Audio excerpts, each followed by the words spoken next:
I always hated the house on Pond Street, ever since the first moment I saw it from the outside. It gave off a creepy energy that left a knot in my heart.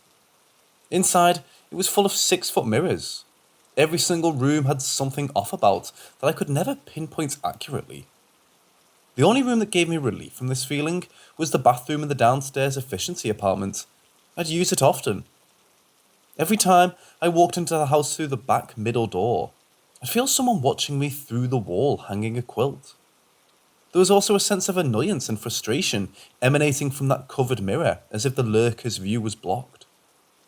A few times at night, in my bedroom, I saw figures in the mirrors on the closet. There was a man wearing a top hat standing in the middle of the room. A tall guy rocked in a glider in the corner of the room, right next to the closet mirrors. I didn't have a gliding rocker in my bedroom. The highlight of living at this house was having the pool, at least in the summer. Something lurked in and by the pool that wasn't happy. The pool was dreadful during the winter months. We moved to this house in the fall and couldn't play in the pool immediately. Since the first moment I noticed the pool, I could tell there was a strange, eerie energy hanging around the pool. The pool and the surrounding pool deck looked inviting and comfortable more than anything, but never exactly comfortable. From the very beginning, I felt there was a little boy with weird, evil intentions. He didn't want to hurt anyone, but at the same time he wanted to hurt someone, whenever he pleased.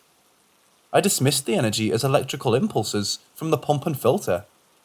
I later realised I was wrong, very wrong. During the first summer, I was the only one in the pool. I swam to the bottom of the deep end, about 12 feet. I was on the other side of the pool where the floor filter was. I felt a slight tug on my leg. It felt like someone skimmed against it. It freaked me out, but I thought nothing of it. Thought it must have been some sort of debris. But my opinion changed during the winter. When the pool was closed up and covered with snow, I was drawn to it. There were several instances where I'd go outside to make a snowman or a fort, or sled down the hill on the side yard. I did these things, yes. But I'd also have to frequently check the pool. I would have to stand on the pool deck at the edge, overlooking where the deep end drops off. Just look. Sometimes I'd see the top of a little boy's head up and down beneath the ice. Sometimes I'd be by the pool and I'd have no recollection of opening the gate, or walking into the area. One time, on a cold day in January, I found myself by the pool.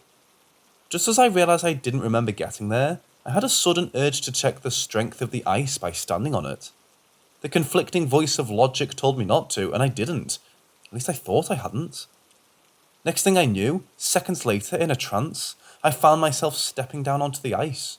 All the while I'm thinking, this is how I'm going to die.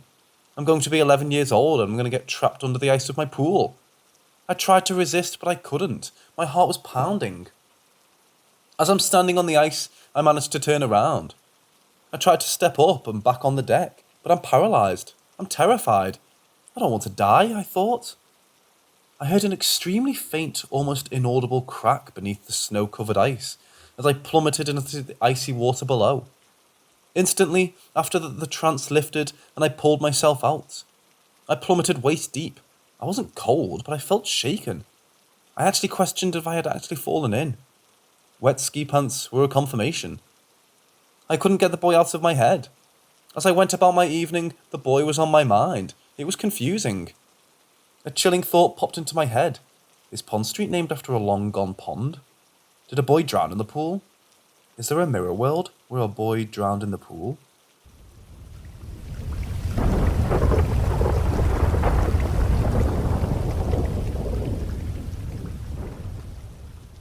This was a dream that was very vivid and very real.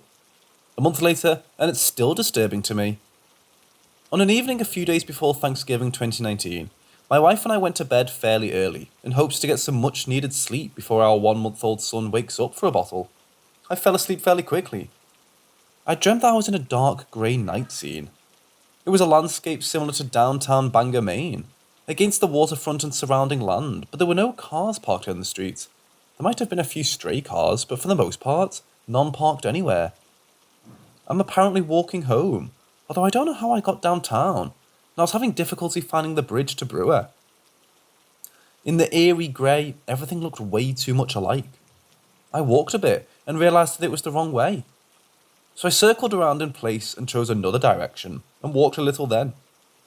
Soon realising that I still wasn't in the right direction, I circled again and chose a direction, and my scenery seemed to be making sense. I was relieved. It was a long walk home, but at least I was on my way. Just as quickly as I was relieved, I was nervous again. I was being followed. I looked around. I couldn't see anyone. Just as I began to relax, thinking it was nothing, a kid wearing black, with a grey mask over his face and a hoodie with the hood over his head, walked beside them in front of me, in a weird motion, like a curling walk. I stopped walking. He tilted mask head, one way, then the other. He lifted his right fist up, the index finger, the only finger not locked in a fist. He lifted his other hand in the same way and used index finger to purposely point at the index finger of his right. He curled backwards a few steps, walked forward and disappeared somewhere behind me. Glad he was gone, I continued to try and find home. That's when I realised the bridge into Brewer didn't exist and that I was trapped in Bangor. I found myself disoriented in a parking lot. I couldn't figure out how or which one it was. I thought maybe the wing lot where I park my car when I go to work, but I could see Hollywood Slots, the casino in the close distance, so that didn't make sense. It was also weird. I noticed the parking lot I was in had a road going through it. Then it occurred to me that I was not in a parking lot, but smack bang in the middle of a road. It was like I was in a video game where the rest of the map hadn't been unlocked yet. This location inconsistency helped me realise that it was a dream, and I was done with it. I told myself to wake up. It wasn't easy. As much as I tried to wake up, I couldn't. So I figured since now that I knew it was a dream, I could gradually wake myself up, as I should be in a lucid dream state. I continued to walk around. The boy in the mask appears. Just appears. No warning right in front of me. He has a pocket knife in his right hand. The short blade is exposed to the air. He signals the number 1 with his left index finger and then brings his hand closer to his chest and cuts his index finger with the blade. Beads of blood ooze out and fall into his sleeve shirt. He puts his bleeding finger to his masked mouth. Shh, I can hear faintly. Fed up, I try to wake myself up to no avail. I walk around again, saying to myself, this is a dream. I'm dreaming. Wake up. I'm dreaming of waking up. It wasn't long before the masked kid appeared again. I attempted to walk away from him. He wouldn't let me pass. So I decided to run away. He remained in front of me, refusing to let me through. We ended up face to face, circling each other. All the while, I'm trying to wake up and try to get away from this creepy kid. No matter what I do, I can't escape. As we circle each other, he cuts his index finger and then puts it to his mouth. When I hear the faint shh, he does it all over again. I'm done. This is fucked up. Wake up, Paul, I demand to myself. No luck. The masked kid disappeared again. Wake up, Paul, I demand to myself again. No luck. Maybe if I avoid acknowledging the presence of the masked kid when I see him again, I thought. I continue to walk around, hoping I just wake up.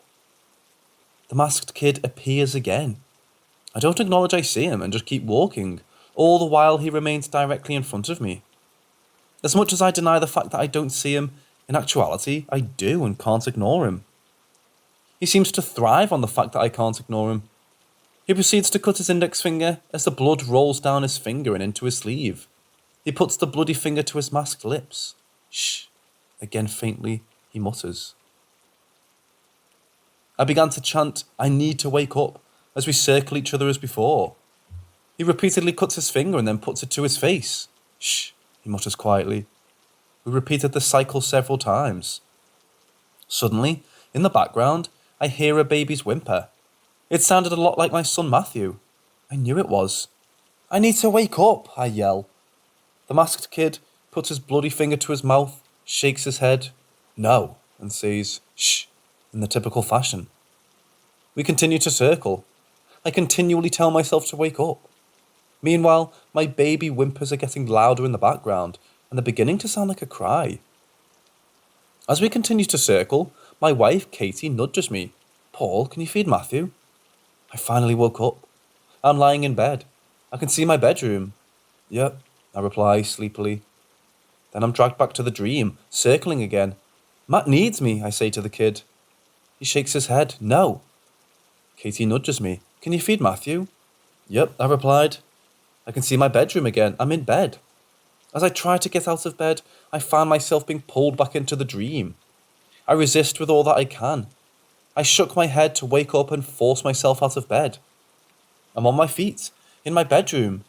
I touch the dresser next to me to make sure I am awake. I walk around our queen bed to pick up Matthew, who's crying in his bassinet. I'm so relieved I'm awake. I take him to the kitchen to get a bottle, heat it up, and give it to him in the living room. That was the most vivid dream I've ever had. I haven't been able to get it out of my mind since. It was more like a nightmare. I could smell, touch. Walking in those circles was tiring. Was this nightmare more than just a nightmare?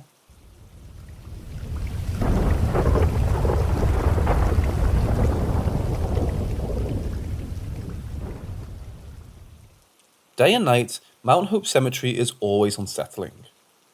Every time I pass by it, I always feel like I'm being watched. Most of the time it's an easy feeling to brush off, but there are 3 instances where I've been shaken to the core. The first. I was in 4th grade. My whole class went on a field trip to the cemetery. From the very beginning when it was brought up, I expressed my lack of interest in going, but I was the only one not showing enthusiasm, so I knew then it was going to happen. I dreaded it, hoping that my teacher would decide to cancel the trip. I wasn't allowed to skip school as a kid, so I never even asked. I went to the cemetery with my class. They were all having a wonderful time. I was immersed in vibes that were making me sick to my stomach. We were told to make rubbings on paper with a crayon of at least 3 gravestones that caught our eye. I didn't want to, but I did anyway. While I'm rubbing these gravestones, I felt like I was stepping on the toes of someone and that I was bothering someone. I managed to rub 2. The third I picked, my crayon was still in my left hand. I grabbed a piece of paper from the pile near me. When I knelt down to begin rubbing it, I had an overwhelming feeling of anger wash over me. I stopped dead. For a second, I couldn't move. This gravestone didn't want to be rubbed. I tried to tell the reason to myself. It's a 117-year-old rotted corpse. It can't possibly be anything. To no avail, I could have forced myself to rub this one. I decided that wasn't best. I didn't rub a 3rd one. I couldn't get myself to do it. It freaked me out. I said it out loud to no one in particular. There's something wrong with this grave. It doesn't... I stopped talking. I wasn't really comfortable talking about the experience to anyone around me. I knew they wouldn't have believed me anyway. I know what I felt, and it wasn't peaceful. If I rubbed that grave, someone or something would have attached to me, and it would have been nearly impossible to shake off. The second, it was in summer of 2012. I biked home from work. I worked at Wendy's and lived in Vitzi. The cemetery was on my right. I looked because I saw someone. I thought it was a dumb teenager doing something stupid. It wasn't. I saw 2 shadows watching me, one looming over a grave. It had long, creepy fingers and a thick, dark, malevolent energy that seemed so bent on anger and misery. It must have been an entity of pure evil. The other was a man, a shadow standing right next to it. It was akimbo to a thick tree. His top hat brim remained straight, even as close as he was to the tree would have bent the brim. He must have been 7 feet tall. The looming one lunged toward me. Fuck, I yelled, completely unsure I was about to get possessed. The akimbo one flinched, and they were both gone. I was still myself and relieved, heart pounding, but I was okay. The third. I was biking home again, through Mount Hope Avenue. I almost got through the cemetery without seeing anything. Then suddenly, 2 lights caught my attention. They were moving crazy fast. One was chasing the other. They crossed the road in front of me. The one lagging behind suddenly pounced. They let go. They both darted past the road and on the other side. The moment they began getting smaller, they were gone. Conclusion. Of course, there are times when I can't avoid going past Mount Hope Cemetery. I sense other spirits and the like. I just completely downright refuse to acknowledge them. There's definitely something sinister about the cemetery, and part of me feels like there might be something that wants to latch onto me.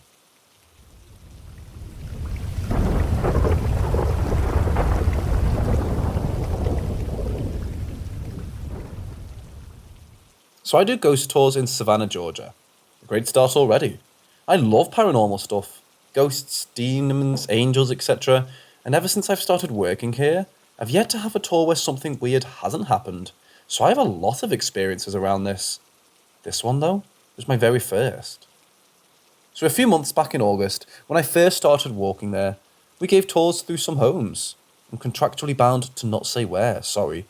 But basically, super famous homes, and on the second floor of this house there's a nursery. Now, a nursery is already super creepy, with period dolls and furniture, and scares most people, including myself. I'm not scared of the dolls, yet, but I am kinda scared of the kid that lives there. Oddly enough, there's no evidence or news that a child ever died in this home, but I was told about him by my former co-workers. 3 people have told me they've caught him on camera on my tour, and one person last week put a name to him. He's a young lad, about 8 years old, in a late 1800s nightgown, and a bowl cut. He's a devious bugger, and has been known to turn on people's phone flashes and ringers as well, to scare many young kids whose parents do not believe their kid when they say stuff like, "Mummy, can you tell him I don't want to play with him?" and stuff like that. So in August, there was a 3-day stint where he would be caught in the room in different spots. The second night, my friend was on the tour and sent me the picture he caught of the kid in the back, peeking over a crib. This isn't what bothered me.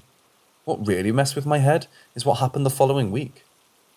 The house got a different feel to it.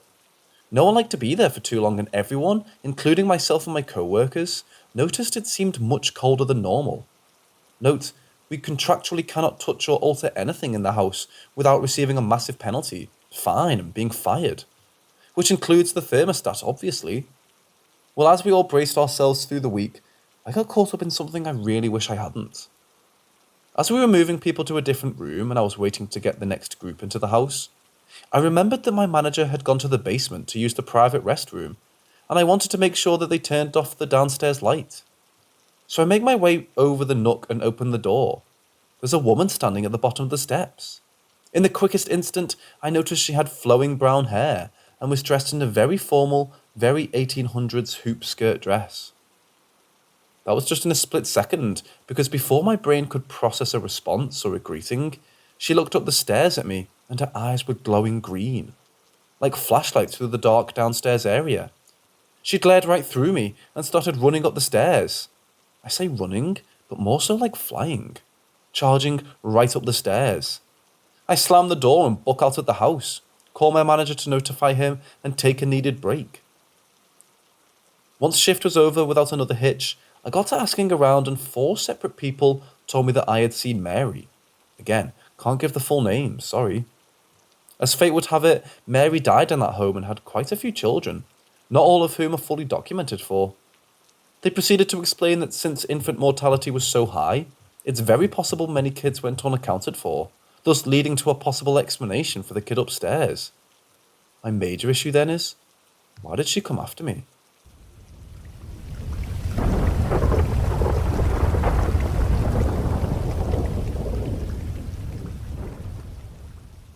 So someone talked about the Telfair mansion. I'll call it a mansion, museum and a house, and Mary Telfair herself. And as I've come to find out, she might hate me. I've tried to go in there to look around, at the museum collection a few times, and I step in and it immediately feels like either A, someone is screaming into both of my ears, and or B, someone is pounding a brick against my skull. So I just don't go near there too often if I can help it, especially not at night. On the same token, the building is beautiful, absolutely amazing. Unconfirmed, but I'm pretty sure that when she was basically the last of her family line, her wealth rivaled that of the Rockefeller and Vanderbilt. Like, filthy rich, And there's a lot of superstition surrounding her will. Allegedly, in her will, she demanded that female actors never be allowed near the home, and some other things I don't need to get into. You can read her will on their website, Telfair's Will. Anyway, on to my experience. So back in early September, I was about to leave Savannah for a bit, and decided to drive the tour one more time late at night, with my then girlfriend. So we're driving around and get to Telfair Square, where we both get really quiet. We both feel like something is up, but neither of us says anything. So I pull over in the square adjacent to the mansion and start just looking around, trying to get the jovial mood back. She's on a phone when I look over to the museum. That's when I see it. A woman is standing next to the building, arms crossed, glaring at me. I'm used to getting odd glances, but she was shooting daggers through my skull. Metaphorically, thankfully. And I, looking back, was staring right through her. Literally.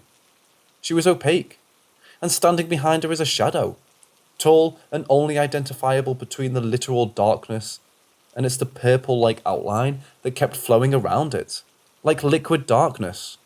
Red eyes slanted in like some demonic entity pulled out of a movie.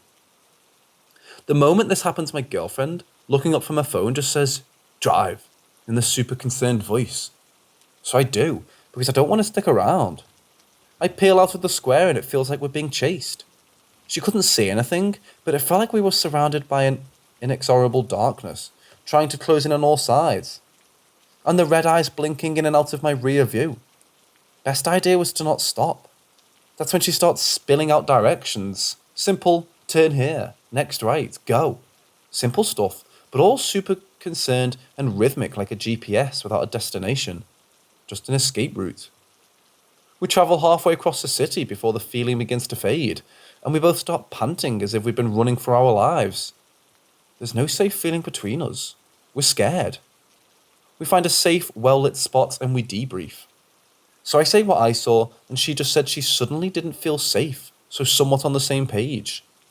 Neither of us knows what happened, and this wasn't the first time she's felt that way and told me to drive. This was the first time, however, where I saw everything.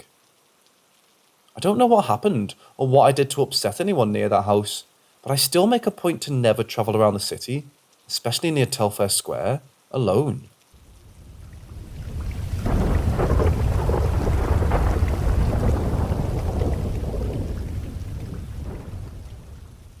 Many years ago when I was in college, I lived with my brother off and on. The house had a downstairs with the living room, dining room, kitchen and master bedroom, and an upstairs with the kids' room on one side, a bathroom on the other, and a bit of space in between in front of the stairs. It wasn't really big enough to be called a room, but it wasn't exactly a hallway. They set up a futon for me, and that became my area. I remember thinking that the upstairs felt a little off, especially my niece's room. After a few months, I started sleeping on the couch downstairs, partly because the kids would disturb me in the morning, but also because I never felt right up there. There were several strange things that happened while I lived there. One night, my brother, sister-in-law, niece, nephew and I were at the table eating dinner. From upstairs, we heard one of my niece's talking dolls say something like, "I want to play with you." It sounds like horror movie cliché bullshit, I know, but it was extremely unsettling when it happened in real life. No one else was in the house, and they didn't have any pets. Another time, my niece was coming down the stairs when she fell suddenly. I remember thinking it was really strange because it didn't look like she tripped. It was more like she had been pushed. Her necklace had broken during a fall, but not at the clasp. The string had just broken, like someone yanked it off. Then one night, while I was still sleeping upstairs, I woke up and felt really uneasy. I think it was around 2 or 3 in the morning. Since the kids' room were across from the bathroom, they had to walk through my area to get from one to the other. I opened my eyes and saw what looked like someone in a pink bathrobe go into the bathroom. I didn't recall my niece having a pink bathrobe, so I thought it was kind of strange. After a while, when no lights had switched on and I didn't hear the sink or the toilet flushing, I started to get up to see if anyone was in there, but I got this really bad feeling that I should just leave it alone. In the morning, I asked my niece if she had a pink bathrobe, and I asked both my niece and nephew if either of them had gone to the bathroom in the middle of the night. They both said no. Sometime later, I mentioned the whole thing to my sister-in-law. She asked me if my brother had told me to say that. I was confused and said, "No, why?" She told me that when they had first moved in, she kept having this dream that there was a lady in a pink bathrobe sitting in the living room. They kept telling her to leave, but she wouldn't. Then one night, she dreamed that the lady was in the doorway of her room, screaming, and then flew at her and started choking her. A while after all this happened, my sister-in-law went around the house saying, "Okay, lady, I know you're here." Then she had the dream of moving in again, and this time they put the boxes all around her instead of telling her to leave. I moved out shortly after, but the incidents mostly stopped after that as far as I know. My sister-in-law said they just had to learn to live with her.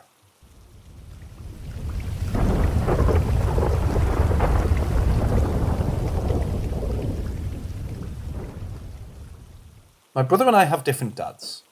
Unfortunately, his dad passed away a year prior to when this story is set. My mum and his dad did not go well together. He wasn't a bad guy, just troubled and really didn't know how to be a good partner. My mum said that after they separated and she met my dad and got pregnant with me, my brother's dad said, "You finally got the girl you always wanted." This was something she had told him when they were together, that she always wanted a daughter, but obviously they didn't stay together to have another kid. When I was little, he was always really sweet to me. Not in a creepy way, just always interested in asking how I am. My mom said she felt like he always felt drawn to me, maybe because he regretted the end of his relationship with her, and I in some way made him think of what could have been. Who knows? Okay, so moving on to the story. A few weeks after my brother's dad died, I had a dream that I was in a hallway with him. He told me he was okay, and that he wanted to show me something. He grabbed a door handle, opened the door, and the brightest light came through, but then I woke up. I wish I could remember what he showed me, or if he did show me anything at all. Okay, now fast forward in time. It was Christmas Eve 2009, a year later. I was upstairs in my bedroom, and I heard music playing. We had a room next to mine with all kinds of toys, because I had a lot of nieces and nephews that came over. I assumed the music was coming from there, so I walked into the room to check. It wasn't coming from that room, and I realised it was coming from the bathroom. The bathroom? Odd, I thought. I went in there and realised the music was coming from a 3-tier box, each tier with a drawer where my mom kept jewellery and other keepsakes. As soon as I touched the box, the music abruptly stopped. I was 21 at this time, and in all the years of living with my parents, I'd never heard music coming from this box, and she's had it my entire life. I go downstairs and tell Mom the weirdest thing just happened, and I tell her the story. Her face goes completely white. She looks totally freaked out, and her eyes well up with tears. She then tells me that it's a jewellery box that her ex-husband, my brother's dad who died, gave her on their wedding day. She said she hasn't played music in 35 years because it broke. We even went upstairs to try to recreate the music and get it to work with no luck. I just smiled and shrugged and said, well, I guess he's saying Merry Christmas. I don't know why he chooses me to go through with these messages. We weren't close. But I do think part of it is that he knows I won't brush things off as my brain or something weird. I feel they're from him and he knows I'll share the message. My brother pretty much hasn't been very receptive to the messages, and I don't want to make him uncomfortable or upset him.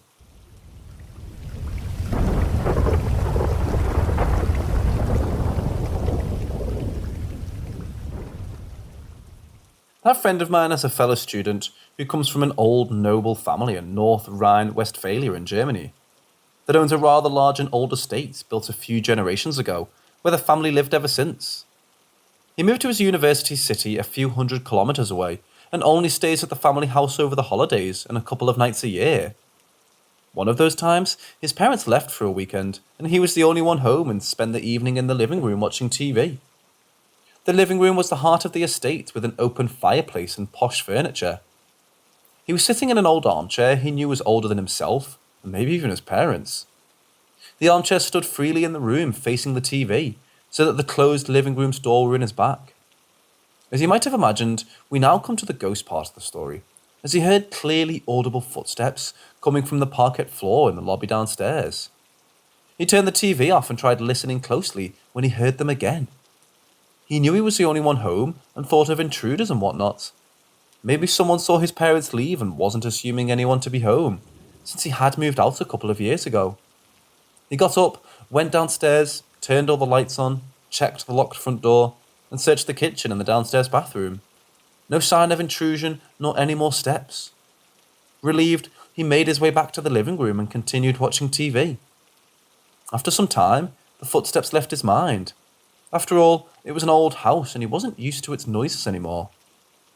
Then, after some time, he felt what he described as a chilliness suddenly filling the room, as if brought by a light breeze. Once he noticed it, he was sure it hadn't been there before. Then the footsteps reappeared, but this time right behind him, between the door and the back of the armchair, sounding as if it was approaching him. He turned around hastily, only to find an empty room. The footsteps had disappeared and took the chilliness with them. Nothing more happened that night, but the eerie feeling remained. It wasn't ghosts per se he was afraid of, but he couldn't explain what he had experienced. The next morning, he tried to casually mention this weird experience to his father on the phone. His father wasn't surprised or incredulous, quite the contrary. He told him to call the priest, and as it was probably just his grandfather wanting to sit in his armchair and wasn't able to because it was occupied. Apparently, his father is used to calling the priest every now and then to speak a blessing and put souls to rest, and they experience steps, noises or chilliness a couple of times a year that stop after the priest has visited. They'd been doing this even while he was still living at home, and never told him to not scare him. His father apologised for not thinking about that before leaving for the weekend, but nothing had happened over the last 10 or so months, and he simply forgot, and he was so used to that casual haunting.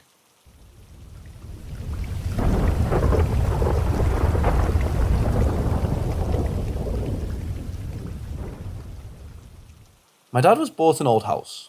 It's a homestead from the 1840s in rural Nova Scotia.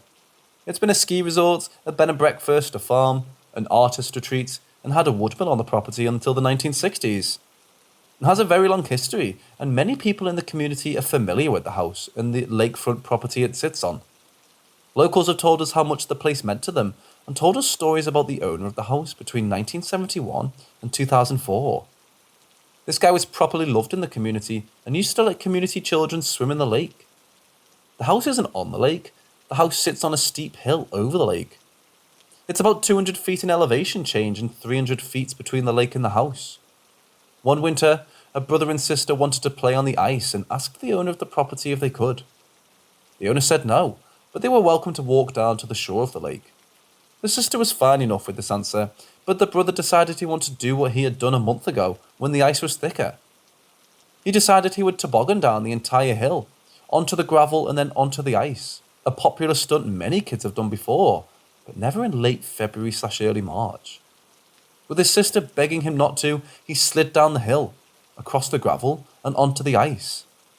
The ice along the shore was strong enough to hold his weight, but he slid further and further, until he slowed over thin enough ice to break from underneath him. Firefighters failed to find him for hours, until he was found, by the shore, under the ice. It's unknown if he was trying to swim to shore while trapped under the ice, or floated that way. Shortly after my dad moved, I was in one of the guest rooms that overlooked the lake. It was a June evening, and the world was filled with the sounds of small frogs trying to fuck. I was admiring the view from the window when I saw light over the lake. The sun had been down for maybe 5 or 10 minutes, only orange and blue haze was left around the horizon. As I looked over the lake, I saw a small light moving quickly around the lake. I assumed it was a reflection of some sort, but it caught my eye enough to watch. It was darting to seemingly random points, quickly stopping and continuing again in a new direction. I thought it may have been a bird or a group of moths. It was dark. All I knew was that what I saw was strange, and I remembered it. This was long before I knew what happened on the lake. A couple of months later, and I'm back at my dad's house with some family. And over drinks, the topic of witnessing paranormal activity came up. People shared stories, and eventually I talked about the light on the lake. My dad's significant other begins grilling me with questions about how the light moved and so on, and she claims to have seen these lights as well. My dad would see the light on the lake a few weeks after. A close cousin sees it a few weeks after that. We would go into the shared theories about the light that darts across the ice for a while. A couple of months ago, and my dad is at the neighbour's house. The neighbour also lives on the lake. They were telling my dad about all the stories about the lake, pretty much a detailed account of everything that took place at that lake in the past 40 years. And eventually, the story about the kid who drowned came up. As the husband finished telling my dad about the story, the wife said something to the effect of, "Me and my mum have been seeing a light over the lake occasionally since that day." They then had a long conversation about witnessing paranormal activity.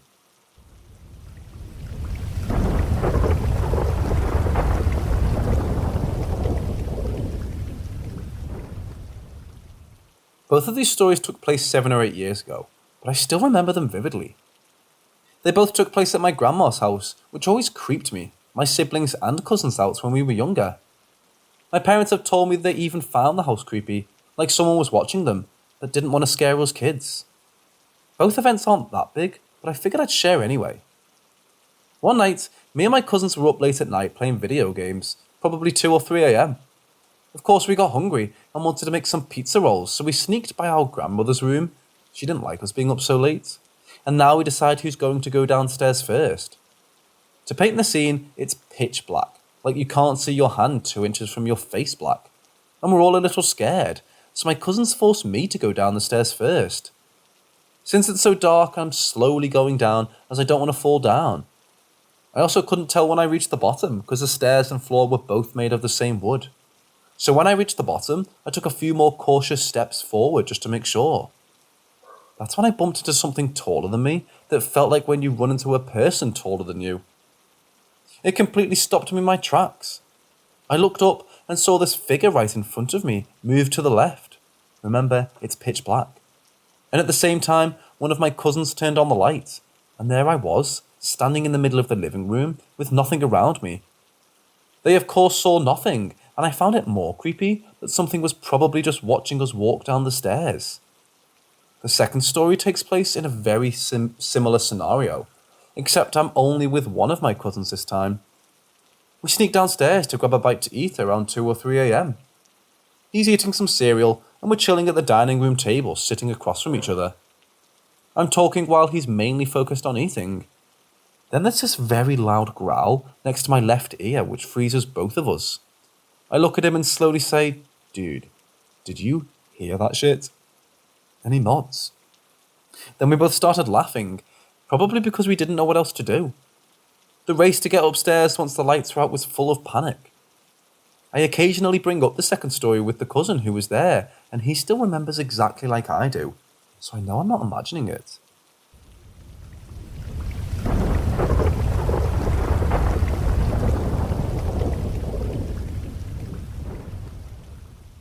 "4 years ago, my uncle passed away. He was only 60 and had the kindest soul. He would call me all the time and tell me how he wanted to take me to the casino when I was old enough. Unfortunately, he never got the chance, as at the time of passing I was 20. The beginning of January is my birthday. On the 10th of December of 2016, my family and myself laid him to rest. We were all pretty sad about it, but in good spirits. We laid him to rest with all of his favourites: whiskey, some sweets, and an entire pack of cards. We placed them in his hand, a full ace, and said our final goodbyes. At the time, I lived in South Philadelphia for school. The morning after, I was expecting an Amazon delivery of Christmas presents for my girlfriend at the time. So I went into the kitchen to wait for the package that was supposed to be delivered soon. Taking a look out the window, I noticed the weather. I remember it vividly being a wet, rainy morning. Fog was in the air, and you could see maybe 20 feet in front of you. Definitely an odd vibe given the time of the year. Decided to take a quick look at my step. The package wasn't delivered yet, but I looked down and saw this small wooden box sitting on my doorstep. I had no idea what it was, so I took it inside to sit on the kitchen table to get a look. I open it up and see the box. I was absolutely speechless. I looked it over, around the house to make sure that nobody was playing a weird joke on me. I then noticed that both sets of cards were gone. This could either be an odd coincidence or something else at play. The reason why it's so odd is because I have absolutely no idea why someone would be walking around with this in South Philly, and out of all people, leave it on my step. All of my roommates were gone for the day, so it had to have happened after they left. Also, in South Philly, you can't really leave stuff on your step or porch unless you want to get rid of it. Told all of my family about it, and they were just as weirded out as I was. I took the set back to my grandparents' house, where he lived at the time that he died. As soon as I set it down on the table, it all of a sudden looked not as pristine.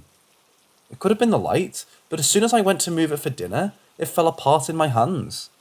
Like the glue from the box all of a sudden dried up in my hands and no longer became of use. I don't know whether or not this counts as a ghost story, or if this even counts as an encounter, but it definitely was one of the weirdest experiences I've ever encountered. Nothing like that has ever coincidentally lined up in my life like that.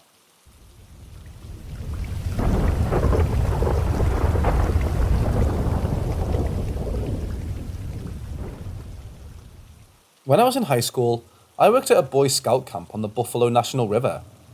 It was a summer camp / high adventure outpost, and I spent 2 summers working there. The summers of 14 and a month in the summer of 15. When I started working there, older staff members started telling me stories of how haunted the camp and the trails it gave access to across the Buffalo River were. Things like children laughing in the distance, blood-curdling screams coming from deep in the woods, a haunted cabin across the river, and a slew of other, for lack of a better term, campfire stories. I, being totally skeptical of all of this, brushed it off, and nearly the entirety of the first summer saw or heard nothing out of the ordinary. The only odd thing I saw the whole summer was lightning bugs, one by one turning red near the mouth of the trail, leading to the river until all the lightning bugs you could see in that direction were flashing a sort of sickly red colour. This is something that multiple people I worked with had told me had happened, and it didn't really scare me. It was more of a feeling of bewilderment and curiosity, but once again, I thought little of it. Before I get into the experiences I had the next summer, I think giving a brief overview of how the camp was laid out will be helpful. As I said before, the camp sat on one side of the river, with a large empty field running along the camp side of the river, used for various activities beyond this field. The land rose up in hills and bluffs, and trails led up the hill, to the centre of the camp, where the mess hall and trading post were located, as well as the camp office, and trails led up and down from this centralised location to the campsites, spread in every direction from the mess hall. Across the river, from the trail leading down from the field, you could ford the river and cross to multiple hiking trails, and led up to the camp's penultimate hike, Antenna Pine, which 3.5 miles up rested atop a ridge, and the namesake pine could be seen from the camp itself.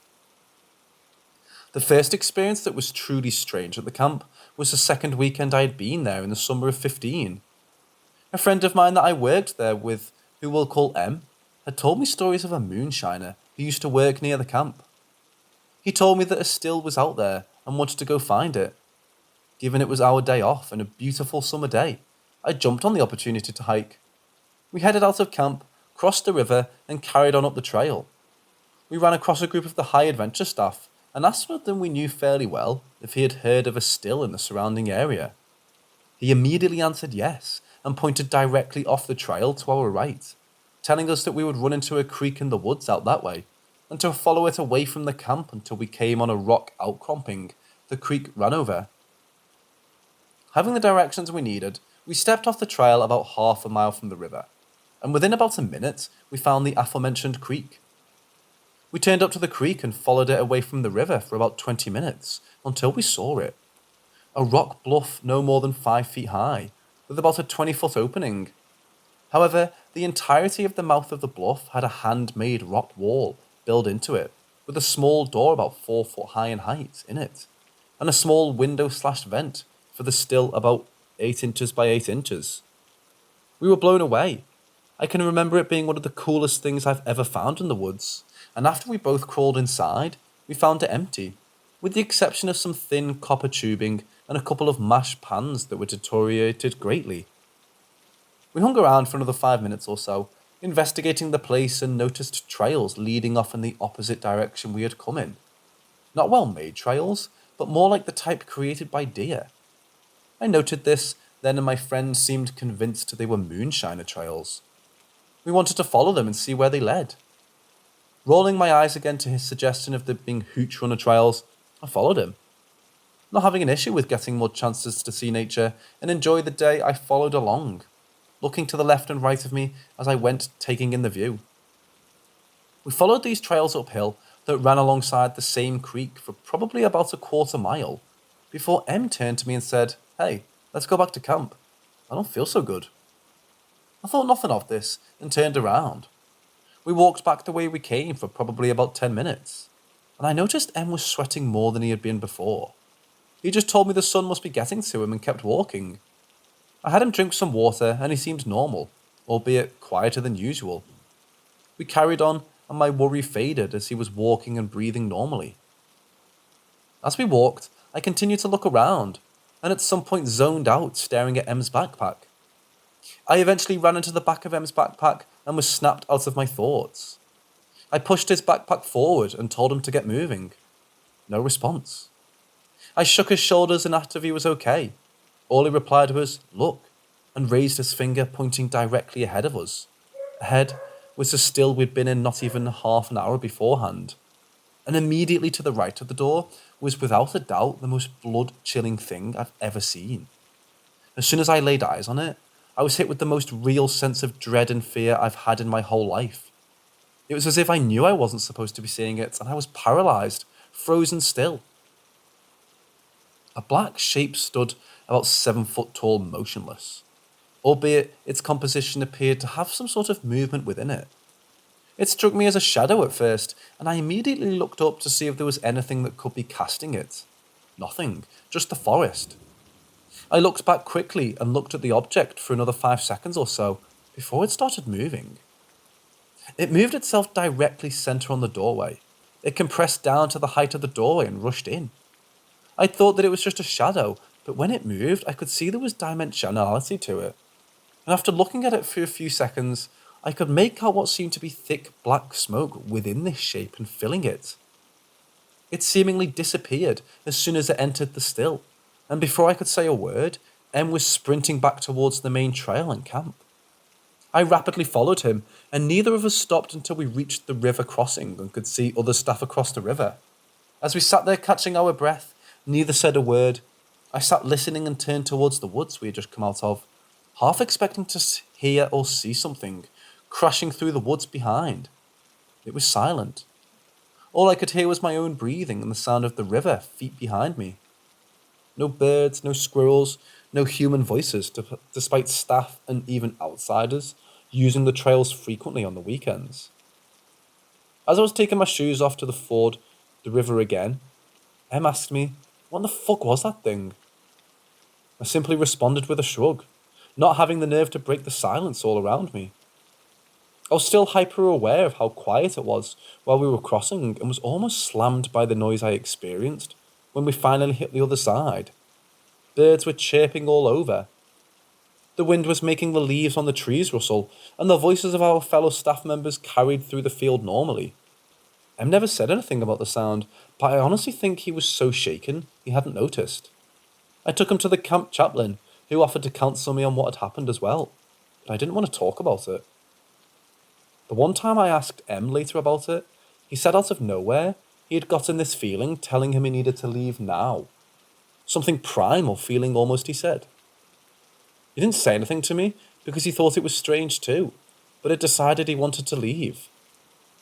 I still don't know what I saw that day, but it scared the shit out of me. I had more creepy stuff happen the next week there, and my little brother worked there for 2 summers as well, and had some strange stuff happen.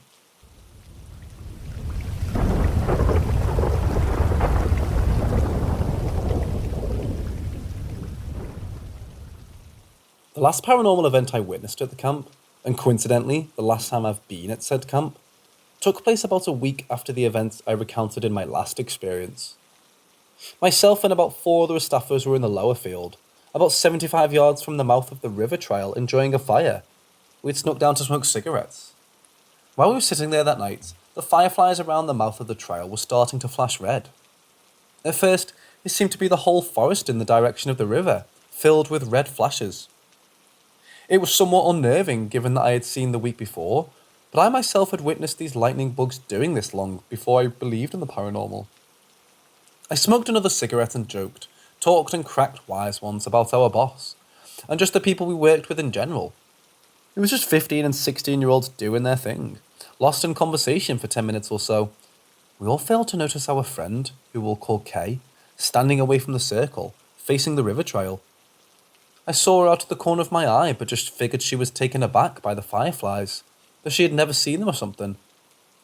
About 30 seconds later, I glanced at her and saw her still standing there. I walked over to check on her and noticed her head was tilted slightly upward, looking up toward Antenna Pine. It's a large pine tree that sits atop a ridge 3.5 miles from the camp, across the river. When standing nearly anywhere with an unobstructed view, you can see the pine from camp. I followed her gaze up to the pine, and I was blown away. There, what couldn't have been more than 100 feet away from the top of the pine, was a bright red light.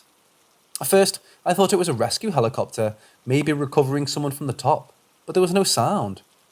We had had rescue helicopters land before in the field we were standing in, and the way the bluffs and valleys work along the Buffalo, sound travels extremely far. I also quickly ruled out the rescue helicopter because there were no campers as it was the weekend. The only ones with access to the Antenna Pine Trail are the Boy Scouts, and anytime someone goes missing or gets rescued off the camp's property, the camp director is immediately notified. This never happened. This object orbited above the pine slowly. I was unable to accurately judge the speed, but it was too slow to be a plane. So we sat watching this object for about 7 minutes. It would occasionally speed up or slow down, very gradually, and it wasn't super noticeable. Someone in the group with us then said he was going to go wake all the other staffers up to see, and bolted up the hill behind us. Almost immediately, after my buddy had got to get more onlookers, the object stopped dead in its tracks about halfway through its orbit of the pine. During this stop, you can make out the cylindrical shape of the object, shortly before it darts off almost instantly, completely disappearing from sight. We sat there for another 20 minutes and recounted our story to the few staffers that woke up and believed our buddy. Over these 20 minutes, the fireflies one by one went back to normal, and we all eventually went to bed. I remember being somewhat confused because the last inexplicable thing I witnessed had left me horrified not even a week before. And this, there was no dread, fear, weariness, or angst over it. Simply a feeling of wonder and bewilderment. I just hope whatever enjoyed the view of the buffalo as much as we had been. The next two stories are my brothers from the same camp, and the last is my most recent involving the fraternity house I live in. 2 summers after my spooky experiences there, my little brother decided he too wanted to spend the summer out there. I was fully supportive of this and was excited for him to go. I gave him the normal, "It's haunted over there, you," which he shrugged off. I wasn't quite sure about the paranormal and had never seen anything. However, my parents had told him about this chats with my grandparents after they died, when he was a small child recently, so I think it had the gears in his head turning. During his first summer there, he was given the task of guiding our troop on the hike to Antenna Pine. They left late afternoon and reached the top about an hour and a half before sunset. They hung at the top for about 30 minutes, admiring the view, and then left. On the way down, the troop's scoutmaster led the way, and my little brother stayed at the end of the group to make sure no kids got lost, and he would for sure be the last one across. He said that as they continued down the mountain, he got the feeling he was being watched, but chalked it up to the people he was chaperoning. As he continued, this feeling stuck, and he started to hear footsteps almost matching his. But when he stopped and looked back, the footsteps would stop and there was nothing there. Although this creeped him out, he said nothing and kept moving. I think he made the group move a little faster, reasoning it was about to get dark. They continued back to camp, and my brother said he felt and heard this phenomenon the whole way. And while it was almost entirely muted footsteps on the rock trail he heard behind him, he heard twigs crack a couple times. He said this scared him the most. They continued down the ridge and finally reached the ford in the river. My brother said that the feeling was almost unbearable, and he looked into the woods behind him and saw nothing. Still feeling watched, he slowly took off his shoes and began to ford. He got about halfway across and said he was compelled to stop and look back. He said that as he did, a large splash of water rose up at the edge of the river, like someone had just taken their first step in crossing. My little brother stood paralysed before members of our troop calling his name snapped him out of it, and he ran back across. This was summer 17. The following summer, he and a friend decided to go across the river to a cabin. This cabin was an original homestead cabin from Boxley Valley, and has been reassembled here at the top of a small waterfall in the 90s, to act as a living history exhibit for the camp. They did metalworking and several other pioneer crafts. The cabin had been abandoned since about 1998. I had heard stories of staffers in this cabin being subject to strange paranormal events, and one of the staffers who had worked in the cabin had a son working with us. Crazy stories, no doubt. Windows and doors slamming, crosses flipping upside down on the wall, pretty standard ghost story fare. I myself had been there several times, never noticing anything weird, just noting how cool the history behind the thing was. So my little brother and his friend made it to this cabin, and it being a relatively hot day, they sat their lawn chairs in the creek that feeds the waterfall. On the way up to this cabin, his friend had asked him multiple times if he heard laughing. While on the way he hadn't. As he sat there, he said he caught it in earshot from multiple directions the whole time they sat there. However, he never heard it clearly. As they sat there talking, a lull in the conversation left them looking at the area around them.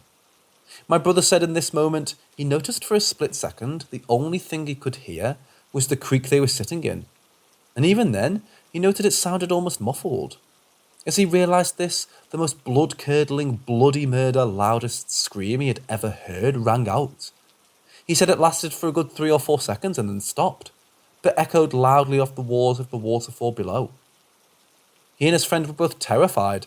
His friend literally fell out of his chair into the creek, and slowly stood up and approached the edge of the waterfall where they had heard the scream come from and peered down, only to see nothing 30 feet below them. No rustling from an animal or person running, simply nothing. This was the last time my little brother went across the river, and the next summer, he worked at a different camp altogether. The last experience I have to recount is recent, and multiple variations of it have happened over the past 3.5 years. I live in a fraternity house that was built in 1920. It was constructed as the first female housing on our campus, and had seen a couple of owners before our fraternity purchased it in 1971. When I moved in the fall of 2018, all the members told me the house was haunted, that Jake would sometimes make himself known. I was of course somewhat skeptical, as I thought it was just the older brothers who gave me a spook. The first time I knew Jake existed happened about 3 months after I moved in. Our entire chapter left the house at about 1 AM for activities. I ran upstairs and they left to put running shoes on and catch up with them. I sat on my couch and began tying my shoes quickly, when a large stomp outside my door scared the shit out of me, followed by footsteps moving away from my door. I stood up and opened the door expecting to yell at "screw you" at one of my brothers. However, upon opening the door I saw nothing. Just heard footsteps moving away from down the hallway. I knew someone was there, but I couldn't see a damn thing. The footsteps completely stopped at the wall at the end of the hall, and I just stepped back in my room, locked the door, and went to bed.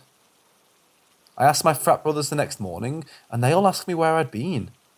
I told them what happened, and that I thought one of them must have pranked me, and they all told me I was the only one here. At first I didn't believe them, but I had literally watched every single one of them leave. The house also has the original hardwood floors throughout, which are by no means quiet. You can hear just about anyone going anywhere in this house, so I would have heard doors open, the stairs creaking, etc.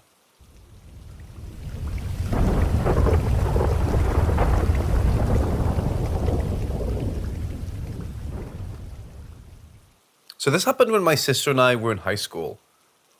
We rented this semi-detached house for a few years with our mom, dad, and 8-year-old brother at the time. It was a newish area and was a very family-friendly neighbourhood. Our house always gave me weird vibes in general, but I had no idea why. It was kind of small and the layout was weird. When you walked into the kitchen area from the living room, you had the actual kitchen, stove, fridge, table, etc. to the left. Then to the right side of it was carpet, and there was a little electric fireplace that didn't work. Our parents' wedding picture was hanging on top. We never used that space, so my dad put a Bowflex machine there, which made it even more ugly. Moving on, we bought a dog that year. She would frequently bark in the corner of our room, mine and my sister's, when nobody would be in there and it was pitch black. When we'd go upstairs to see, she would still be barking. It was like a scared or territorial kind of bark. As she barked, she would back up at the same time in fear. It was spooky, but I never saw anything, so I was just whatever about it. I also saw my brother come down the stairs in the morning, only for him to be sleeping in his room. Now, what I'm about to write is still unexplainable to this day. Our parents still do not believe us. We're all hanging out in the kitchen, my sister, brother and I, when suddenly we looked on the wall in the weird carpet area, and there was a ginormous spider crawling on it. It was probably tarantula-sized. We lived in Canada, so this was not normal for us. We were both like, let's take a picture of it because nobody's going to believe us. So my sister whips out her phone and it won't turn on. Never happened before. So I was like, whatever, I'm going to go upstairs quickly to get mine. So I jolted up the stairs and came back down quickly. As I was coming down, I just saw the rest of the spider's body as it disappeared behind my parents' wedding picture on the wall. The thing is, we inspected this picture and it was literally flat against the wall. There's no way anything, especially a spider that big, could have fitted behind it. We were so confused and still are to this day. We've had a few weird experiences afterwards, but nothing crazy after leaving that house. My sister and I shared a weird dream once, and that's kind of where it ended.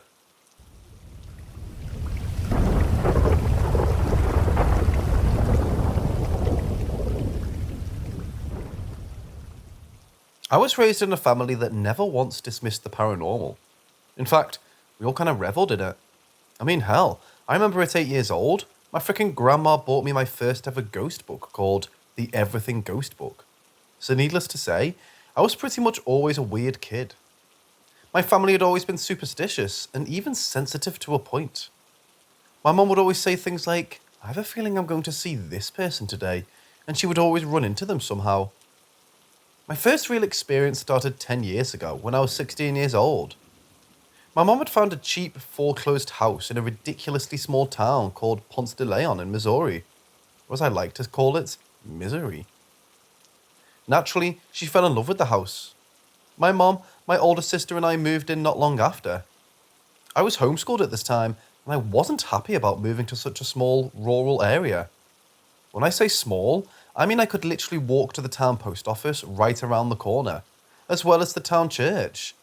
Not to mention, you had to drive up a few hills to even get cell reception. Although I didn't share my mom's excitement about the move, the quaint town was kind of beautiful. It had a strange little cemetery and many natural springs and waterfalls, as the town name suggests. Upon doing recent research of the town, I found this little blurb on Wiki of how it got the town name and why people around the town joked about the water's healing powers. The community was founded circa 1875 as a health resort to exploit the mineral spring at the location. The resort was named for the explorer Juan Ponce de Leon. The resort and town prospered, and with a population of around 1,000, it was the largest town in the country. We soon realised after moving in that the neighbours were pretty close-knit. Upon conversation with one of them, my mum had found out a few things about the house. It was built in the 1950s, and in the 1980s they started an add-on, and it was turned into the Baptist preacher's parsonage, or a church house provided for a member of the clergy. This is the same preacher that spoke at the church right up the road. It was later sold to the prior buyers, then foreclosed, and that's when we got it. Nothing more was said of what happened to the preacher. Now, pretty much immediately after we moved in, we started to update the house. We did flooring, painting, and all the things that come with buying an older house. We hadn't experienced anything unusual during this time. After we had gotten settled in and all renovations ceased, I invited my friend over to show her the new house. This is when my first experience happened. I started showing her around the kitchen, living room, bathrooms, etc. first, because I was saving my bedroom for last. As soon as I started to push my bedroom door open, we heard an object scrape across the tile of my bedroom directly towards us. I looked all around, and that's when I saw a little LED book light by my feet. It's important to note that I strictly remember wedging that book light between two heavy books on my bookshelf the night before, and that bookshelf was at least 12 feet from my bedroom door. I remember my friend's face looking tense and uneasy as I tried to explain. I even marched over to my bookshelf and tried to understand the logistics of how it could have happened. Truthfully, there was no way I could explain it. And frankly, the fact that it was thrown in my direction specifically made me feel anxious. That event seemed to be the catalyst. Strange things started happening to not only me, but my family as well. When we started opening up about the whole ordeal as a family, all three of us started to realise we all had the same shared experiences. One we all heard when walking down the same hallway was a man's deep voice saying, "Hey," in a rushed, loud tone. Anyone who has heard any kind of voice phenomena knows that it's so strange because it sounded as though it's directly in your ear canal. It's unlike anything else. Another common occurrence we shared was in the bathroom at night. When we had to wake up and pee, we all recounted hearing heavy footsteps, almost like a man in boots, approaching the closed bathroom door. The steps would stop right outside the bathroom door, and you could bend down and see the shadow of feet under the door. Then they would walk away. We also frequently heard the front door opening, only to find it was fully closed. At one point, my mom, being sensitive as I mentioned earlier, was laying in her bed at night, just about to drift off, when she had a strange feeling come over her. She got the image in her head of an older male. She mentioned she had an angry face, and you could just feel his feeling of anger and hostility. I think she came to the assumption it could have possibly been the preacher, though we have no proof of this. If it was him, I can certainly tell you he did not like me one bit. This is where my story and experiences turn a little darker. We had lived in the house for about a year now or so, and summer started to come around. I decided I wanted my own space and moved out to the separated garage space. It was a huge space that we never kept the cars in anyway. I remember completely making the space my own. I bought huge curtains, painted the cement walls, got a mini fridge, brought in a TV, a PS2, and most importantly, all my music equipment. I've always been a music lover and devoted a lot of my time to playing electric guitar in my early teens. This is something that followed me. Right about this time is when I found my love for classic rock, but what really intrigued me was its dark history. It had gotten to a point where my mum and sister barely saw me in the house anymore. I'd become a hermit in the garage, playing music and delving deep into research on my laptop. One figure in classic rock I was particularly engaged in was Jimmy Page of Led Zeppelin. According to a lot of books and articles, he was into the occult and followed English occultist Aleister Crowley. I often found myself falling down a rabbit hole, and I started to feel so disconnected from reality. It was then when I became obsessed with that old idea. You know, the whole sell your soul to the devil and shred like a madman on guitar. One time while practicing, I believe someone or something gave me a small taste of what it would feel like. There was one solo in particular I had tried to play a few times, but could never quite hammer down. I'd started to practice it again one day, and started playing almost all of the fast-paced solos perfectly, almost without any effort on my part. I all but ripped my guitar strap trying to get my guitar off. It terrified me. Unfortunately, it wasn't enough for me to stop my isolation and research, though I didn't touch my guitar for a while. My friends that I had then were very like-minded, all very interested in the paranormal, occult, and otherworldly things. My garage started to be a safe place for all the friends I had, and there were plenty of long nights partying and partaking in things no one would be proud of. But we were rebellious, defiant teenagers. None of us cared at that time.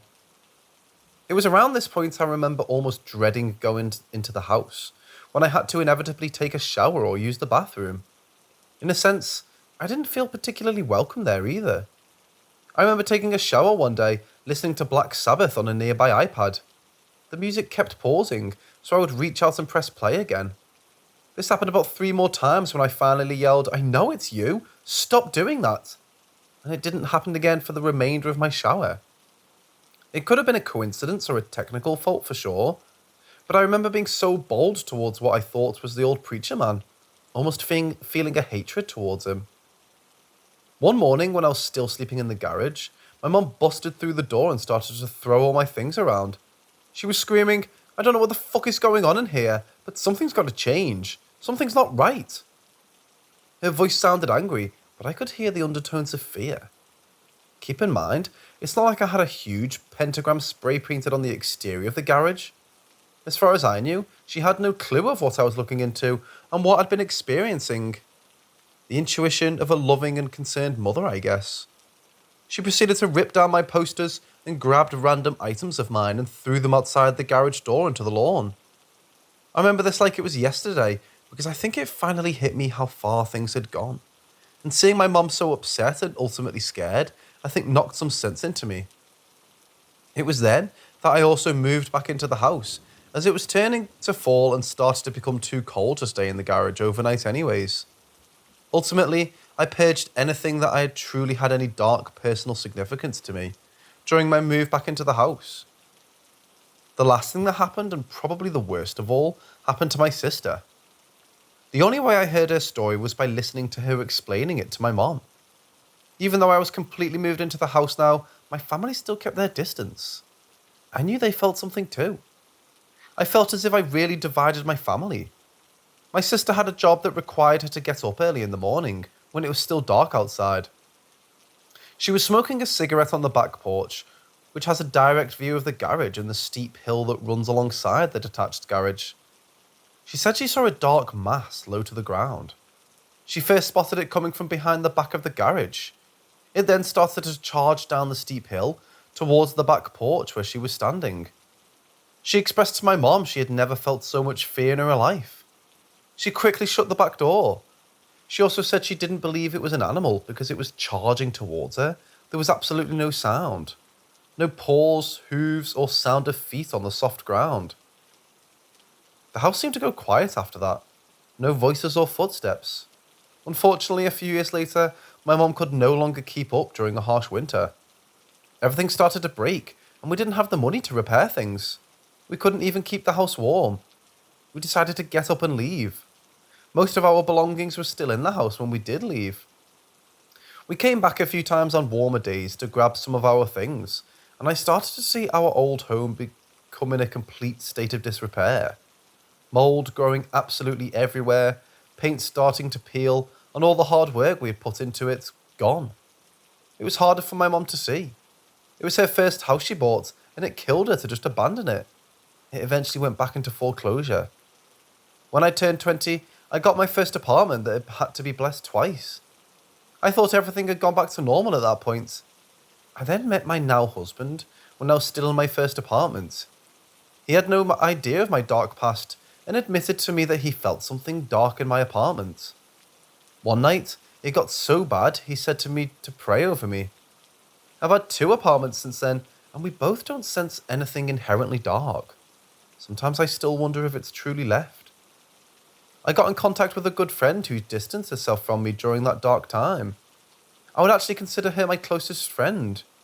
She recounts things very differently and said that I had definitely changed. She had a few stories of her own and things that I have said to her that were very unlike my true character. The crazy thing is, I don't remember saying some of these things. I truly don't think I knew how bad it had gotten.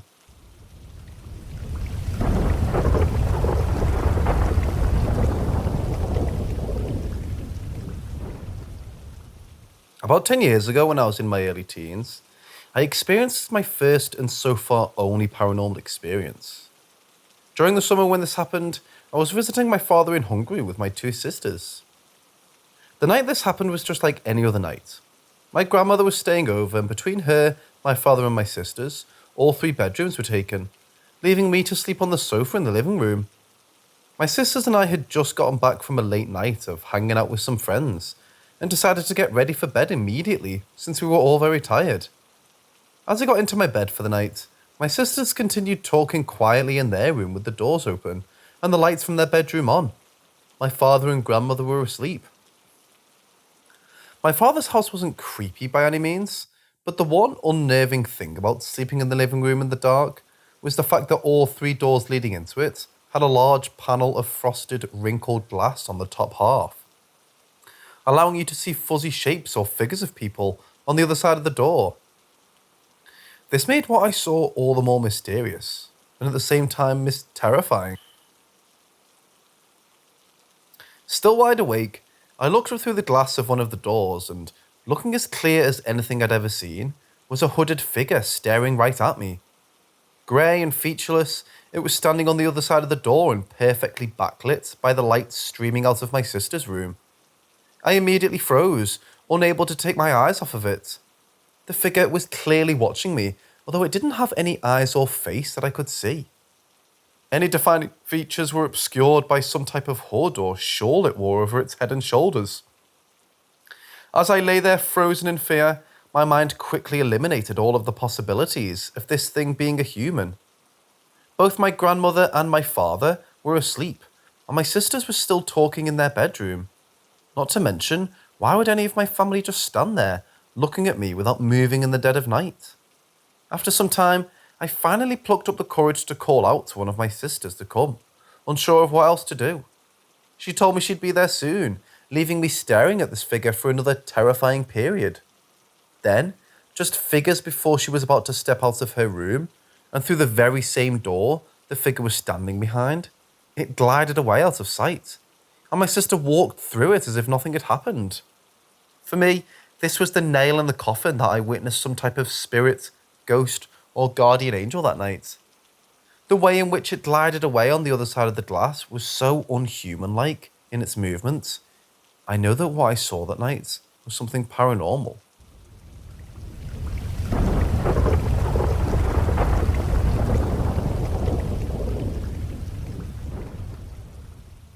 About 3 years ago, my beautiful mom passed away. When she did, I got not only her ashes, but my dad's and my mom's dads as well. Also last year, my mother-in-law, plus sister-in-law and 2 kids, moved in with me and brought the ashes of my father-in-law. Now that we're all caught up on why I have so many dead people in my house, for the past year, once every month or two, I've woken up to something grabbing my toes. At first I would jump up and go to the end of the bed, thinking it was my daughter because who else would do it? But no one else would be there. After a few times of this happening, I decided that maybe it was my mom saying hello, because she used to wake me up by grabbing my toes that way. So I tried not to freak out when it happened. Then, maybe 2 months ago, I was in the kitchen kinda late at night. I guess someone left the cupboard open, because it was open. And I kid you not, a cup came out of my cupboard and nearly hit me. It just flew out. It landed next to my foot. When I told my family what had happened, my sister-in-law laughed, almost evil-like, and said she thinks it was her dad messing with me because the cup was covered in pictures of butterflies. And anytime they feel they got a message from him, it had to do with butterflies. So okay, my father-in-law doesn't like me. Then last night, I was laying with my daughter because even though she's 10 years old, I still put her to bed at night. And I dozed off for an hour or two. Then I just woke up for no apparent reason. Then, the covers pulled up my leg crazy fast, and something grabbed a hold of my foot. I was wide awake and not just felt but saw the covers move. I jumped up so fast, I don't even know how I got my arm out from under my daughter's head. The thing or ghost or whatever grabbed my foot wasn't cold like I would think a ghost might be though. It was just like room temperature. What's going on? That doesn't happen to any of the other 6 people in my house, just me. Why? Is it my mom grabbing my toes and my foot? My father-in-law throwing a cup at me? Or could it be something else altogether? And should I be scared?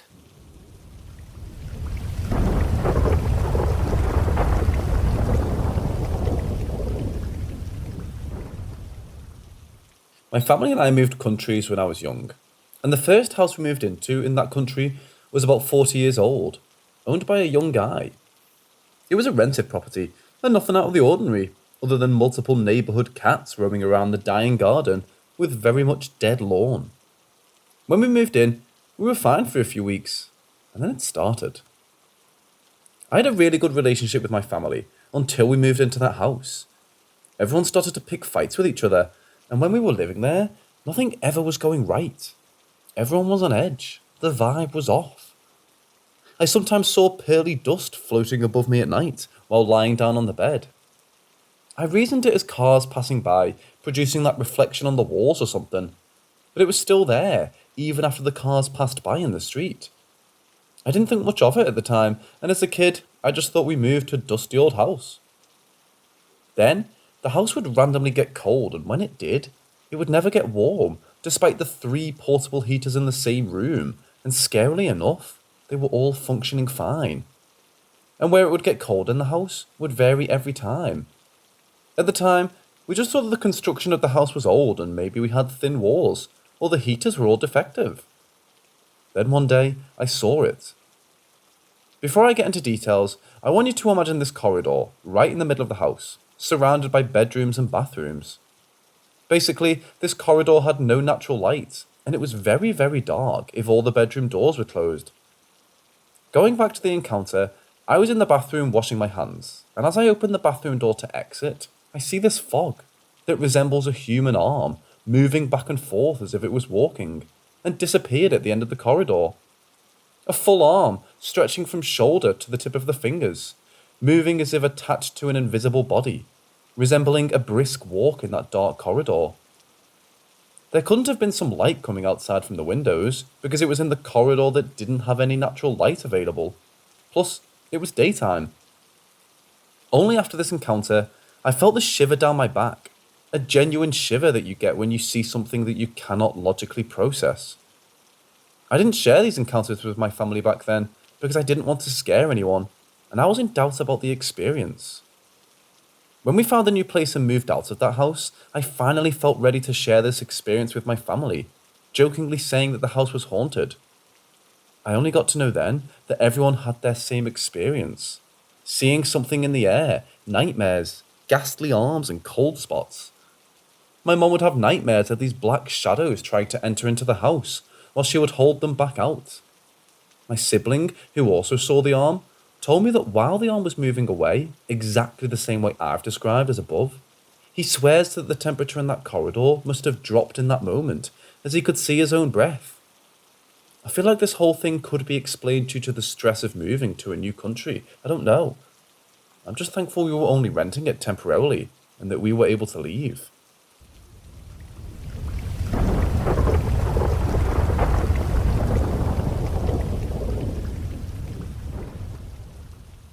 I grew up as a mixed race, mixed culture child.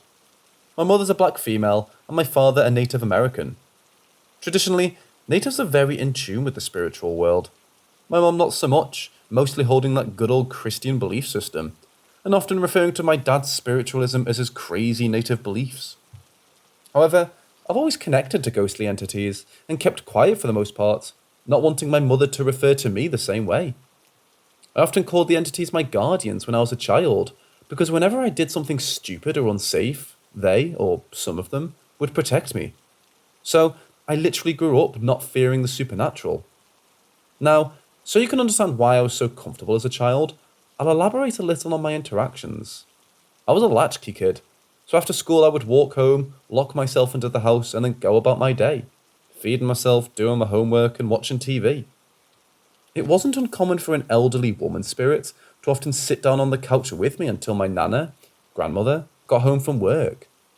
It wasn't until my teen years that I realised that the elderly woman was my great-grandmother, who had passed 6 years before my birth. Throughout my lifetime, I've interacted with many spirits, most stuck in a loop, a couple I could interact with, and one that still terrifies me to this day. I had just finished my senior year of high school, and had applied to a local community college. I was one of those students who balanced between poor enough to file for financial aid, but wealthy enough that I didn't get much. Not enough to pay for all of my classes and books. So, I started house-sitting our family and friends' animals to pay the rest. My mother's previous boss was one of those people. She loved travelling, and would often do so 2 to 3 times a year for at least a month. She was retired at the time. She lived in a rural area, with one neighbour close enough to contact, just in case of an emergency. I had been to the house twice before when I was a child, and both times I was unsettled. My mother's boss, let's call her Amy, was a teenager during World War II, and was placed in danger because of her parents' open objection of Hitler, so they fled to America. She's a photographer in her spare time. She adores Mexico, and at the time was looking to move there. With that said, she had hundreds of masks hanging on her walls, all throughout the house, accompanied with photos she took of cemeteries or gravestones. For a couple of years I experienced small things, voices, dragging noises, periodically things would have been moved. Nothing too terrifying, but when I started dating an old friend, I had him staying with me just to have immediate backup if something were to happen. When this happened, I was 21. My boyfriend had expressed some discomfort in being in the house, especially at night, to which I told him about the multiple spirits I had encountered there. I mentioned that none of them have been hostile, and as long as we left them alone, they would leave us alone, with the exception of the screaming man. He liked to stand outside of the window and scream around 3 in the morning, and I simply would ask him to quiet down. We were playing games on the second week of our stay, when my significant other had to use the bathroom. I opted to change into my jammies while he went into the darkness, when he screamed very loudly. Now, my significant other isn't easily scared, but he hightailed it back into the living area. He said that the dark entity that often stood behind the homeowner's bedroom door, which happened to also be next to the hall that led into the house from the cars, had turned to look at him. It paused before getting bigger and started running towards him. Very strange behaviour for the being, but I assumed we had upset it, so I apologised for bothering it. From then on, my significant other and I went to the bathroom together during the night. Fast forward to last week, things had gotten a bit more tense. Each entity started getting more and more agitated, until it seemed like our nights were filled with activity, and our space seemed to shrink until it was the single bedroom. I kept my keys on the coffee table in the living room, my computer for school in the family room, and a few toiletries. Those objects would appear back in my bedroom, as if someone carelessly tossed them in. Spirits I had no problems with started running away or charging at me. Eventually, I took my significant other home to see if things slowed down. They didn't. By the time my 2-month house-sitting job was done, I was exhausted and cranky. I left the house at 10 at night, being that the family would be back around 4 in the morning. And during the long drive on the dirt road, a childlike figure slowly walked across. I paused, seeing the same dark shadow that guarded the entrance to the home, and watched as it ran across the road, taking the child figure away. After a second, I continued on my way home, not wanting to slow to a stop or leave the vehicle to investigate. 4 days afterwards, I was chilling at my house finishing up my finals. My grandmother, who was diagnosed with Alzheimer's, and dog were in the bedroom behind me. My grandfather was at his aunt's funeral in Bermuda, and my mom was in California for business. I say this because I need you to understand. I was essentially alone and the only one awake. The sounds of someone dropping and dragging a large box echoed from down the hall. My grandparents have an ensuite bedroom. They had their own living room space where I was doing my work, a bathroom, closet and bedroom that hid behind a door. One that was closed. I paused in my essay, suddenly feeling the familiar unease that I associated at Amy's house. The dragging sounds never left what I assumed was my kitchen, and I by no means went to investigate. But I'd never had a spirit follow me home, and that night I didn't sleep, because that spirit didn't wish me well. When I did come out in the morning, I found my house-sitting bag torn open with all my house-sitting gear tossed about. Safe to say, I never sat for Amy again, and I hadn't experienced anything outside of the norm of what goes on at my house since. But there have been times that I can feel the hairs on my arm raise, like I was being watched when I'm at other houses.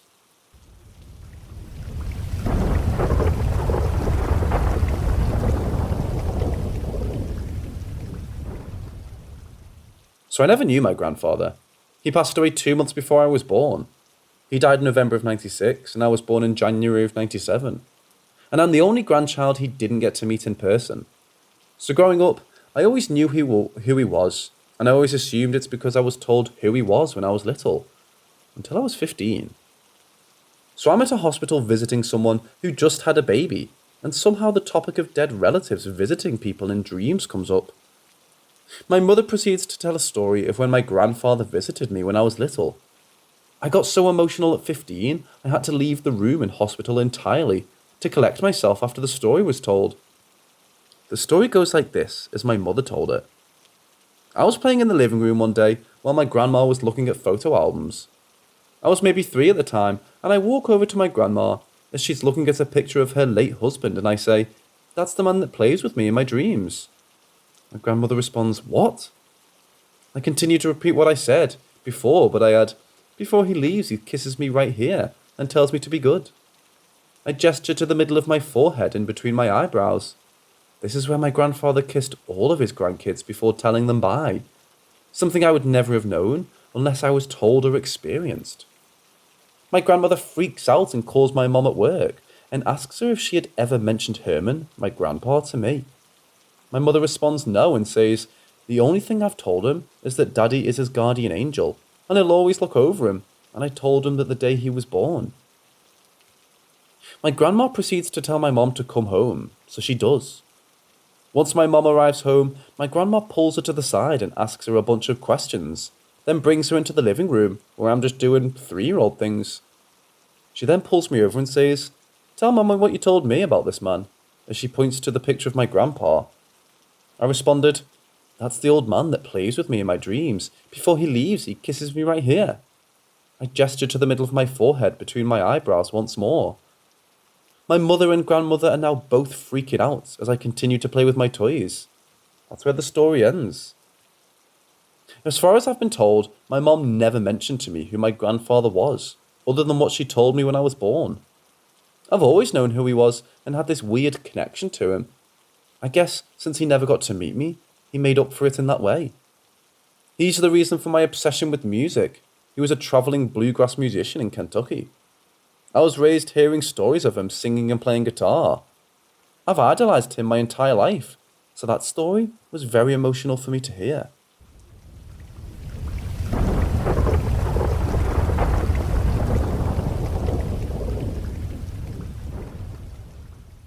This happened when I was a kid, and I'm 23 now, and it still gives me chills.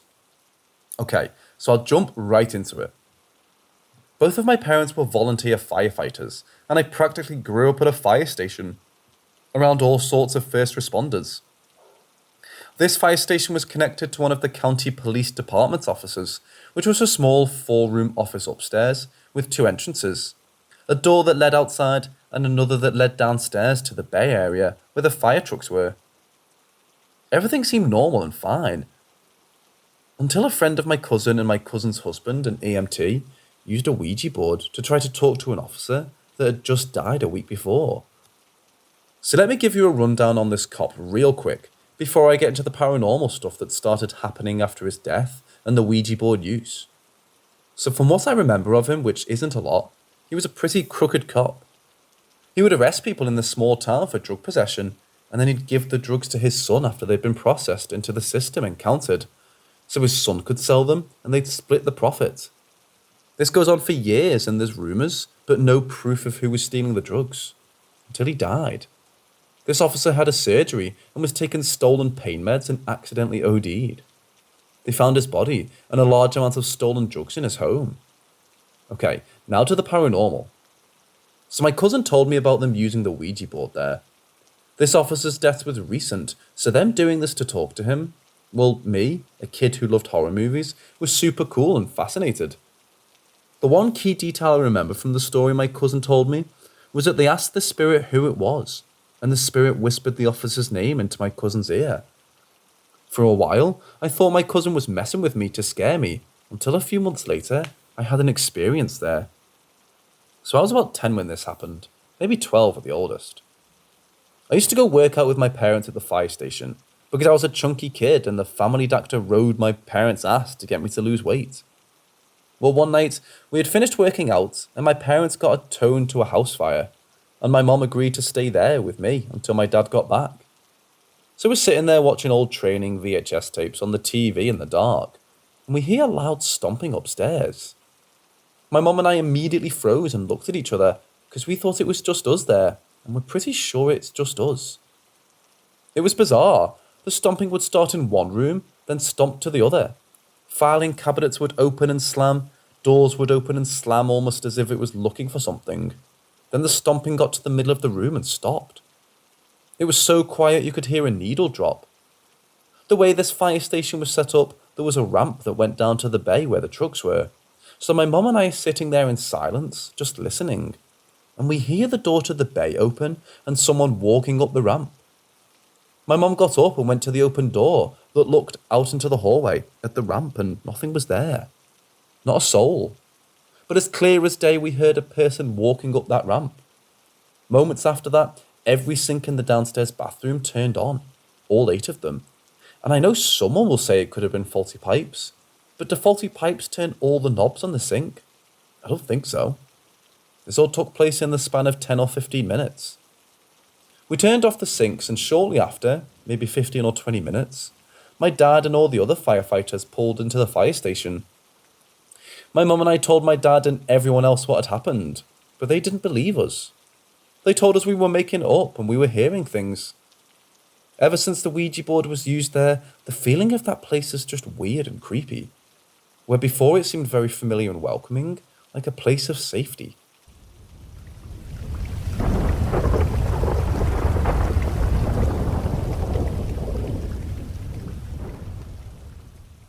I'm 27, and I've been experiencing significant experiences and premonitions since about 5 years old. Although, My earliest vivid memory of a weird experience is when I was 8. When I was 5 or 6, I just felt like I had a really weird dream. Something happened around that age range for me, but I don't know what. Age 8. Simply, I had a dream where a regular day happened, and then that day repeats itself. I always had a hard time getting up in the morning, so my mum yelled from a different room that I needed to get up. I wasn't getting up, though. Then my grandmother helped me up so my mum wouldn't get too upset with me. I finally sit up, slowly waking up and still dazed. So we lived in a 2-bedroom apartment. It was me, my mum and grandma. My bed was in my grandmother's room since it could fit 2 beds, while my mum had her own yet smaller room. I have to walk past my mum's room to get to the living room, and while walking past, my grandmother says something to me. Can't remember what exactly, and so did my mum. Fast forward to school now. I can't remember specifics about the day, but the key part is that our class was especially loud and talkative, which annoyed our teacher. So we were threatened with recess being lost if we kept being loud. She walked out of the class to handle something in the school, and so we had it. We started off at a good volume, but over time got ridiculous, and the teacher came back saying she could hear us from the hallway. The door was closed, and so we lost recess. Day ends, back home, sleep. And then I woke up, and the exact same things started happening. Once my mum yelled at me again the same way in the morning and my grandmother helped me up, I started to notice the patterns. Except, at the moment I had a clear memory of the whole day. So when I walked past my mum's room, I said what my grandmother was going to say and she looked at me like, "How did you know?" I shrugged my shoulders in confusion. I wanted to tell her, and now wish I did, but I wanted to see if the day was going to end up like my dream. Despite that small moment, everything proceeded as I saw in the dream, so my mum appeared and I completed her words too. She was also surprised, but again, I just make it seem like I'm being weird and ignore their questions. Now at school, I'm sure I'm living the same day again. I spent most of class finishing everyone's sentence at times, but no one took any real notice. When the teacher left the room again, I told the class to shut the fuck up, or else we'll lose recess. I don't know. A lone 8-year-old kid convinced a class of 23 plus kids to shut up, better than most teachers, but it happened. I did it just in time because around 5 minutes later the teacher walked in and praised us for being quiet because she could hear us down the hall at first, but then got quiet as if she knew she was coming. From there, the day was completely different because we had recess. Ever since then, I've always had a fear I'd wake up at the age again, making this all a dream. Thanks 2020. Age 10. This was my first time having premonitions while awake. I can't remember when exactly, but I know it was spring summer solstice because I was still in school as this happened during aftercare. I attended a private school that had aftercare, where we would play outside or stay in the auditorium or cafeteria room until our parents picked us up.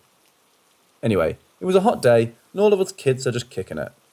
My friends and I are in the swing set that faces the black top, where we all usually play games like dodgeball, etc. There were some kids playing soccer, and all of a sudden, I had a vision exactly like That's So Raven, where I stared blankly and see what was going to happen with a bright yellow glow and vignette. And then it went away, and I come back to reality. My friends noticed what was happening and was asking me what I was looking at. I point to a kid running with the ball and say, "He's going to fall in 3, 2, 1, and then he fell and flipped over. My friends lose their shit and ask me how did I do that? Of course it just happened, and I'm just as confused. I had a total of 5 visions that day, but only remember 3. The other one was seeing my friends sitting on the playground trucks and getting chased by bees. Specifically, I see my friends on the trucks and one of them yells, "Nothing's happening," and then they get attacked by bees from a bush. Once again, for this vision, it happened randomly, but this time I didn't know when it would happen. My friends were all into my visions, so I told her what I saw, and so they ran up to the trucks and sat and climbed on them. A couple of minutes goes by, and then one of the girls said, "Nothing's happening," and then they got bombarded by bees. At that point, we're all convinced that I can see into the future. Last vision was seeing the earth blow up, lol. If it helps, all my vision I had was from my perspective of where I see it, not any other angle. So if it is true, I guess I'll be in space watching the planet explode. Then again, 3 of the 5 visions came true if I'm correct. I definitely know, because I can recall feeling disappointed that not all my visions were accurate. Age 14, now.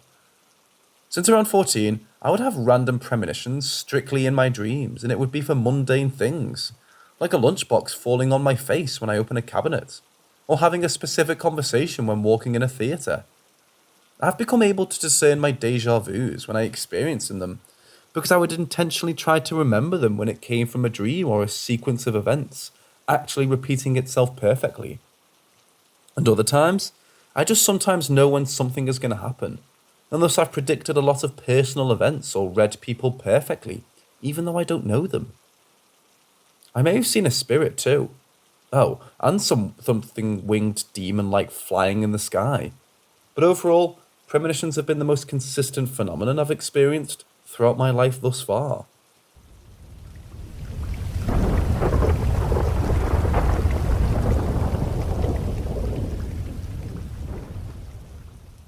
Technically, exorcisms are rituals done by ordained priests. But they did exorcisms with priests, deliverance rituals if without a priest, visited haunted places for research, etc. We had a storage and collection of occult items, cases being documented and reviewed by their ministry. They guested in schools, institutions, prisons, for example, talking about the importance of spiritual warfare. My dad also had a meeting with the late Pope John Paul II in Rome back in the early 2000s, and appeared in local media from time to time. They also did pilgrimages, local and international, alongside talks focusing on spiritual warfare. I have tons of photos to support this. He was like the Warrens and John Constantine combined. So I'll be focusing on my perspective growing up in a very religious family, a life filled with preternatural and supernatural events, which also might have led to my father's demise, as per the team of the chief exorcist of our archdiocese, who handled my dad's case in the end. I'll be going back to some history first, as documented by his ministry and the accounts of my uncles and auntie. He grew up with some abilities, as simple as turning the TV on and off using his mind, to being an experienced practitioner of astral projection. With astral projection, he was even able to help the military to locate a plane crash by giving exact coordinates in a rural mountain region, and identified the bodies by directly speaking with the victims, no survivors, since he worked for that airline too. With those abilities, a group of cultists was able to locate and identify my dad, through astral projection as well, insane, and went to our house and tried to recruit him. He was open arms with them until he felt so much negative energy emanating from these people. He drove them away and felt he was starting to get possessed and tried to run over our maid with the car. Now coincidentally, his priest friend came by. He was supposed to be a priest but left the seminary when my grandpa died to take care of my grandma, just to visit him and witness my dad's possession and exorcised him. This is when his spiritual path started, after his priest friend left. He had a vision of the roof opening up to the sky and saw St. Michael the Archangel, intense light, drew his sword and reached out to him. My mum and our maid witnessed this and were all dumbfounded. This happened in the early 1990s. He went soul-searching for 40 days and nights in Mount Banahar, a holy mountain, where we met different personalities. Fast forward, all possession cases that our parish, national shrine receives were being led straight to our house. Not just that, local and international cases happened, as well as that my dad handled, in the years that came. Growing up, we were taught to pray exorcism prayers and the rosary, all in Latin since we're susceptible to attacks given my dad's exposure. It was a common occurrence to wake up in the middle of the night to pee and hear someone screaming at our garage where the cases were being handled, and would just tell myself, here we go again. Our house also became a gateway for spirits. Given the exposure of my dad to these entities, a lot really latched onto him, good and bad, and also shared a good number of personal paranormal experiences with them. My dad passed away in 2007 due to kidney cancer. He only had 4 months to live after being diagnosed, from being normal to his passing. Many ruled out it was spiritual warfare, because when my dad was already bedridden, paranormal shit came by storm and was the worst. 5 demonic entities were in the house, handled by the team of the Chief Exorcist of Manila. It was crazy. When my dad was also in the ICU, he practiced deliverance on a fellow comatose patient due to an entity harassing this patient in the hospital. I have so many stories to tell, specific cases and personal experiences being the son of this man. But when he passed, everything died down. Paranormal and preternatural experiences happen from time to time, but not as often as when it did when my dad was still alive. I'm now agnostic for personal reasons, but demons are real.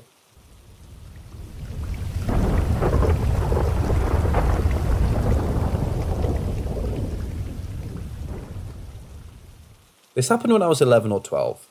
I'm 28 now, and I was staying the night at my friend Danny's house, who lived just a few houses down from mine. There was a large pond behind our neighbourhood, and we spent a lot of time there growing up. We'd go fishing, ride bikes, explore the small forest, etc., but we really enjoyed catching turtles and tree frogs. Might sound weird, but what can I say? We had somewhat of an obsession with reptiles and amphibians. Another thing I should note is that there was an old Native American trail that went through all the backyards in our street. It wasn't the Trail of Tears, but it was related to it in some way. I don't really remember. Back to the story. I was up late playing video games with Danny, and after a while we wanted to do something else. It was close to midnight, but we decided to go out and try and catching some tree frogs. A family that lived in a nearby house had gone on vacation, and they had a perfect backyard for catching frogs. We hopped their fence and started exploring. Almost immediately, I started getting a weird feeling. I had the feeling we were being watched or something was nearby, and there was this odd energy in the air. I don't know how to explain it, but something just felt off. I remember feeling afraid, but I had no reason to be. We'd done this kind of thing many times before, and it never inspired fear. About 10 minutes in, we thought we heard the frog saying, "Help me," in a croaky, froggy voice over and over again. The weird thing is, we couldn't see any tree frogs with our flashlights, and the yard wasn't that big. They started chanting in unison, and that made it much louder.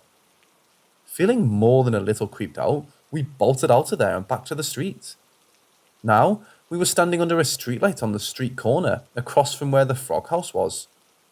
I looked up at the light and noticed at least 15 dragonflies attached to each other, like the human centipede.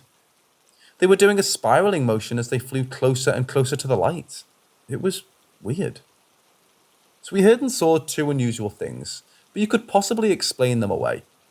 What happened next, however, made absolutely zero fucking sense. After the dragonflies did their thing and flew away, Danny and I remained standing under that streetlight. We began talking about the strangeness of the frogs in particular. We both heard them croaking the same phrase, and we were pretty much just saying what the fuck was that about. At some point during the conversation, I was instantly overcome with the most intense adrenaline rush I've had in my life. That feeling of fear without a source, while at the frog house, was back, but much, much stronger. It was like my fight or flight response was signalled for no reason.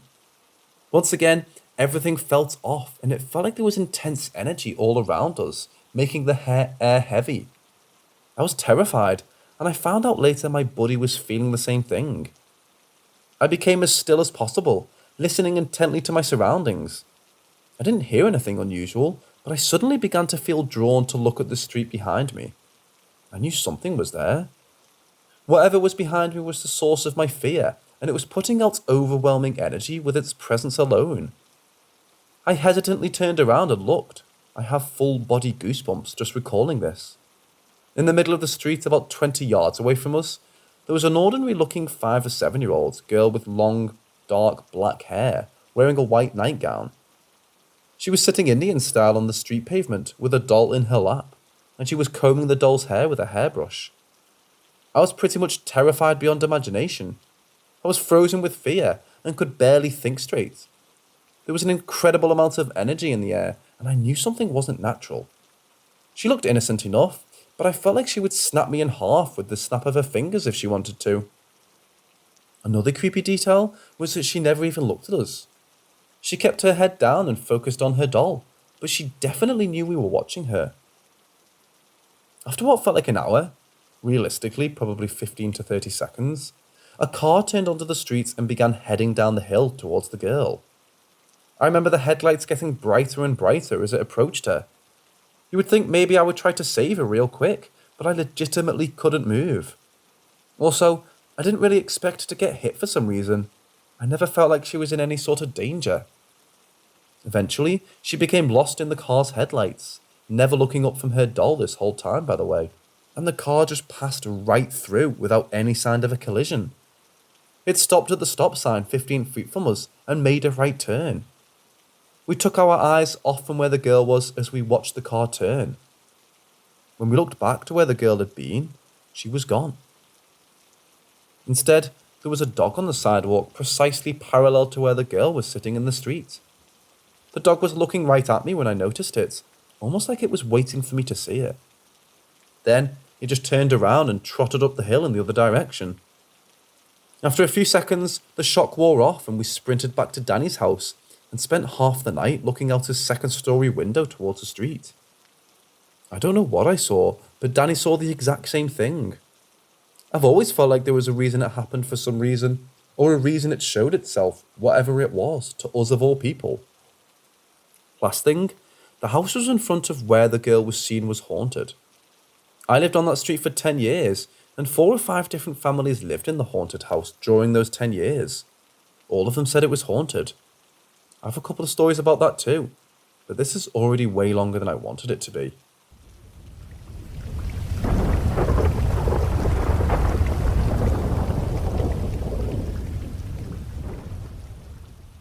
I finally got in touch with one of my friends and asked her to remember my graduation party as hard as she could, before I talked about the event. She remembered it down to the overcast weather, etc., but didn't remember the actual sound itself until I mentioned it. I tried to transcribe her exact words as best as I could while she told me. Yeah, wait, I vaguely remember something like that. I remember a really loud noise like a plane landing and everyone just being like, what the fuck was that? Holy shit. Kinda looking at each other. And then afterwards, brushing it off as a plane since no one knew what it was. But we all looked and I didn't remember seeing anything outside. It shook the entire house down to the nails in the floorboards though. Everything was rattling like crazy. That same year, 2012, in mid-July, I heard loud bangs coming from the sky late at night. I know it wasn't thunder because it wasn't rainy or humid out and hadn't been all day. It definitely didn't sound like thunder either. You know the sound of a dumpster getting slammed back down after it's lifted by a truck? It was like that. Loud, but sounding like it was coming from a small area, directly in front of my neighbour's house. I saw flashes of light right afterwards. It was loud enough that I asked my mom if she had called the neighbours, but she hadn't heard a thing from inside the house. So yeah, that's what my friend said. In my other post, I read that someone else from Eugene, Oregon, the opposite coast as me, I'm in the northeast US, experienced similar events later that year in December 2012. A lot of people were suggesting covert government or military activity. LRAD and Gabriel's trumpet were amongst a few mentions. Many also reported a generally unsettling, insidious feeling throughout and beyond 2012. My thoughts on that? Could this be a government or military activity? I live near a small military base that is used as a weather station, and for the local CAP program, pretty much the Air Force ROTC for those unfamiliar. Nothing other than small 2 to 4 passenger Cessna planes or the occasional helicopter ever takes off from there. It simply isn't large enough, and I've personally jogged the entire perimeter. I was in CAP in high school. During my entire 15 plus years living in that house, there wasn't a single aircraft loud enough to hear from the base. One thing that might be unrelated, but is definitely worth mentioning, I also live near a long-abandoned Air Force data center. It's in a restricted area, deep in the middle of a forest preserve. The buildings have been entirely gutted, but remain standing, too hazardous to the environment to be torn down. There are also a ton of large World War II-era storage bunkers along the trail, all locked up tight. I used to hike up there a lot with friends to spray paint, do drugs, other hood rat shit, until we started hearing loud bangs at all hours throughout the woods that would reverberate across all the trees. One of the final straws for me was one afternoon when my friend and I were up there alone, and a small yellow helicopter-looking drone hovered over us from about 150 to 200 feet, in the air. It stayed locked on us even after we noticed it and ran inside one of the buildings to get away. After that, I noticed it started becoming more heavily guarded by intimidating-looking park rangers, literally down to the cartoonishly large white vans and tinted sunglasses. But I got the sensation it was being guarded by something else, long before the drone/ranger/any of that. I always felt like I was being watched up there.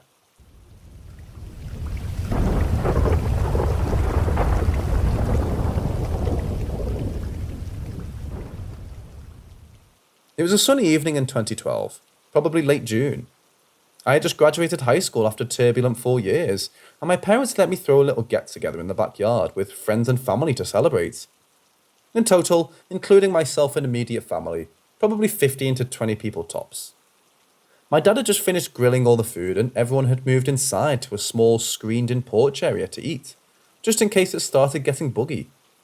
Cliché, here's where it gets weird part. Everyone was just sitting around eating and talking and in good spirits. Suddenly, the sky gets very, very overcast. I live in an area where sudden storms aren't really a thing, and it didn't feel humid, so it didn't seem like a rainstorm of any kind. It was as though someone switched the sky to a flat grey, where it had been cloudless and sunny moments before. As soon as I noticed how grey the sky had suddenly become, a horrendously loud noise rang out across the sky. It sounded like a passenger jet engine was landing in our backyard. A hush fell across the entire group, and everyone looked nervously at each other. No one said a word. Even my dad, a 6-foot-something Norwegian raised by Air Force vets, looked seriously, genuinely rattled. A look I had never seen on him before, and never have since. The even stranger part, it passed as quickly as it came, and no one spoke about it once the clouds lifted. It was as though time had frozen during that moment, and then everyone went back to normal, sort of. The rest of the night just felt strangely off. Everyone acted kind of robotic, like actors in a play or NPC characters. The air felt tense. No one I've spoken to remembers it. Not my parents, my friends, my family members that were there. Even my sister, who remembers what she wore on the first day of kindergarten, didn't seem to remember. Even weirder, I forgot about it until now. I only remembered now that my parents are selling the house. I'm just sitting alone in an empty house in that exact spot, and the memory just came flooding right back. I remember rushing to the window with my friends to try to get a look, but I straight up don't even remember if I saw anything or not, which freaks me out that my own memory is so spotty.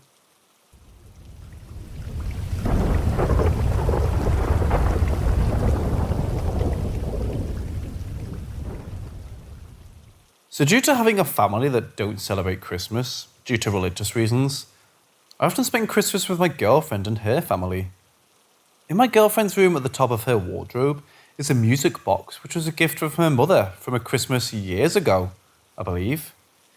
It's just a little wind-up music box that you twist and it plays "We Wish You a Merry Christmas." Anyway, we'd all done the standard opening of the presents, pulled some crackers, said Merry Christmas, etc. Then me and the girlfriend and her mum went upstairs to put the presents somewhere out of the way. My girlfriend's mum was talking about how her own mother, who died a few years ago, and how she loved Christmas and wished she could still be there with them all. Straight after that, this music box starts going off on top of the wardrobe, way too high for anyone to have reached and turned, and nobody had even been near that part of the room. Also, interestingly, my girlfriend's room was previously her grandmother's room, and my girlfriend only moved into the room after the death of her grandmother. My girlfriend's mother believes it to be a message from her own mother, letting them all know she's still with them. We're all not sure, but it was interesting timing nonetheless, and I've no idea how it would have been set off otherwise.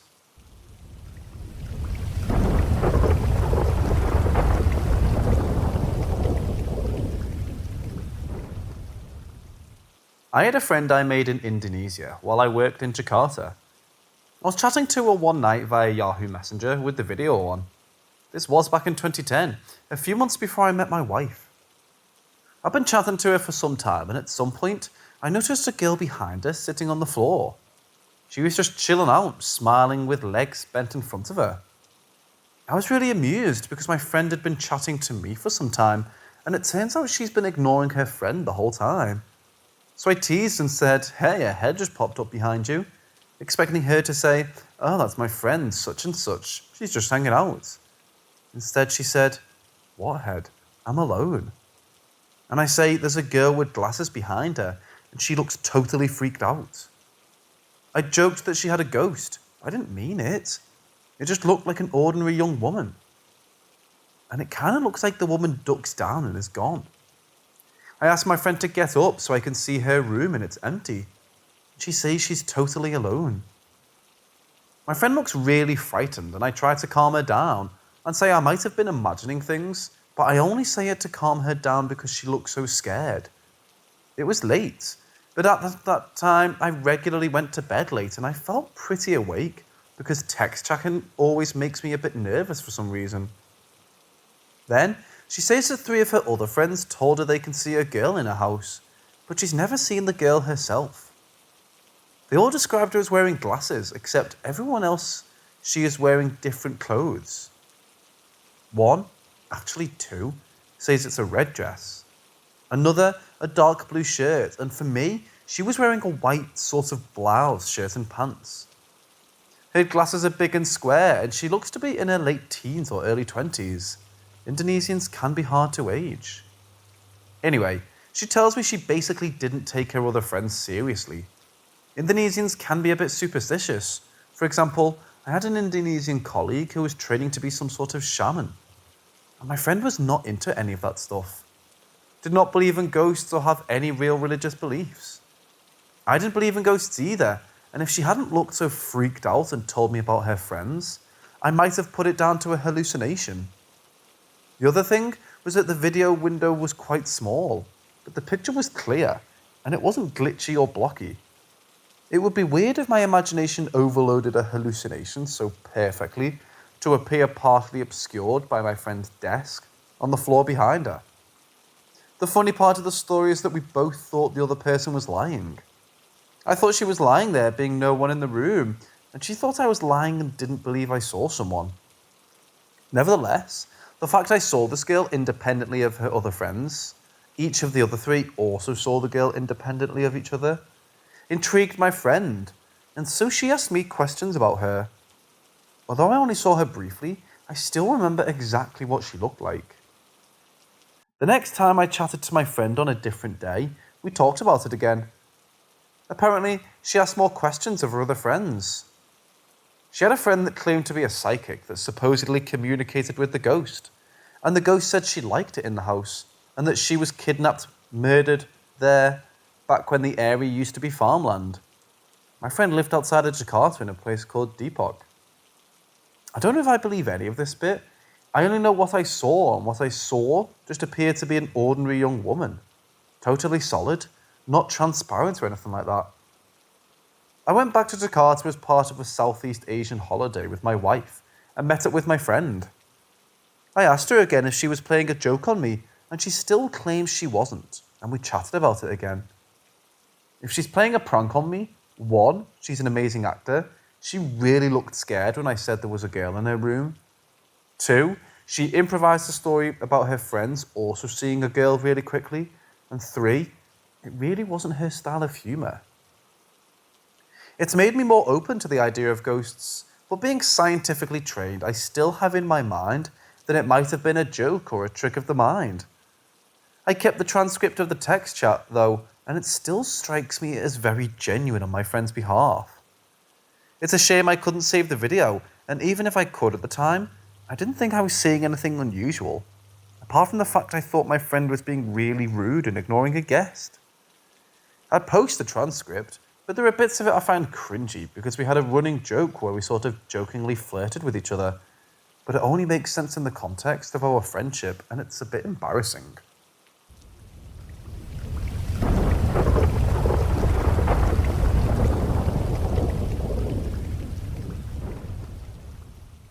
This church has been in the same location for nearly 200 years. Although the buildings have been updated, you can't go in the church outside of normal operating hours or in small groups without having an experience. I have several stories that I would like to share, but I'll start with the first thing that happened to us. This took place when we were around 12 to 13 years old. My friend, David, the custodian's son, and I were at the church helping to set up for an event that was to take place later in the evening. While we weren't completely alone, there were only a handful of people in the building, all of whom were on the ground floor. We were tasked with the mission of retrieving a roll of tape from the second floor, so we took a shortcut through the back of the church that has a very narrow staircase that leads directly into the sanctuary. Our destination is the secretary's office, which is right beside the sanctuary. As we're walking through the sanctuary, we both hear what sounds exactly like a very loud heartbeat, coming from no particular area. We run out of the sanctuary before even getting the tape and try to figure out where the sound may have come from, coming up with the conclusion that it was supernatural, considering there's no type of instrument in our church that could have made it. And it was too loud to be coming from the ground floor where everyone else is. Fast forward to a few weeks ago, and we're having a gathering at the church. The area where the previously mentioned staircase is has always been a popular place for the kids to play that is out of the way. So I'm in there with the kids because most of them are my cousins, and I like to pick on them. They were all daring each other to go into the small storage area that's under the staircase. My youngest cousin, about 5, crawls out from under the stairs and says that he saw something under them. I ask him what it is, to which he replies, "I saw a beating heart." He's never heard me talk about hearing a heartbeat, so it gave me chills hearing it. I've also never considered him someone to have a wild imagination either. May have been a coincidence, but with all the experiences I've had in that church, I'm tempted to believe him.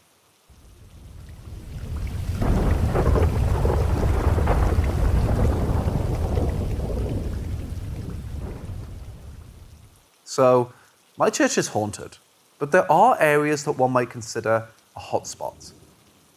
These areas are the first floor men's bathroom, the bridal room, which is beside the staircase mentioned in my first story, and the baptismal, which is connected to the third floor bathrooms. After years of being the custodian's son / part-time custodian, my friend has experienced pretty much all the notable spirits and ghosts that are in the church. One of these spirits is little more than a mild inconvenience due to the fact that it likes to throw a wet paper towel in an otherwise clean hallway. My friend had told me about this spirit's antics before the story I'm about to tell occurred. My friend and I were around 16 when this happened. My friend was playing basketball with 2 other friends from church one day during summer break. This was midday, so there was no one else at the church, and the church remained locked until we decided to go in. Being the custodian's son, my friend had a key. While taking a break from playing, all 3 of my friends swore that they saw the blinds in one of the windows on the 3rd floor move like someone had brushed their hand from top to bottom. Me, not being a big basketball person and was not at the church to witness this part, immediately after they saw the blinds move, they called me to tell me that they were going to go inside to investigate if I was interested in joining. I arrived a few minutes later and we went in. Obviously, being an old building, the church has a tendency to make noises, but some of these are very distinguishable footsteps. One of my buddies put his phone on the voice recorder and sits in the first pew of the sanctuary while we're wandering about the rest of the building, hoping to record some of the noises we kept hearing. We place the phone down and head to the 3rd floor. Nothing paranormal occurs on our first pass, but for some reason, we decide to take the same exact path that we had just taken over and over. On our second go-round is when we notice something strange. There's a broom propped up in the doorway of the men's bathroom on the 3rd floor. This broom was without a doubt not there on the first pass. We don't think much of this until our 3rd trek, when we notice that the broom is still in the doorway, but in a different position. The thing about it was that the broom had not slid out at the bottom, but had been stood up. We continue on this path maybe 3 or 4 more times, each time the broom has been moved to a different position in the same doorway. We decided that it had been long enough, so we went to check on the phone that my buddy had put in the sanctuary. We all go in and begin listening to the recording when we realise how stupid of an idea it was, because we couldn't tell what was us and what wasn't. That is, until we hear a loud tap that sounded like someone is coming from a few pews behind the phone. The tapping gets closer. Then one more tap even closer. Finally, there was what sounded exactly like a triple tap on the screen of the phone. After listening to the recording, we decided to check on the broom one more time. As we reached the 3rd floor, there are 2 very obvious things that have changed. 1, the broom is now in a different doorway. And 2, there is a wet paper towel laying in the middle of the hallway in front of the men's restroom. My friend claims to have seen a reflection that wasn't ours in the window across the hall from us, and that's when we decided that we were done ghost hunting for the day. A couple of years later, one of my buddies is helping his dad, who's a plumber, renovate one of the bathrooms in the church. As they headed to the bathroom, my buddy spots a familiar sight. In the middle of the hallway, lays a wet paper towel.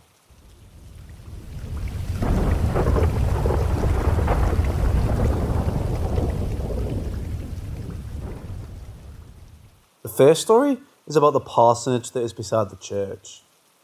For those of you who may not know, a parsonage is a house close to the church that the pastor lives in. Anyway, at the time that this happened, we had a temporary pastor who had been living in the parsonage for a little over a year. The pastor had a son who was my age and told me and my friend this story. While living in the parsonage, he always had a bad feeling just from being in there. His bedroom was in the basement where this story occurs.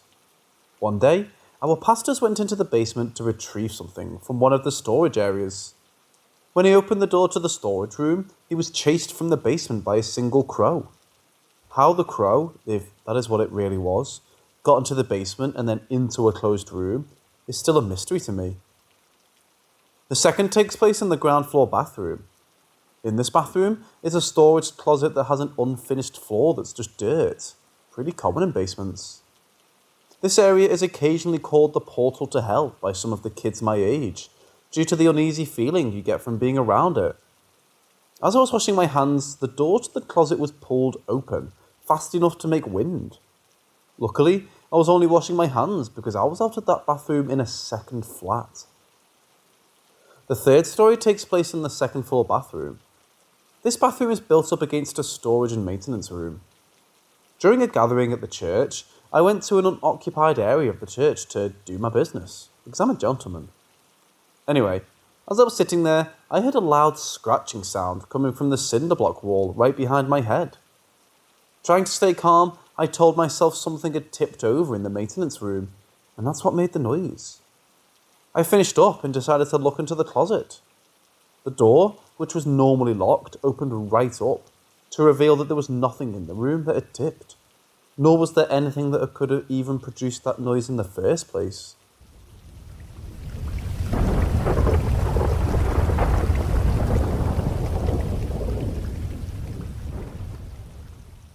My friend David and I were at his graduation party, and we were telling one of his other friends about some of the strange things that go on at our church. David's friend didn't really believe the stories, so we decided to take him to the church that night when we knew no one else would be there. We get to the church around 9 p.m, unlock the doors and go in. All the lights are off, so we're going room to room, turning them on as we go. Almost immediately, we all hear footsteps on the floor above us. We finish going through the first floor, and as we're ascending the stairs, we hear footsteps come to the top of the stairs, which is around a landing halfway up the staircase. In the window on the landing, we can clearly see an outline of what looks like a person. At this point, our friend had decided that he had gotten enough proof to believe our stories and was ready to leave. We were standing in the parking lot facing the door, arguing over who was going to have to go back inside and turn all the lights off when, all of a sudden, there are 3 very distinct taps on the nursery window. The nursery's on the second floor and on the side of the building we were facing. That made the decision about turning the lights out a bit harder. Fun fact about the nursery. Once we got back to David's house, we were telling his mom, the actual custodian for the church, about what had happened, and she told us that she hated to go into the nursery while she was alone, due to the feeling she got going in there. She also said that the old wooden rocking chair that was in there would almost always be rocking when she went in to clean, so she would go clean something else and wait for whoever was in the rocking chair to finish up.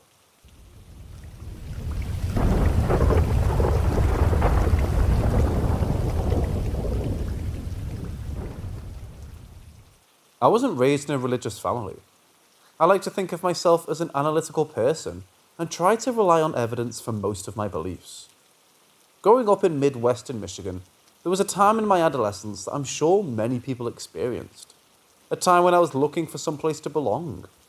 While many teenagers drive their parents nuts by surrounding themselves with drinking and drugs, my rebellion was in the form of a church in my hometown. I had a pretty robust youth group, and they accepted me quickly.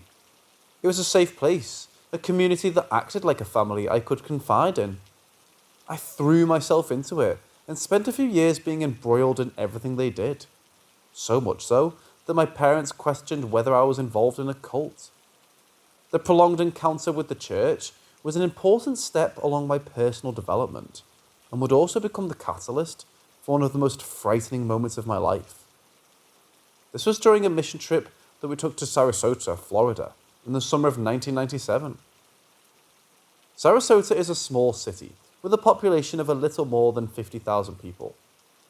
The city was very socio-economically divided, being populated by the very rich and the very poor. The mission trip was located at a modest Baptist church within the city. The purpose was to conduct a vacation Bible school, VBS, for the children that lived in the neighborhood, mostly economically disadvantaged youth. I knew nothing else about the church. We were given no information about the congregation or beliefs ahead of time.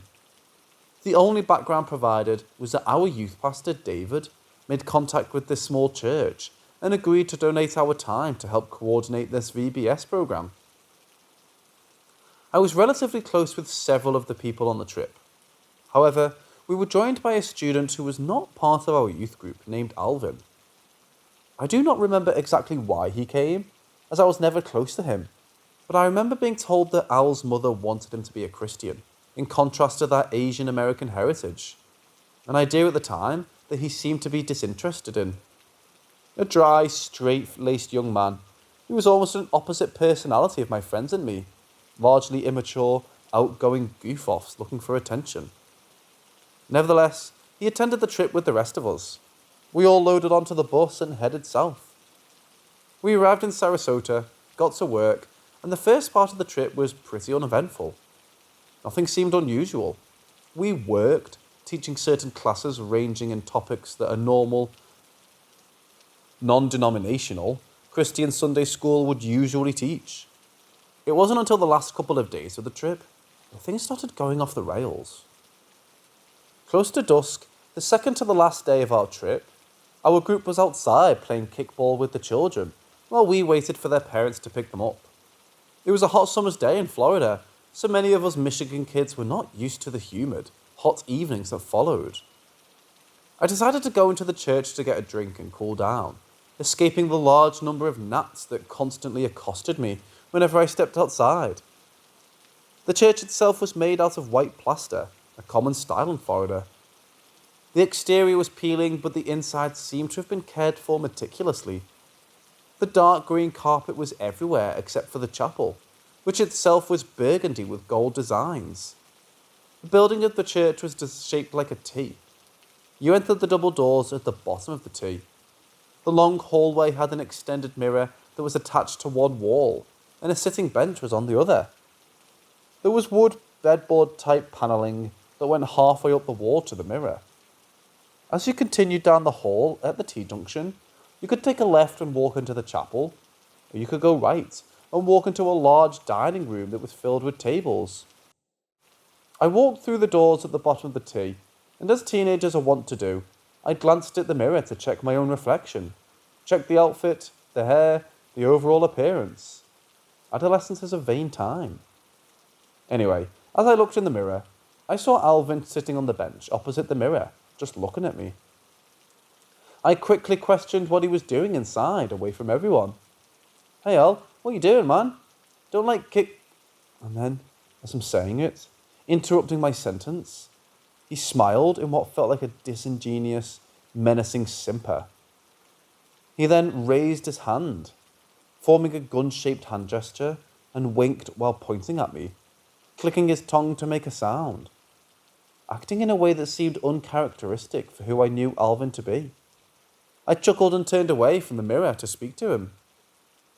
As I did that, I realised there was no one there. I looked back at the mirror to confirm what I was alone in the hallway. I didn't understand. I didn't just see him out of the corner of my eye. I mean, at first I did, but I then looked right at him into his eyes, with the mirror simply as a conduit. I heard the sound of his tongue making what would soon be a familiar clicking sound. When the image of Al disappeared, the fright washed over me in what seemed to be similar to a panic attack. A tingling that transformed my warm body into a shaky, nervous husk of who I usually was. I ran outside and grabbed the first person I came in contact with, my friend Ronnie. Ronnie and I were not extremely close, but we had fun together because we were both outgoing, obnoxious, overconfident males that focused more on fun than on the purpose of our visit. When I approached him, I immediately saw in his eyes that he knew something was wrong. "Dude, I don't know what's happening. I just saw something super weird. I feel like I'm losing my mind." "What happened?" Ronnie asked, starting to smile with some humour at how freaked out I seemed. I walked inside and looked in the mirror to see Al just sitting there, smiling at me. But it wasn't Al. It looked like him, but when I started talking to him, he just stared at me and made this gesture. At this point, I showed him the finger-pointing, winking gesture. Something about the way I recreated the look seemed to take the smile from Ronnie's face. When I started talking to him and I turned to continue the conversation, Al wasn't there. As if we were thinking the exact same thing, we turned to look and find where Alvin was at the moment. Our eyes scanned the crowd in opposite directions, both arriving at the same point where Al sat, watching the kickball game. He wasn't partaking, as I remember him to be a sober, pensive kid, not the kickball type, and definitely not one who would have given me some weird pointing gesture while winking. Al is all the way over there, so what was it? A ghost? Like a demon or something? Ronnie asked, shocked. "Dude, how the crap should I know?" We spoke in a very strange surfer-like dialect for two mid-Michigan boys. I then saw this look of what seemed to be an understanding wash over Ronnie's face, like it all made sense to him. He said, "You know what? This is right. This is Satan. He's trying to distract you from doing God's work. He has no power here. Let's go tell him." I followed Ronnie into the church, like we were on some mission. It was empty again, but I felt this cold, uneasy feeling as soon as we stepped inside. As I stepped, it was the middle of summer in Florida, and we were inside an old church with a barely functioning AC unit, but I remember instantly being chilled. And Ronnie starts yelling, "Hey Satan, you ain't got nothing on us. Bring it, you can't stop us. What you got?" Did I mention we were overconfident? We waited in silence for what seemed like an eternity, but was probably only 30 seconds. Nothing happened. We looked at each other, seeing what seemed to be a creeped out factor showing on each of our faces. We paused for a split second, then began laughing out loud at the ridiculousness of the situation. Maybe I just overreacted. Dramatic teenagers and whatnot. The evening ended after the last adult arrived to pick up their child. My youth group and I loaded the bus and headed back to the condo that we had rented. It was dark by this time, and I had calmed down a bit, momentarily forgetting what happened. The bus ride took some time, so I usually would just sit there looking out the window at the landscape that were unusual to me, a boy from the north. We drove along the coast, passing interesting architecture surrounded by unfamiliar foliage, common to the Florida ecosystem. As we rode, I looked out the window and saw a person sitting on a large stone sign for a different church, a Roman Catholic cathedral. I squinted to see him, as I was curious what the character was doing sitting on such a fancy-looking stone slab sign. As the bus got closer and closer, to my growing fright, I started to realise that the person sitting on the slab was someone I knew. That person was Alvin. He was sitting on the sign, looking down at his feet as he kicked them, resembling that of a much younger boy. As we passed him, Alvin sitting on the sign, he looked up from his feet and looked directly at me. His eyes were not Alvin's eyes. They were different. Another older, wiser man's eyes, piercing through the notion and distance. He looked at me and smirked with that menacing, threatening grin. As we began to pass, I turned my head to look to the front of the bus. Just a few seats ahead of me, Al sat, quietly doing what I had been doing a few moments before, looking at the water. I looked back out the window as we passed. The other Alvin raised his hand into the familiar gun-pointing gesture and pointed at me. What was even more strange, I could hear the clicking sound in my head, and I'm not sure how to explain this, but it wasn't coming from me. It wasn't my common inner monologue voice. It was something else. He winked. For the lack of a better phrase, I began to freak out. I shouted and drew attention from some of my friends, my assistant youth pastor Jason, and my pastor David. I remember thinking that I was losing my mind. The intensity of faux Alvin's eyes and the click of his tongue playing on repeat in my brain, and no one seemed to understand my panic. David said we would talk about once we got settled back at our condo, and I should just take a breath. We arrived at the condo. It was lavish accommodations to a small down kid, causing me to wonder how one would arrange payment for such a place, especially for a gaggle of teenagers.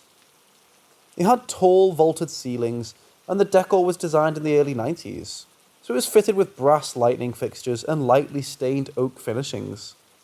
Exiting the bus, my knees were shaky. A fog of embarrassment settled over me as other kids gazed with an obvious wonder that only children with a lack of decorum would show. My youth pastors took me into the back bedroom away from the kids, giving me a pint of Haagen-Dazs coffee ice cream that assisted in calming my nerves. Once settled, they proceeded to talk to me about what they thought was happening. David gave his version of what he believed was transpiring. There's a war happening. A war between heaven and hell, where angels and demons are in a battle for the souls and sanity of God's followers, David shared. And what you and Ronnie did was incredibly stupid. You challenged Satan to a battle that you cannot win. He's too powerful. That was his foothold. You need to be more careful. This did very little to calm my nerves. It seemed uncharacteristically morose of David to be that blunt, especially with a teenager. He continued. Do not do that again. If you keep doing the right thing, God will protect you. But you cannot tell anyone else that this happened. It spreads fear that Satan thrives on. Being a native young Christian at the time, I believed him. I thought that this war could seem possible, but I also trusted a mentor that I shouldn't share my story. And I would follow that advice for years. I went to bed early that night, trying to move past this experience. Alvin's face and the clicking gesture continuing to haunt my thoughts. It didn't work. The next day was our last day at the church. We were done coordinating the VBS program, but the leaders of the church wanted to treat us to a dinner as a way of saying thanks. I didn't think about it at the time, but it was very strange that we hadn't met the pastor or the church until this dinner. Beforehand, we had picked up all of our belongings and were prepared to leave once we finished dinner. We all sat on the east side of the church, in the dining area with all the tables, eating the spaghetti dinner that they had provided us. It was a happy scene. I looked around at everyone enjoying the meal, laughing and joking around the tables.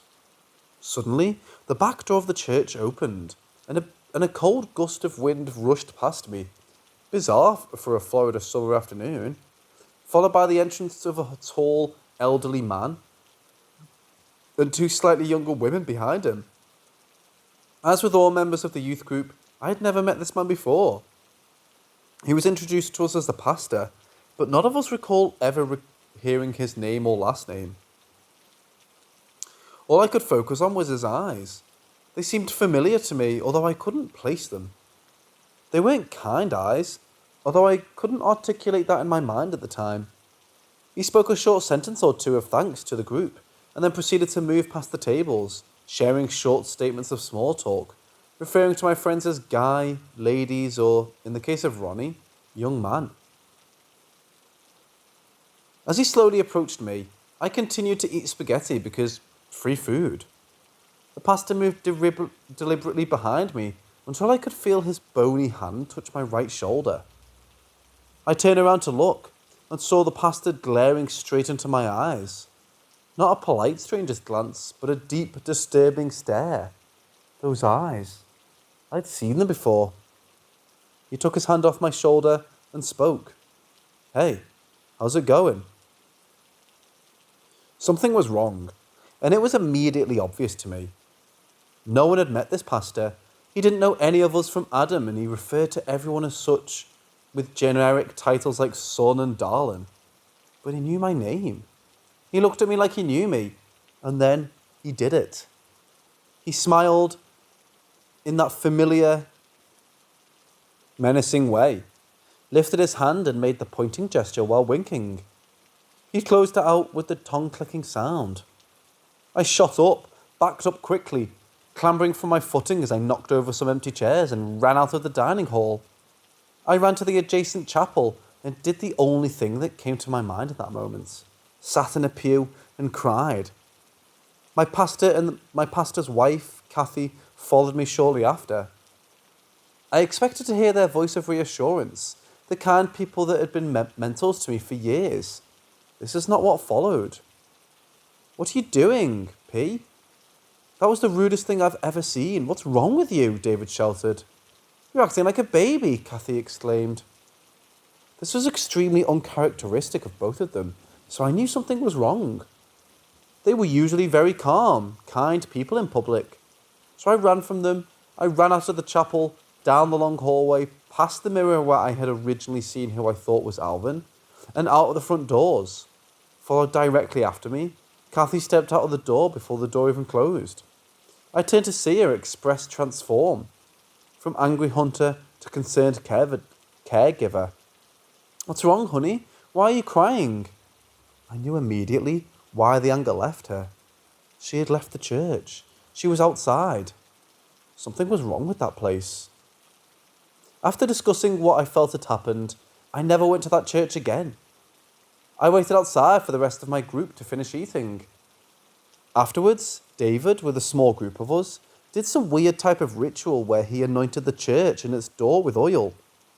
He read some scriptures that were unfamiliar to me, and we boarded the bus and left.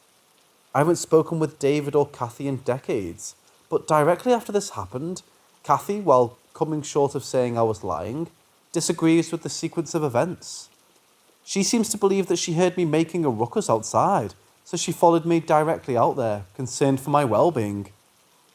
David remembers being angry at me, and while he seemed more docile out of the building, he seemed to treat me differently afterwards. The church itself seems to have been disbanded. I cannot find any mention of the church on the internet, and members of the youth group that I have kept in touch with have gone to Sarasota and not been able to find the location. Even though we took the same route several times a day, one particular friend said there's just a field where the building used to be, as if this experience had never happened. Because David had told me that I shouldn't talk about what had happened, I didn't discuss this experience with any of my church friends, at least not for a long while. A few years later, I spoke about these events with friends.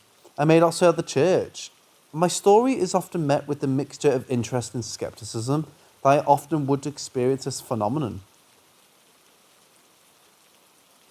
I've since left the church and personally have arrived at a certain level of agnosticism.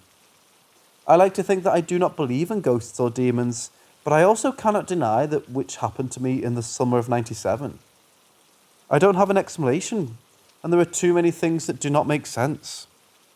I hope that I just had a mental break of some sort, because the alternative is much more frightening.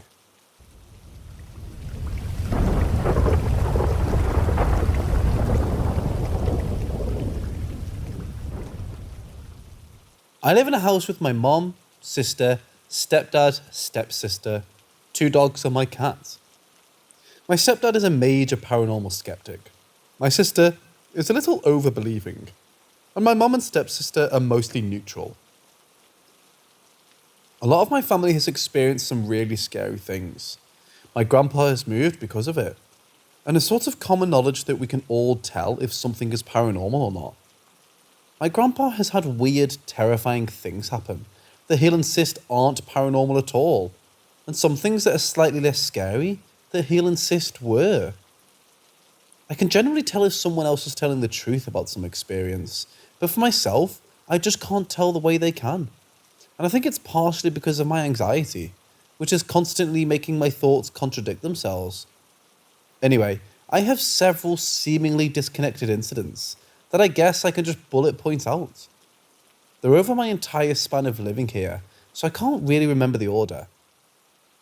I'm standing in my sister's doorway. I was leaning on the doorframe, reading over a thing she wrote for school she wanted me to look over, and the dog ran past me, kind of shoving me a little. I said, "That's rude, Mr. Sanders." The dog's name is Barry Sanders. We don't watch football. Don't ask me. A couple seconds later, I hear my sister crying and look up. The dog was asleep in her lap the entire time, so whatever ran past me was not our dog. We can't talk about it out loud because it still makes us choke up just how scared we were in that moment. I was laying in bed. It was pretty dark, but I wasn't asleep yet. I was just sitting on my phone waiting to get tired.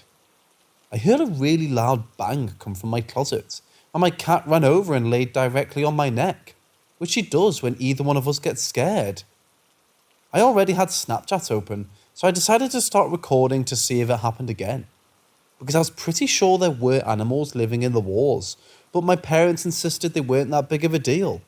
So I was hoping something else would happen, so I could have a bit of proof that I had reason to be bothered.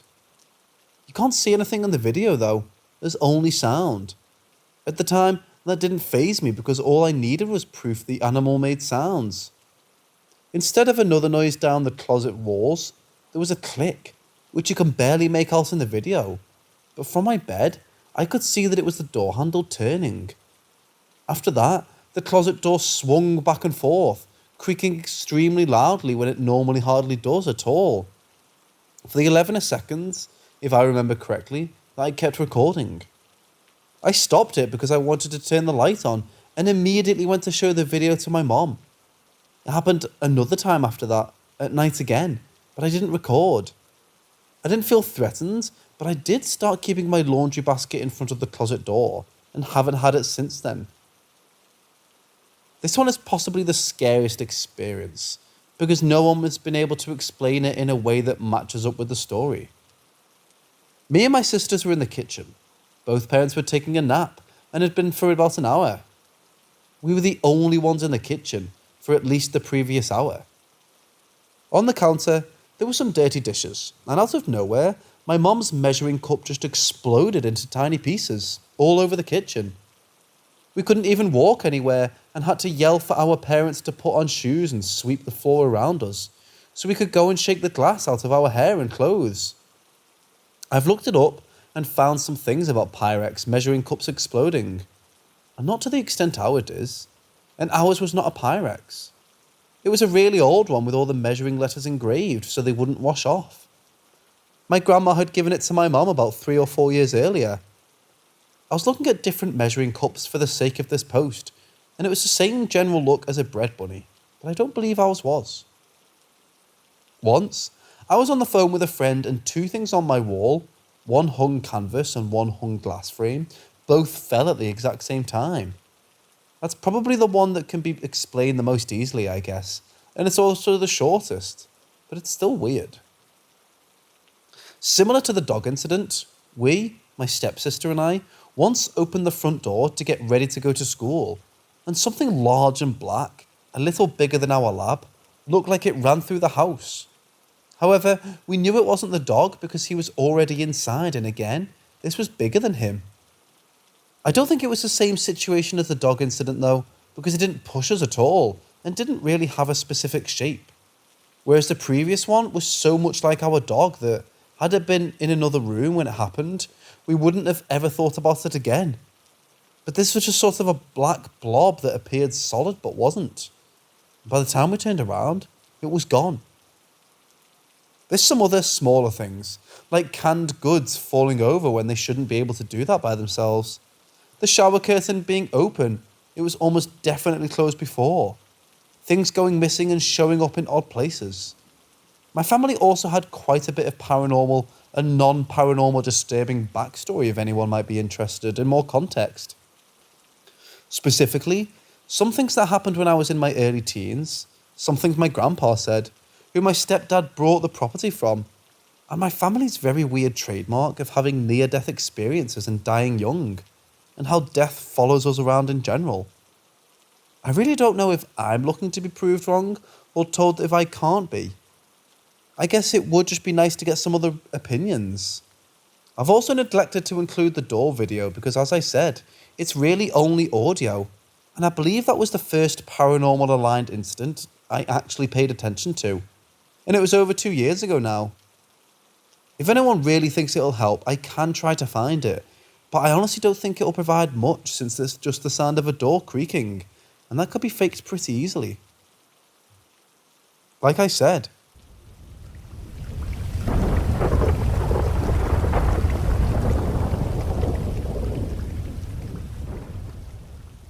I'm a 21-year-old with no kids. It's important to know the story. So when I went with my dog for a walk this morning and was about to cross the street, when I noticed a girl about my age staring at me from the other street parallel to the one I was on. I first didn't think a lot about it and I kept going. Then I saw how she crossed the street to come to the one I was walking on while still staring at me. We crossed ways, and when he was closer, I could see her expression, and it was something like pity and nostalgia. It felt like she knew me from somewhere. Well, we crossed paths, but of course I didn't stop to stare at her back, so I kept going. Then I turned to look at her once more, and she was still standing on the same spot I walked past her 5 seconds ago, and she was looking straight in my face with the same expression of pity. I continued walking, and after a few seconds, I turned again, and she was still there staring at me with the exact same expression as the last time I turned back to look at her, before I continued my walk with the dog. I don't know why or how, but a thought came directly into my mind without any previous context. In my head, I was convinced that girl was my daughter from the future, and she was looking at me that way because I died and she was missing me. The whole day, I'm still really freaked out by this experience, and I thought about it. Look, my dad died when I was 7, and the night of his death, my mom dreamed he came into her dream and talked to her. He said he's okay and that she doesn't have to be worried about him. What if in my daughter's timeline I died, and this moment was me in her dream, seeing her for like the last time, like my father saw my mother for the last time in her dream? My father seemed to recognize my mother in the dream, and somehow I had that instant thought without previous context that that girl was my daughter. I recognized her instantly. I get shivers down my spine while I'm writing this. Like I said, I never had to do such things. I'm an atheist. I don't believe in God. I've never believed in ghosts, but I have no explanation for this. Maybe I'm just crazy.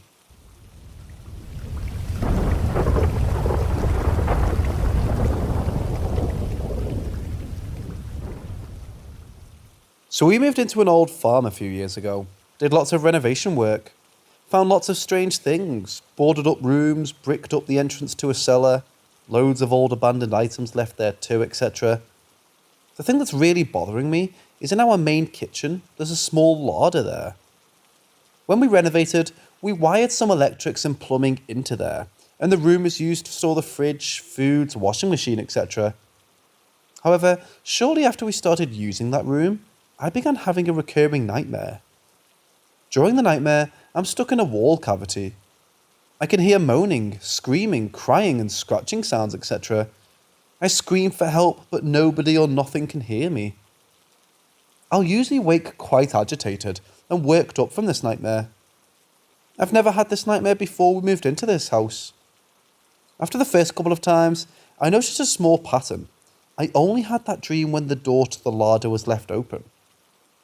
I dismissed it at first, but after a couple more occurrences, I started making sure it was shut before I went to bed. The nightmares stopped. Now, I've always been a bit skeptical and dismissed it as a subconscious thing, knowing it was shut was enough to stop the dreams. However, shortly after I had the nightmare again that night, I got up to check and the door was open. I closed it, bolted it, and went back to bed. I asked my fiancé about it, and he had got up in the night to get a drink and he left the door open. I told him about it, and he was also a bit skeptical but thought it was odd. Regardless, he agreed to make sure it was shut in the future too, if it made me feel better. We've been really strict about this, and the door has remained closed every night since for just under a year. 2 days ago, my aunt had to borrow the washing machine. She lives on the farm with us but in a separate building, as hers had broken down. She forgot about her washing and popped in to get it, after I'd already gone to bed. She left the door open. I had the nightmare again. I can say with 100% certainty, I only have that dream when I'm in this house and that door is open, even when I'm not aware of it being open. I'm struggling to find a non-paranormal explanation for this. Is my kitchen, or rather the larder, haunted?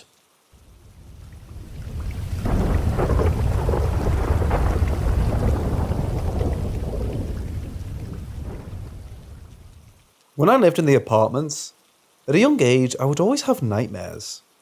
This is normal for all kids, of course, for them to be so afraid that they have to cover their heads in bed, etc. Unless the mass population lol, I would have these strange feelings and would be compelled to run outside as far as I could from the house. Obviously, they were maybe 10 years ago, so my memory of why I did this is still foggy. There was a time I ran to my friend's apartment building some blocks away, and I banged on the door and his dad answered, and I remember telling him someone was out to get me. Then he simply tells me to go home, so I do. As if the trance broke, I went home still slightly shaken, but I was perfectly fine and slept well. So this happens so frequently, I remember my dad locking my bedroom door from the outside, with rope, so I wouldn't run away again. There was a time he caught me sleepwalking around the house at 11 PM, but the rope didn't really help much. On a particular night, I had this insane feeling of fear and desire to get out of my room. I was so much in fear that I forcibly opened the door to my room, the rope snapped, and I ran outside. Everything after this went fuzzy, and I then remember it being around 6 or 7 AM, and I was a couple blocks away from my apartment home. I remember just walking around, and I was legit wondering why I was walking this far away, and how I stayed up the whole night. I walked back home and just in time to see my mom at the door. She thought I came out to help her with the groceries, so I never really told her the truth. Not long after that, the nightmare stopped.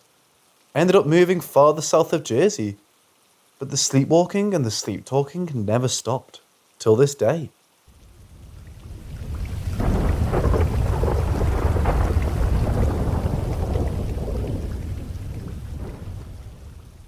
This happened to me about 4 or 5 years ago, while I was living in a major metropolitan area of the Pacific Northwest. My wife and I lived in a condo on the second floor of this oldish 2-story building. While my wife was back home in Texas for the long weekend, weird shit started happening in our home. On the first night I was alone, I started hearing footsteps on the roof. Mind you, these sounded like stomps and not like little feet, just in case you thought it might have been a raccoon, possum, or any other night creature. They were loud, as if someone was running in circles just right above my bed. It really freaked me out, but I ignored it. The following night, my sister and mom stayed the night because they were visiting from just a few towns over. That night, I let my mom and sister sleep in the room, and I slept on the couch. My sister and my mom heard the stomps too. They didn't know what to make of it. So they woke me up to go check the roof. I went outside and looked, but there was nothing to be seen. They left the next day and we still didn't have a clue what the fuck was going on. It was getting really freaky by this point. So the night they left, I slept by myself in the condo again. I laid there without being able to sleep, and by 2 or 3 AM, the stomping began. It would run all across the roof, and when it would get to the room, it would start stomping hard. So I'm really freaked out at this point, and I decided to load my handgun just in case it's some crazy homeless person or someone being crazy on the roof at 3 a.m. It kept running on the roof as I loaded the gun, when all of a sudden, the stomping stopped. And then, I heard a loud thump by the door, as if someone had jumped from the roof to the front of my door.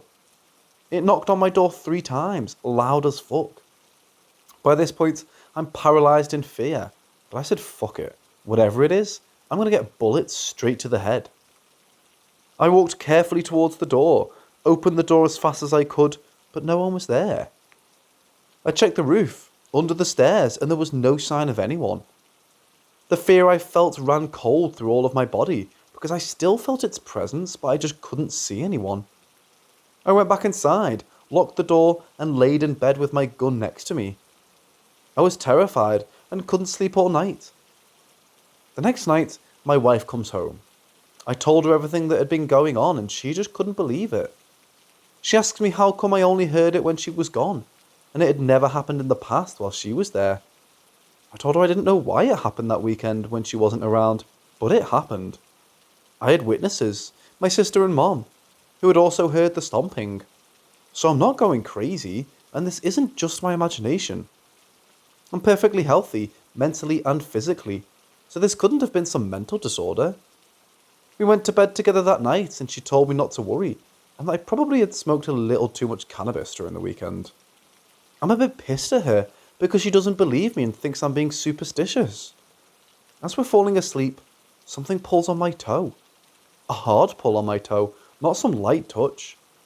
It was a violent pull on my big ass toe. I get up and wake up my wife and tell her. By this point she thinks I'm having some sort of hallucination.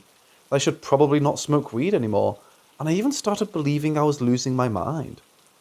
But as we're getting comfortable going back to sleep, the entity violently pulls her toe as well. She gets out of the bed in complete disbelief and trembling in fear.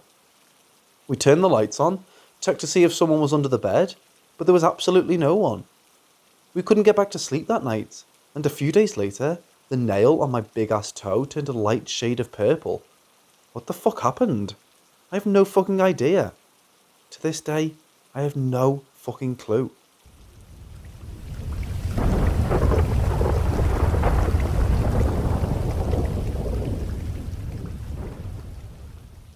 I live in eastern Washington state, and all my life I've always wanted to experience something unnatural. This night, I had just finished playing Among Us with some friends on Discord, and I went out to my living room for, I guess, my kitchen. They're both connected, and I grabbed a glass of water. And I looked at the orchard, and we have a small chicken coop in that orchard, and underneath one of the apple trees to the right of the chicken coop for the small chicks, I saw a pile of sticks I've never seen before, and I thought that was weird. I looked at it jokingly. I was like, oh, it's like a gnome or something, since I'd already recently heard a story about them. And then I felt this feeling of being watched, so I went around the cupboard and I peeked at it. And I got this disgusting feeling, this dread I've never felt, so small and weak before in my life. I never thought I'd feel something so wrong. I felt hunted. I felt like an animal. I started heading towards my room and I looked back and it felt so wrong. So wrong. I can't get over the feeling of horror that I felt while looking back at the window. I messaged a friend on Messenger about it, and then it started happening. A bump on my window, and he told me to record it. I recorded it, and it happened again. And I know there's no one there. There's no trees by my window. The closest tree is a pear tree that's about maybe 4 yards away from my window. I cut that bloody thing every year because cutting the grass around that fucking thing is miserable. I know that the pear tree didn't touch my window, but what assured me with the general feeling was there, and that it felt small. I tried to ignore it. I tried to watch something. I needed to fight the feeling of fear. I even tried to ask for help, but my parents' room is on the way by that window, and when I peeked it, it felt wrong. I ran back, and that's when I heard it. I heard this beating. This beating, it was like a heartbeat. I couldn't tell where it come from. I think I was on my roof, I got scared. No, and I hid under my covers. I hid under my covers like a little bitch. I hid. I was scared. I've never been so scared in my life. The closest thing to this feeling when I got assaulted by a bunch of dogs when I lived in Peru. And that's when I started hearing this moaning. This horrid moaning. And I asked my friend what to do. And he told me to record, and I did. I recorded it. And I sent it to him. And I don't know what it was. I don't know if it was man or animal. What it was. I sent him 2 videos, but then I felt the covers move by my leg. And I felt it grab me. It picked me up with one arm, or I don't know what its appendage or some fucking thing. It was a mess. If you could grab hold of me with that entire arm in my small room, and I saw his face illuminated by my aquarium light. It was vibrating. I don't know what it was. I can't describe its face. I just can't. My body shakes and goes numb when I think about it. I know it had a mouth. It laid me on the ground off on the side of the bed, and it put its big arm over my chest and put its mouth next to my face. And it said in perfect English, it said in the most perfect English I could ever have heard. It was like if a dog decided to speak. It sounded wrong, but it was so fucking perfect, and it told me, don't peek. And as abruptly as it came, it left. I don't know how it got in my room. I feel so unsafe. Oh my God. How did it get in my room? How? I don't know. All my life I wanted to feel high. Wanted to see something unnatural. Something supernatural. I've never been religious. But I said this night fucked me. I don't know what it was. And its face, and it left me intact, and no, it wasn't sleep paralysis. It moved me. It moved me from one place to another, and I sat there shaking, and I fucking pissed myself. I don't know what to do. I've never been so afraid in my life. My friend told me to ask on forums what this was. If anyone knows what this thing was, what this thing is, please tell me. And if you're into cryptid or monsters, ghosts or anything of that, or aliens, it's not worth it. It is not worth it. It's not fucking worth it.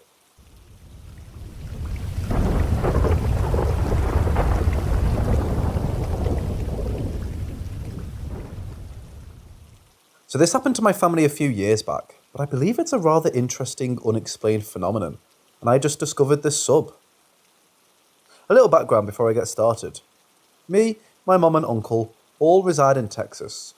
Grandmother, uncle too, and cousins too reside in New Mexico, where my grandmother has a shop. Cousin 1 is off at college in Colorado.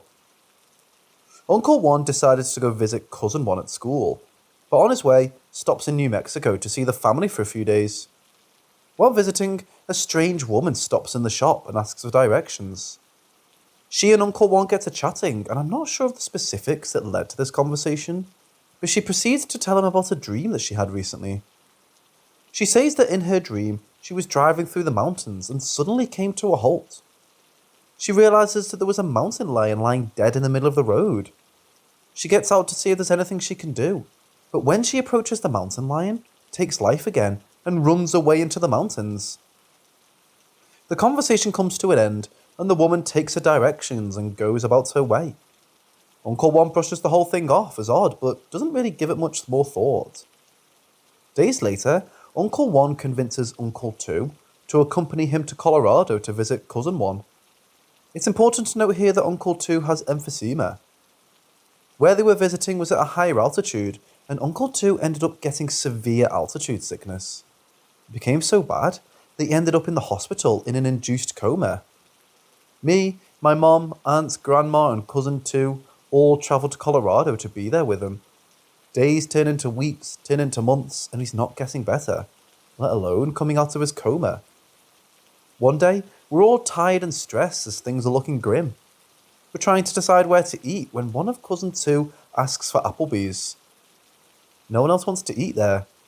We try to talk her into something local, not a chain. She's insistent, and since Uncle 2 is her father, the family takes pity and caves. This is where things get weird. As we're sitting at our table, that same odd woman from a whole other state from months before appears standing beside our table. She looks Uncle 1 dead in the eye and says, "It's time to go." And in a blink of the eye, she's gone with nowhere to be found. Months later, The hospital calls and says it's time to take Uncle 2 off of life support. We abandon our meals, head to hospital, and they do just that. Uncle 1 never sees the strange woman again.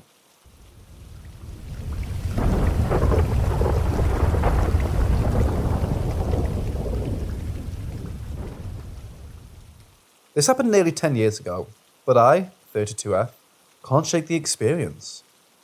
So I've had deja vu 1,000 times, like many people, but it always seems to be gone in the blink of an eye. However, when I was in my early 20s, I had an entirely different experience. I was hanging out with a couple of friends, Dane and Corey, at Dane's house. Now, I've had multiple strange experiences there, mostly paranormal. Dane has lost 2 fathers, and he believes, as I do, that his biological father has stuck around, but that's neither here nor there. So me, Dane and Corey are all hanging out in this shed in the backyard where we normally do. We were just sitting there chatting when all of a sudden I got struck by a serious case of deja vu. Instead of it ending in an instant, it seemed like it was never going to stop. My heart started racing and the guys could see that there was something wrong. I told them what was happening, and the only way I could describe it was that it felt like a film strip stuck on repeat in my head, like when a CD skips. I started to panic as the minutes passed. I felt disoriented, but I knew I needed to get out of that shed. It had been about 5 minutes since it started, which may not seem very long, but it felt like a lifetime. I tried to gain my bearings and stood up, but I quickly tumbled back into my chair. I tried again and stumbled out of the shed. Dane's backyard has a big, beautiful oak tree right outside the shed. As I stepped outside and my feet hit the earth's surface, I felt a calm come over me. A breeze came out of nowhere and the branches of the tree started moving rhythmically. It's hard to explain, but I felt planted, just like the tree, like I couldn't move. I felt an odd connection with the universe, like some force was trying to connect with me. As if an invisible laser beam came from the sky straight to my mind. This frightened me even more. The guys came out to check on me and I snapped out of it and broke down in tears. We decided to go back in the house and I told them what happened. Corey was freaked out and left. I kept telling Dane about the film strip. I felt scared and out of it, not like myself. I really thought I was going to have to check myself into a mental institute, so I decided to go home. Once I got home, I calmed down, but I still felt uneasy for the rest of the night and was too scared to sleep. I had this giant book of different phenomenons and unexplained mysteries of the world that I've glanced through a few times. I looked up deja vu and sure enough, right there on the page, my exact words were printed. It said that sometimes deja vu can be long and frightening and can be described as a film strip stuck on repeat.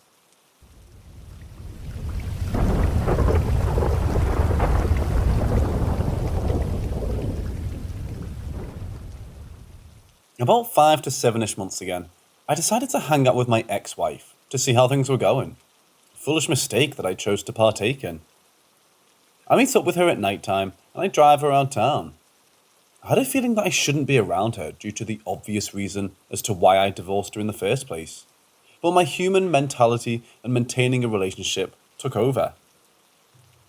There were 3 warnings, I guess you could say, that happened throughout the night. I would like your thoughts, interpretation, or explanation on this strange night. I'd gotten pulled over because my lights weren't on. I haven't gotten pulled over in about 3 years since this experience. The officer, being a kind man as well, informed me that my tail lights weren't on. I gave him a surprised expression and said, that's weird, because from what my switch here is telling me, they should be on.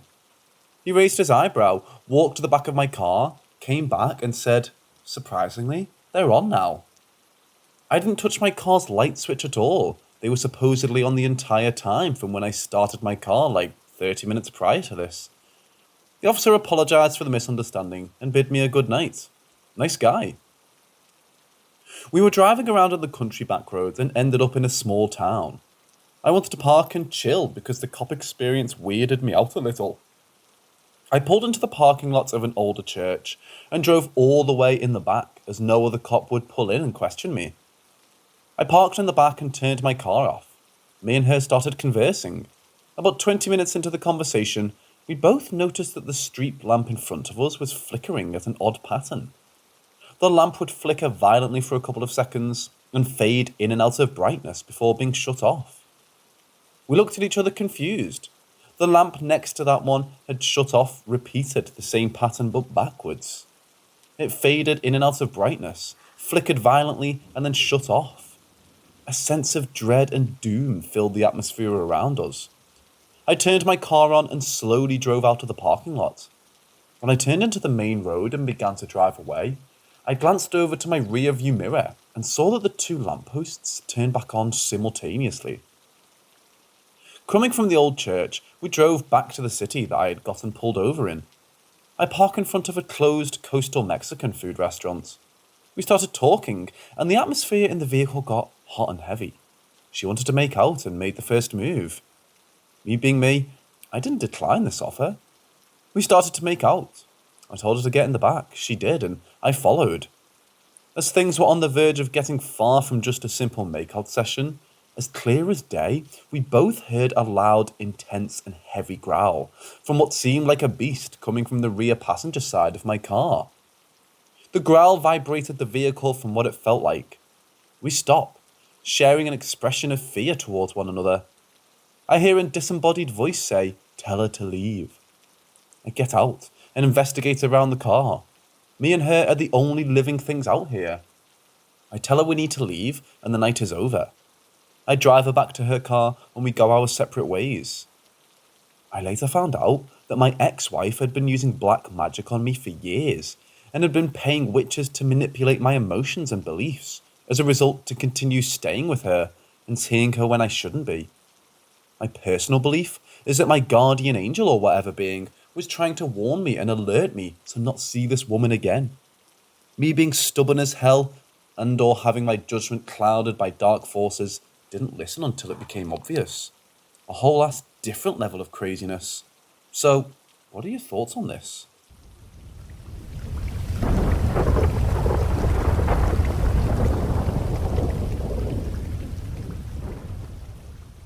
Mine was when I was 16 years old, March 18th. I'm 44 now. I was asleep in my bed in the dark. Suddenly, I woke up because someone called me. Immediately, I recognized my grandmother. I couldn't see anything in the darkness, but I knew it was her. She said she loved me and she had died. She had to leave. Suddenly, I started crying. I got up, stumbled around until I reached the door and opened it. It was daybreak, with a very faint glow in the lightening of the hallway that the door opened to. I sat down on the pavement of the hallway, crying for what felt like forever. In truth, it was less than 20 minutes. The phone started to ring. My sister got up, walked by me, looked at me and said, "Why the heck are you crying?" Then ignored me and went to answer the phone. I heard, "I will go call her now." My sister enters my parents' bedroom, which was right in front of me in the hallway, and Mom comes out. She looks at me with surprise, doesn't say a word and goes to the telephone, which is ahead in the entry area at the end of the hallway. I hear, "When and how did it happen?" At this point, everyone is up and about. Everyone saw me sitting there crying on the floor. I heard Mom saying her mom, my grandma, died 20 minutes prior, and her aunt had just called to give the news. At this point, everyone knows I knew she passed before the phone call, but no one says a thing.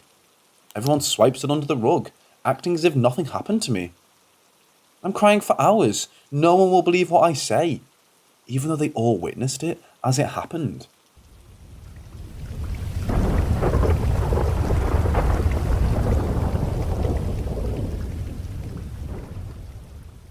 I can see a couple types of shadow people with my own eyes. The first time happened when I was with a friend. She's also sensitive. It was late evening and we were on a street which usually is busy, but at that time of day is fully emptied. She was driving. I was on the seat next to her and another friend was in the back. Suddenly, I see the shadow zap super fast in front of us, crossing the road. It was shaped as a human, but completely black, no see-through. We all were laughing and chatting and making loud jokes. Suddenly, I shut up. She shuts up and stops the car right there and then. We both look left, and then we realise we both saw that we look at each other and simultaneously say, "Did you see that?" The person in the back, which also was looking forward as we did, saw nothing. Same spot, sometime later, I was walking back home and I saw it again, but this time I was standing next to the streetlight. My friend and I did some digging and found out some months prior that a boy died at that intersection in a motorbike accident, which still made waves because of some controversies. Earthbound spirit? We wondered. Fast forward a few years, and I met a few times a different kind of shadow people. I'm not sure what it is, but I call them leeches. Why? Every time I saw them, they were hovering behind or next to a living person, like they were attached to them. I thought I was losing it, but this event that happened once at a friend's home made me rethink it. She was a woman with a lot, and I mean a lot, of unresolved anger. The type that are hyenas to everyone but their friends. We were at her house, a total of 4 people. 3 female, 1 male. We had dinner. We were sitting in the kitchen having drinks and snacks. We were telling funny stories and we were laughing loudly. You know those situations where you laugh so much that tears form in your eyes? Well, I'm there, talking with my girlfriend I mentioned. She's sitting at the head of the table, alone, and I see this perfectly formed human-shaped shadow, fully black, dark and perfectly defined. The thing is bent on her right shoulder, looking forward, listening. And I felt this sudden ice in my veins. I had a sudden fit of nausea and my guts felt like twisted in my belly. I kept looking in a state of shock, and the thing, when it realised I could see it, jumped back. I could feel its surprise that I could see it, and in a fast, sudden, instant whoosh, it disappeared. Run away so fast, all I saw was a black, whooshing blob for an instant. I was telling a joke, but suddenly I shut up. Imagine the scene. 3 people that were loudly laughing suddenly and simultaneously are looking at me with a terror-struck face, all asking, "What? What did you see?" They said my face suddenly turned grey. They saw the blood wash down my face. I was petrified. Each one of them was directly looking at me since I was the one speaking when this happened. I explained to them what I saw. The friend went silent, and she said that an uncle of hers saw something similar not long prior, but she was laying on the couch and her uncle saw a dark shadow hovering over her. Once I calmed down, I realised 3 things. The shadow felt as if it was feeding off my friend's energy, hence why I call them leeches. My friend's extremely negative attitude was fueled by this shadow thingy. The shadow was scared that I could see it, was surprised of it, and ran for its life away from me.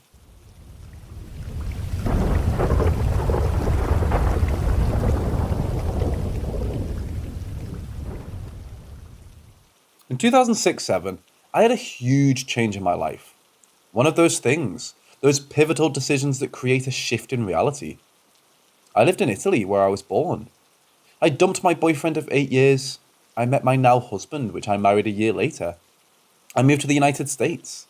I had 2 kids, while living my whole life until then, 31 years, with the certainty I didn't want kids ever. Around 2015 or 2016, I had the most crazy lucid dream I have ever had in my life. At that point in this reality, I had 2 little kids. I was overweight, still dealing with losing baby fat. I had copper brown hair, about the top of my shoulder length. Changed my fashion from black widow to hippie, happy-go-lucky spiritualist chick. In the dream, I was in this house which I couldn't recognise. Literally in the dream I told myself, where the hell am I? I looked around me and there were a bunch of people partying, eating snacks, smoking pot, drinking beer and wine. I recognised the infamous ex and a friend of ours with his girlfriend, not the others. I kept looking around and I found a large mirror hanging on a wall. I went to it and saw my own reflection on it. Yes, it was me, but as skinny as I was when I broke up with him pre-children. Long, dark, black-blue hair. My old black wings. Eye makeup and dark cherry lips. Dressed in black. I wasn't seeing the dream with my own eyes, but I was there. I felt trapped inside my body, which wasn't my body. Somewhere with people I knew, but not really. And I thought, this is not my life. I have 2 kids, I'm married. I realised in the dream that I went somewhere else, and this wasn't a dream really. This place was real. It existed somewhere. Those people laughed. I could hear them and it was loud. The clinking of the glasses was very real. The sunlight on my skin felt warm. The bright room was blinding my eyes. Mind me, though all this I was sleeping. This was the first and last time I ever saw myself in a dream. In the reflection of a mirror through my own eyes. Usually, I either see but don't have a body, or it was like it's watching a movie of myself as a spectator of my own body interacting in the dream. What I see and lucid dreaming are 2 different entities. In this dream, it was me. I was inside that version of me. I woke up from it feeling incredibly uneasy. I ran to check on my kids to make sure they all were there. When I realised I was back to my reality, I had this huge sense of relief, because the other alternate reality I saw was ugly. I felt how that made me feel, and it wasn't pretty at all. I'm convinced I did astral projection of some sort, and I entered an alternate reality, seeing how things would have been if I didn't leave my Italian ex.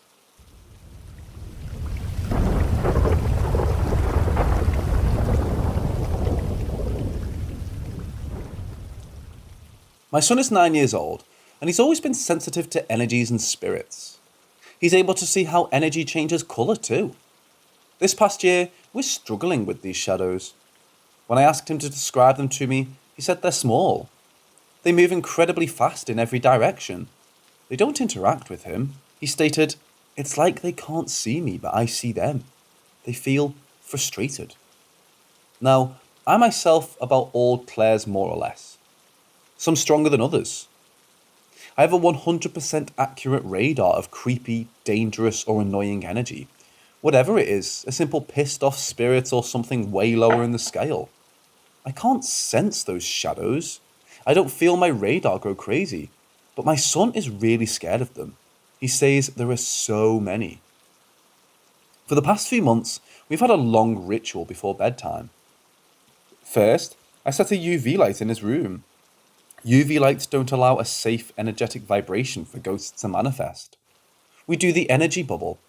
It's a grounding and protection exercise I do, where I breathe in and out and dip into the universal life force. I call in the flow from the source. I let it pass through my body and I create a shield all around the house. Fun fact, I often change the energy I call in, whatever is needed. Healing is green. Protection is blue. Comfort is purple. My son, 9 times out of 10, tells me the right colour I produced. Second step is the sigil of protection we make on his third eye, using an oil made with Solomon's seal root, which seals off all evil. The same sigil I reproduced in a magnet I handmade, and he stuck it right above his head. He has a bunk bed. Third, I got him a St. Benedict medal, which he rubs every night before going to sleep. Patron protector against evil, used in Catholic exorcism too. Sometimes the shadows are so prominent that all this is not enough, and I have to use my own energy to blast them. This is a last resort, though, because it's depleting for me. After I use my own energy, he says a lot of orbs appear in place of the shadows. Have any of you ever seen or heard of the shadows? Note, I am able to not only feel, but also see with my own eyes the shadow people. This house is shielded in ways you all cannot even fathom. I'm a holistic healer, a crystal healer, a Reiki healer, an earth witch, and I dab in pranic healing. I never before heard of the shadows he mentions. Be warned that I never taught my son any of this. Just recently, I taught him breathing exercise to calm his anxiety with strange stuff happening to him. And of course, the ritual we do nightly and why. But I kept both my kids well separated from my spiritual activities. My most prominent theory? Dimensions. Since he also sees orbs which are manifestations of spirits of different nature, my best guess is that these shadows might either be remnants of a lower dimension, or visible through the veiled presences from another reality. But my guess is as right as any of you all could have.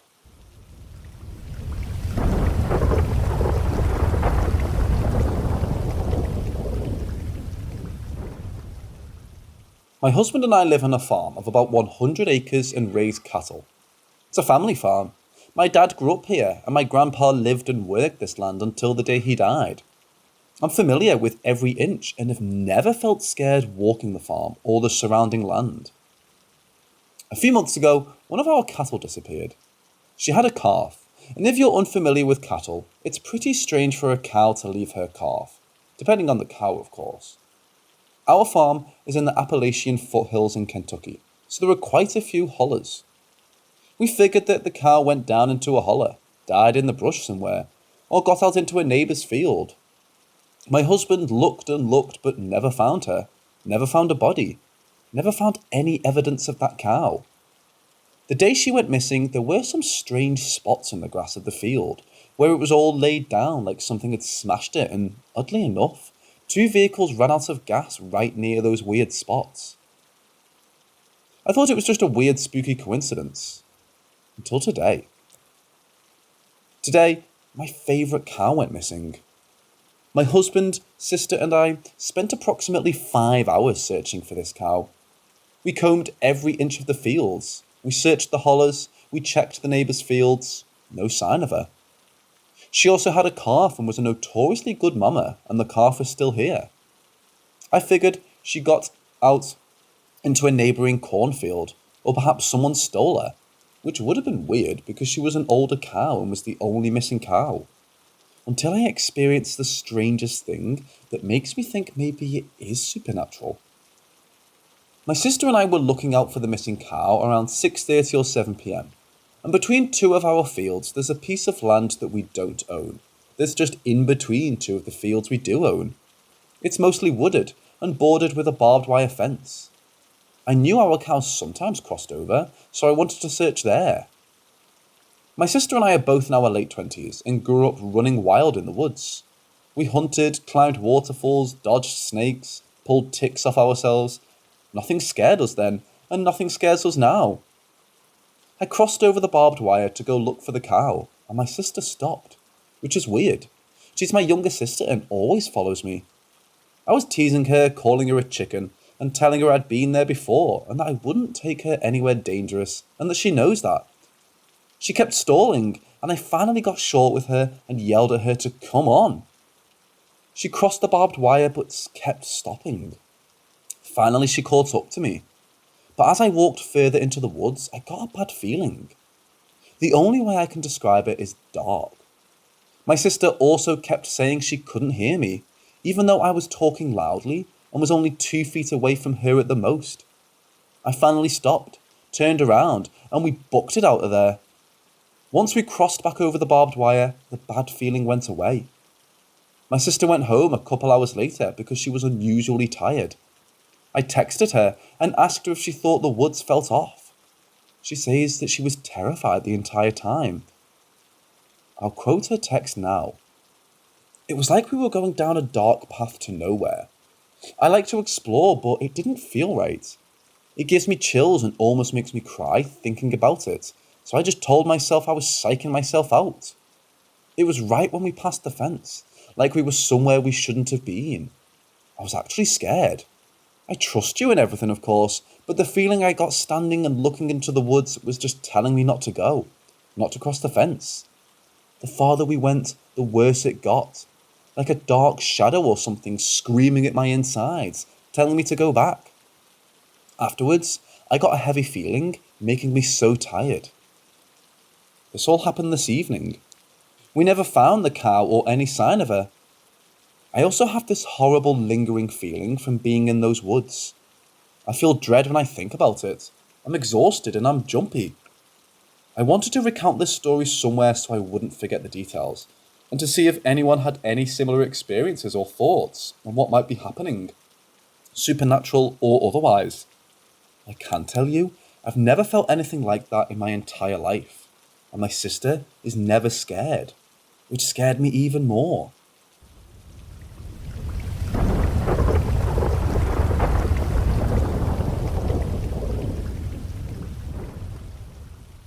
I always knew that my little Leia was different. She was always knew how people felt and what they were trying to say without them saying anything. She's been in touch with the energy of everything around her for so long that after a while, I just grew used to it. But then one day, her father passed away. She was only 4 at the time, and she was sleeping when I got the news, so I didn't tell her anything. I didn't even say anything until the week was done, so that my oldest had a weekend to think before going back to school. So for days, I didn't say a thing. Even then, all my girls that were too small to understand death, I just said he got into an accident. The day of his funeral, my daughter gave me a drawing to give to her father, since she knew I was going to see him somehow. I said, of course, I'll be back after seeing Papa. We're in a bilingual family. And I know. Then she says how much pain he was in. I was shocked and asked what she meant. She completely described all the damage his body got. He died in a skidoo accident. She said how his tibia broke, his back broke, he smashed his head.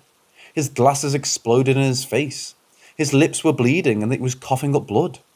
There could be more, but that's what I remember. I was shocked and said I don't think it was that bad. Months later, I got the coroner's report and she was dead. Every little detail she got right. I started to cry. Did my daughter see what happened? Did her father visit her?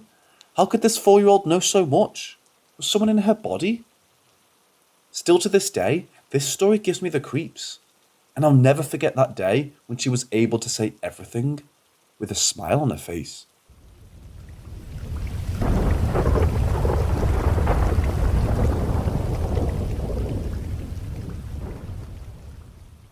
My dad was a great dude. He was the heart and soul of our family. He was diagnosed with cancer in 2009 and passed away a few days before Christmas 2018. He rarely missed a day of work throughout the many surgeries, chemo and radiation. Anyway, I've struggled with addiction my entire life. Started with pills and such and ended up a full-blown IV heroin/cocaine addict. My dad never gave up on me and was hell-bent on straightening me up. A few months prior to his death, I went off the deep end again and lost my job and got myself in a bad way. When I came home and saw the shape he was in, it broke my heart because I knew he wasn't going to be here much longer. I immediately checked myself into detox Halloween 2018 and have been sober since. Now on to my story. My mum and I are living in the house he actually passed away in. For the first year or more, nothing happened. But in the last year or so, there have been some really strange occurrences that anyone who knew my dad would attribute to him. At first, it was just the televisions cutting off and on and stuff that can easily be written off. My mum and I even started jokingly saying, "Cut it out, Dad," every time something happened.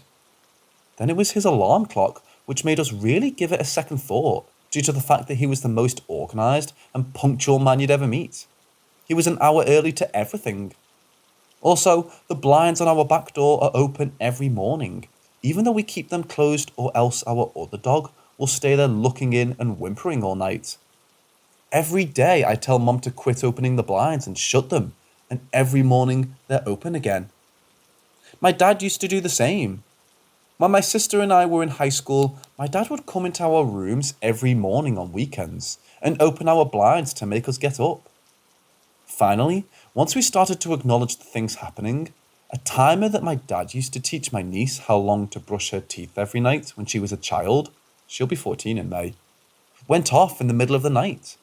It had been at least 6 or 7 years since it had been used and took us forever to find it. It had been set to 10 minutes and was powered by a single AAA battery. It's not a scary thing, it's actually kind of comforting. It's just the way the things are befitting of Dad so much. My sister and Mom always say, if anyone could have figured out a way to hang around and make sure I act right, it's Dad. Brings me some sense of solace in the fact that maybe he can see that I've gotten my shit together, and this is his way of acknowledging it. There have been many other instances in the last few months, and in researching, I read that when a lot of emotion is in a room where someone passes, it can cause a spirit to linger. When Dad passed, there were probably 40 family members all gathered when he took his last breath.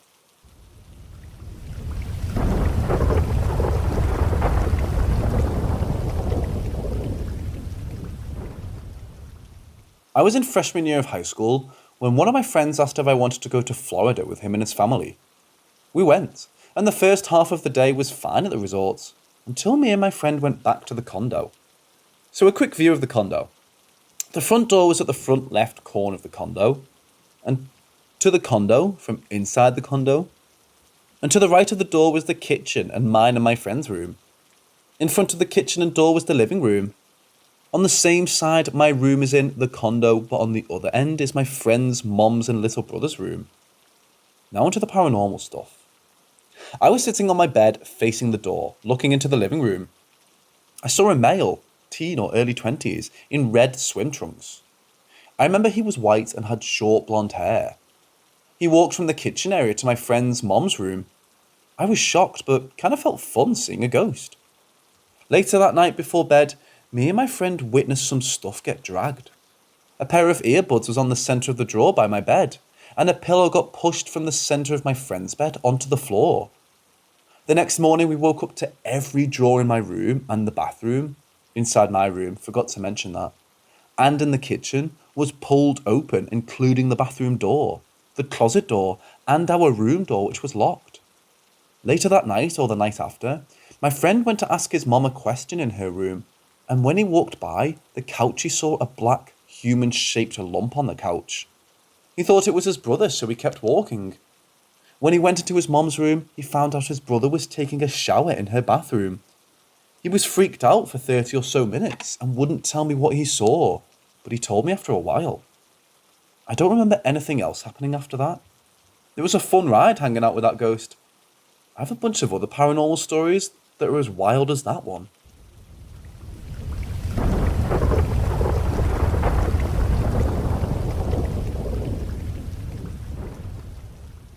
This happened when I was approximately 9 years old. I was at my grandmother's house along with her and my cousin. Just the three of us. There was no one else. I was lying down in the same room as my cousin, but we slept in separate beds. My grandmother was sleeping in her own bedroom. It was approximately midnight. For some strange reason, I couldn't fall asleep, but my cousin was already asleep. In that, I hear the singing of a woman in the living room. She also appeared to be wearing a white dress. I didn't see her face and only saw her partially. After a few seconds, she disappeared and the bathroom light, which was next to our room, suddenly turned on and then turned off. My cousin woke up suddenly and he told me that he listened to her too. We were in shock until we decided to leave our room to see what was happening. I went to my grandmother's room and she seemed to be completely asleep in her pajamas, and she didn't seem to have gotten up. My cousin went to check the bathroom and he said there was nothing. We also checked the living room and the kitchen and there was nothing and no one. The strangest thing of all is that this woman had the same tone of voice as my grandmother.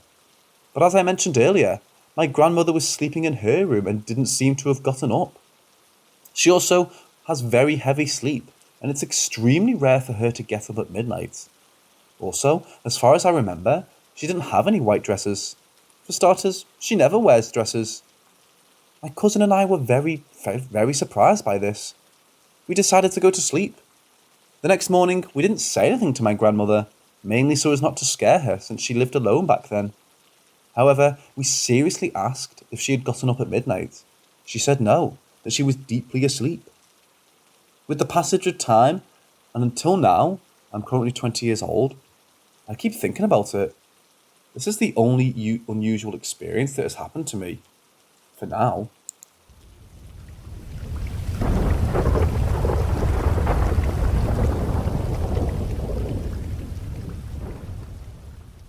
I live with my parents and older brother. I get up for the day around 12 or 1 AM every day. No one else gets up until around 7 AM at the earliest, usually later.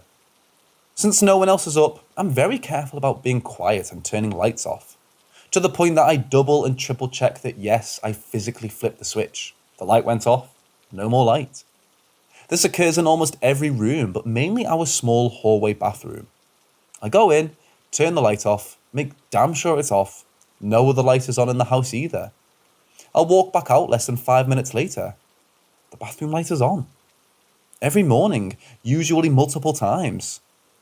Same deal with pictures either swinging or falling off the wall. No one is ever even awake besides me, and I'm nowhere near the pictures. Same with dishes in our drying rack. My house is small, but I'll be standing in my living room roughly 12 feet away from the dish rack, and it just rattles super loud. Not a little bit. I'm talking a ton of noise and commotion and movement, and occasionally a spoon or fork will actually fall out from the force of the rattling. These occurrences usually aren't connected to 3 AM, the witching hour or dead time or whatever. They happen then too, but it's not exclusive to 3 AM. For a little background, the house was built in, I believe, 1984, and I'm pretty sure no one has died in it. We also have one room that freaks all of us out, just super unsettling to be in there, like you're being watched or something. And none of any of the animals we've ever owned have ever gone in there. They refuse and freak out if you try to carry them in. We pretty much just don't go in there. It's my dad's office now, but until recently, he had to work home due to COVID. No one ever really went in like ever. We each have a bedroom, and the living room and kitchen are connected by just a big open space. If anyone has any suggestions about what might be causing these occurrences, or has had similar experiences, please let me know. I've lived in this house roughly 17 years, and this has always happened, but it's happening much more frequently and much more intensely lately. I'm wondering why that is.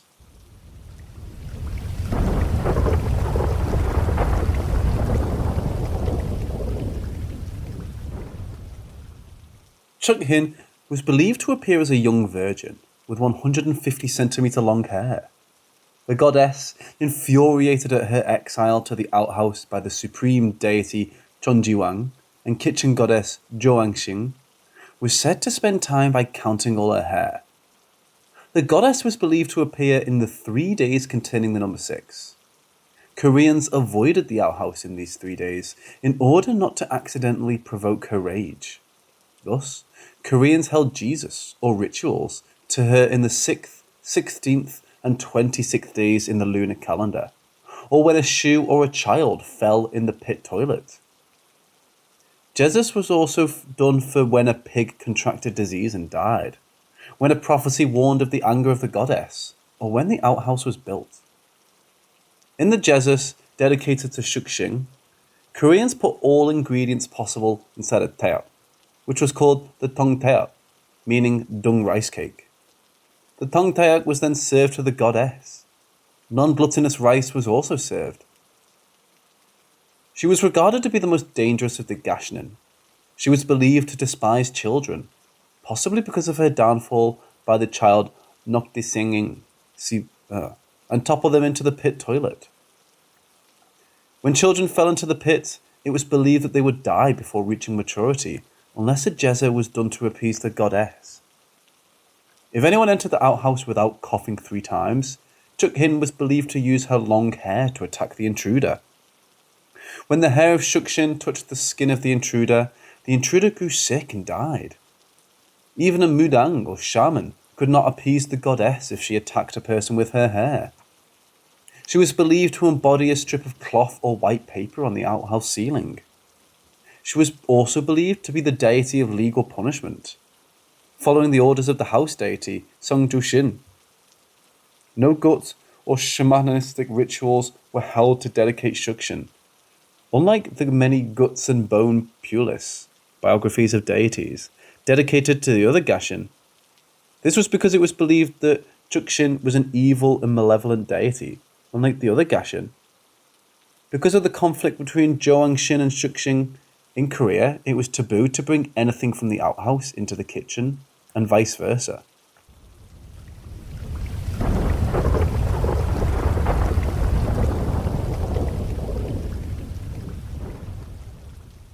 Let me start off by saying that this happened when I was 13 years old. I'm now 30. My great-grandpa was in the beginning stages of Alzheimer's when she came to live with my grandma, her biological daughter, and her son-in-law, my grandpa. I'm very close with both my grandpa and my grandma, and was very close with my great-grandma. I remember being excited when I found out that she was coming to live with my grandparents, but I didn't fully understand the reason why. I would see her most every day, and we would be talking and she would forget who I was. Or would forget to speak English and start speaking to me in Spanish, which I didn't understand. This is when I was told what was going on. Fast forward a few months, and we were at the dinner table. Great-grandma was eating her food, as was everyone else, and out of nowhere she said, "I love you babies so much. I'm really going to miss you when I leave." Of course, we all told her not to say such things and that she was going to be alright. Not long after that, I stayed the night at my grandparents' house. My cousin and myself slept in one room, my grandparents in another, and great-grandma in the room across from ours. That night, I had a dream or vision, I don't know. But I know it was great-grandma telling me that she was leaving us. I was looking through the eyes of my grandma, who was looking at me, leaning over the bed with my head on my great-grandma's chest, to see if she was breathing. I saw myself lean over the bed while I was looking through my grandma's eyes, standing in the doorway. That's when I woke up to my grandma shaking me frantically, saying, "I think Grandmama is dead." I shot out of the bed and ran into the room to see her lifeless. And just like I saw in my dream and vision, I leaned over the bed and put my head on her chest to listen for any signs of breathing. And when I looked over at the doorway, Grandma was standing in the exact location where I was looking through her eyes, looking at me. I don't know why or how I saw this. I feel as if this may have happened because we all had this strong connection. My great-grandma, Grandma and myself. Or because she wanted to let me know she was going, I'm not sure. Either way, it still kind of haunts me, and I miss her terribly. There are times when I'll randomly smell her perfume, which is comforting, and I feel like she's around me.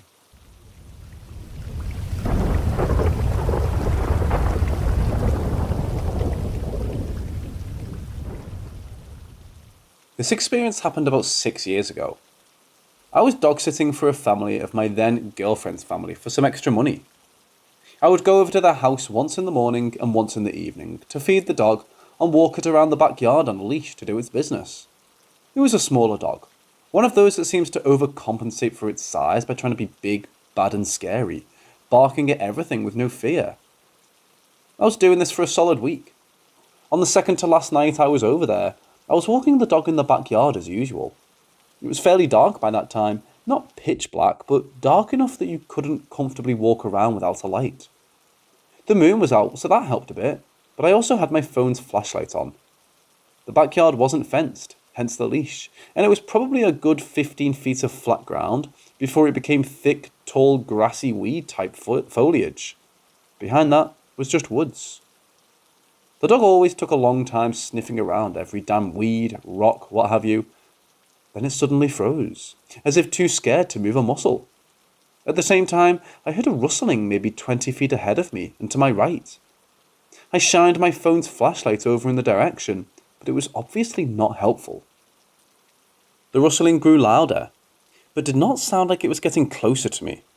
Finally, I started seeing the tall, grassy foliage start to move, and then I saw something emerge from it. Its size was similar to that of an adult black bear, but it was covered in skin that was whitish in colour. It wasn't filled out or bulbous like a bear, but seemed rather lean instead. Imagine a large white gorilla, but with no hair, hunched down on its front arms and legs. It didn't make any grunting or growling noises, and somehow it looked like it was moving in slow motion. The dog, which would normally bark at anything, started to whimper. At this point, my eyes had started adjusting to the dim light, and I saw the thing turn its head toward me. I don't believe it had a face. I ran back to the house with that dog so fast, I would have beaten Usain Bolt. The next day, I went out with an actual flashlight, but nothing out of the ordinary happened.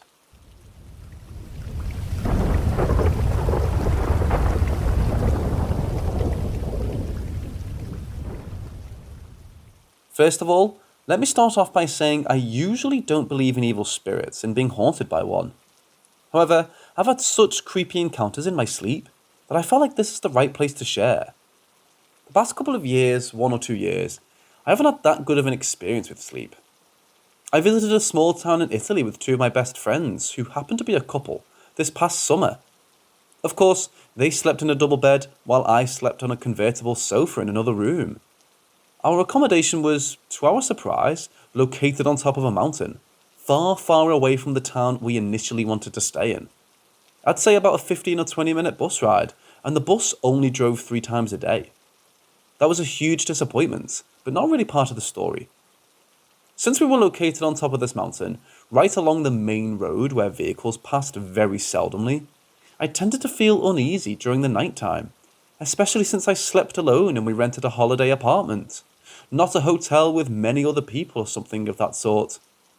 The first night, I only got a little bit of sleep, also of poor quality, but that was only because the sofa was a bit uncomfortable. On the second night, however, I woke up once in the middle of the night, only to see a tall and slim outline of a person standing right at the foot of my bed, staring at me. Since I was so flustered and still tired, I didn't really process what was happening, pulled up my blanket over my head and continued sleeping. The next morning, I realised what happened overnight and I was petrified. I told my two friends at the breakfast table and of course they called bullshit. I insisted that I knew what I saw and I persuaded them to let me sleep in their bed for the next night, which was no problem since their bed was huge. The next night rolls around and my best friend's boyfriend falls asleep relatively quickly. However, my bestie and I were still up for 10 or 20 minutes, talking and whispering, trying not to wake our boyfriend up. Then, we hear what sounds like someone putting keys in our front door and entering the hallway. We both were convinced there was a person in our apartment walking around the kitchen and living room where my sofa was located.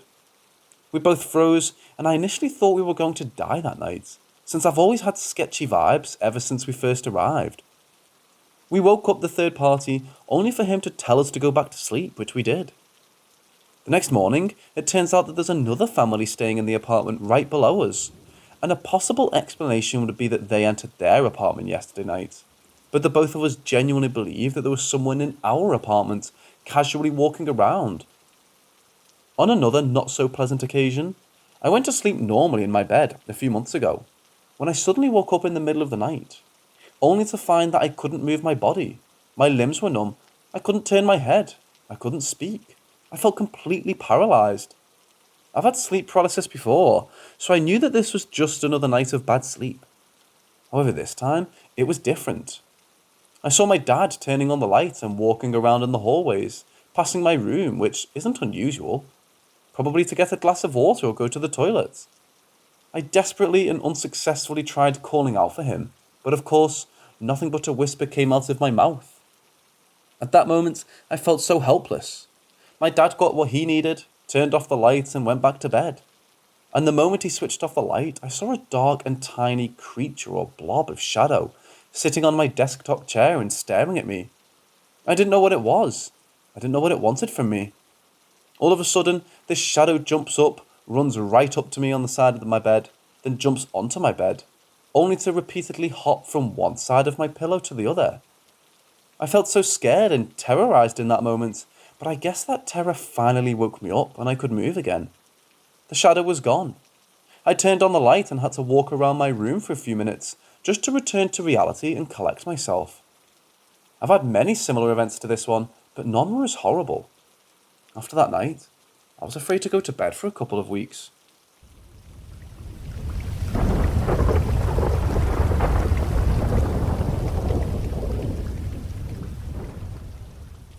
On December 25th, 2021, my mom entered the stage of life called active dying. Her skin was cold, her breathing laboured. It reminded me of a fish out of water, and she was completely unresponsive. My family and I spent our last hours with her alive. My father called the hospice to bring an oxygen machine, and we went to bed around 1 a.m. During that time we spent in the living room, these walkie-talkies started going off as if someone pressed buttons on the other line.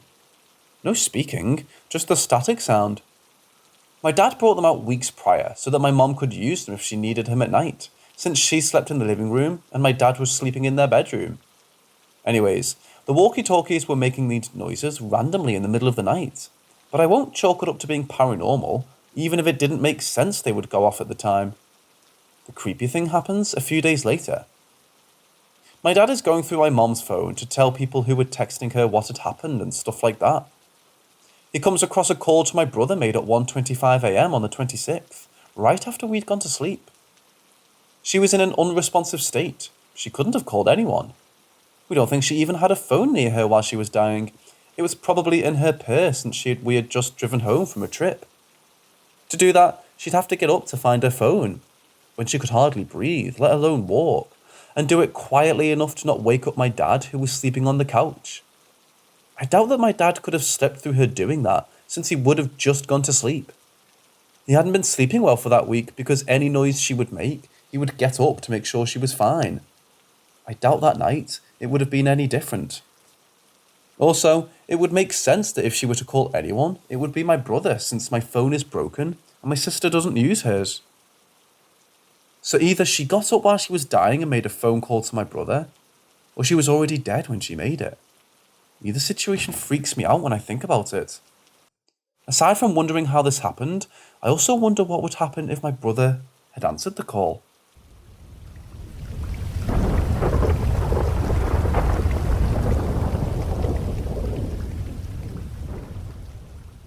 So as a kid, and just generally growing up in that house until moving away when I was in middle school, I did occasionally from time to time hear voices. Where I'd hear the voices varied from the house itself to the garage that was next to the house. I didn't really think much of it until I brought this up to my sister, and she told me she once saw a spirit in the house. She remembers once seeing a reflection of someone in my older brother's bedroom window. This window was on the second floor, so we know for sure it wasn't just some guy in the distance. She described this reflection as a bearded man in his mid-30s. He had a little bit of a gut, but it wasn't like he was obese. He just seemed a little fat, and his outfit seemed fairly normal. She told me he wore a flannel shirt with jeans, so this spirit just looked like a lumberjack. So after swapping these stories, we decided to go to our parents about this. And let's just say, they had something to say about it. So when my parents bought that house, it really needed to be worked on and repaired, because the people that used to own it haven't actually lived or just looked after it in a long, long time. So they actually worked on repairing the house for the first year they got it. My parents weren't all on their own when they were working on the house. They had a friend with the exact physical description. And when we asked what happened to this guy, my parents told both of us that he actually hung himself in the garage when they were close to being finished with fixing the house.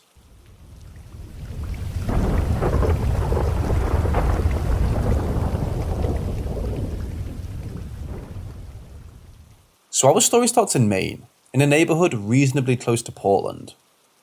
I was up there to visit family pretty much, and the house in question belonged to one of my aunts. And I was with my aunt from Boston, who wanted to drive up to visit them too. We showed up at the house, and I was just told that the house was already pretty old when my other aunt's family moved in. And that's the most I know about the history of the house. I might ask later because it sounds interesting. So we come in, settle down in the guest rooms, and we all start talking about the trip so far. And I make a joke about my outfit saying, "Oh yeah, I look like I'm a Salem lesbian." We all have a laugh, and I soon forget about that comment. We jump to that night, and occasionally throughout the night, I hear scratching on the door. I wasn't that concerned yet, mainly because my aunt's family had a dog and a cat. But most of the time when I got up to let them in, the hallway was empty. Now at first I wasn't worried. I was used to hearing scratches before the trip, because I just have a generally needy cat. So to clear my mind before bed, I decided to take a shower. But when I got out of the shower and I settled in, I heard my cousin walk to the bathroom and loudly say, "Ah, damn, forgot to turn the light off." And from that moment, I knew something was up. Next night, pretty normal, though I did still keep hearing the scratching. So I decided to go downstairs to grab a glass of water. But as soon as I was going to head back to the room, I heard a very clear yet feminine, "You're not allowed to do that," in my ear. And after a moment of confusion, I was kind of just happy I was leaving the next day.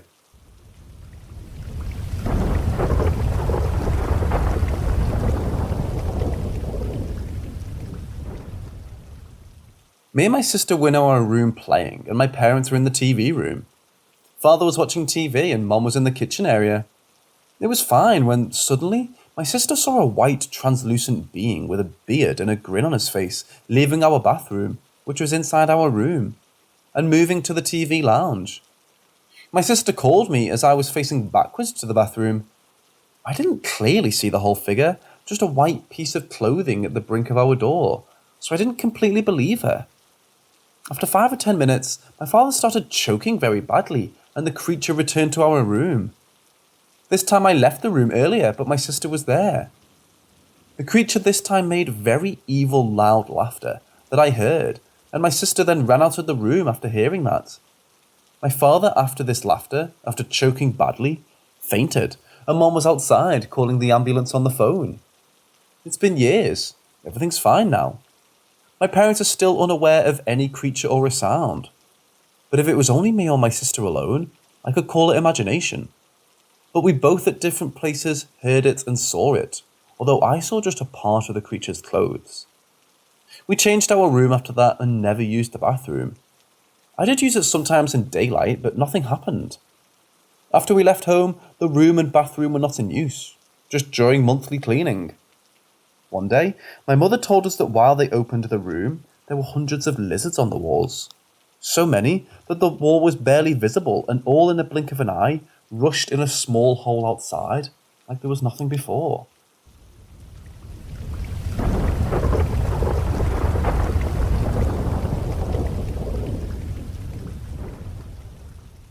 While growing up, there were things that I saw that could be in a horror movie. In elementary school, my friends and I saw a dead cat. It looked like a dog and got a hold of it, so we buried it in the backyard. The next day, what did we see? The same cat in a ravaged-looking state, walking by the gate, and it started menacingly before disappearing, never to be seen again. Could be a coincidence or mistaken identity, so let me explain the other occurrences. There was a door in the dining room that always, and I repeat always, was closed properly, but it always opened by itself.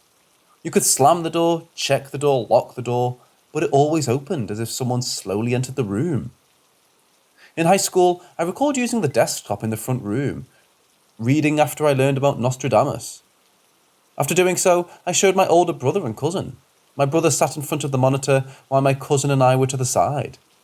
Suddenly, as we reached the part where it said that his use of the occult led to him predicting his soul go to hell, there was a black, disembodied arm that rested on the table.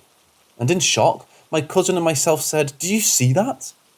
Then without saying initially at the same time, we said the arm and decided to close the website.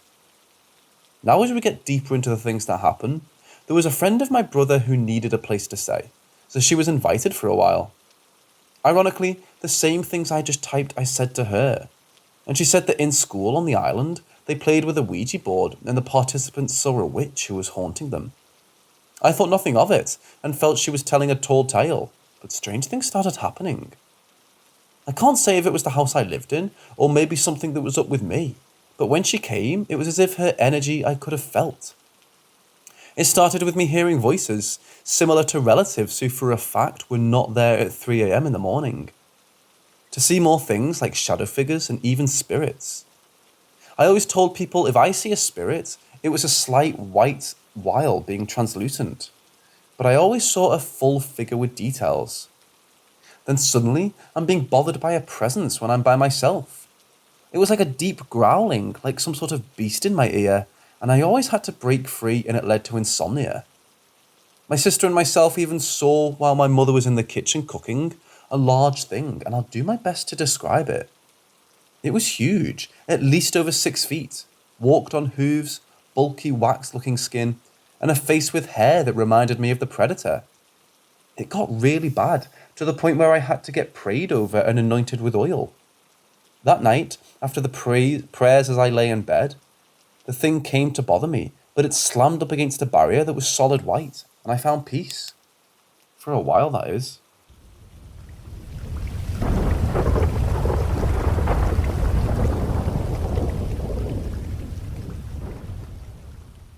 Nearly 5 years ago when I was 16, my dad and I went on vacation around Christmas to Boulder, Colorado. We rented this little house pretty far out of town in the mountains. It was located in the sort of ravine or meadow in between 2 tall, steep mountains and had a medium-sized stream running right in front of it. It seemed like a really neat house when we were just looking online at it because one side was completely made of glass and was isolated in the forest. When the first night came and everything still seemed alright, I brought my little dog along, and of course he needed to pee in the middle of the night. I was kind of spooked at the idea of going outside at 1 a.m, but more because I was afraid of bears or cougars or whatever.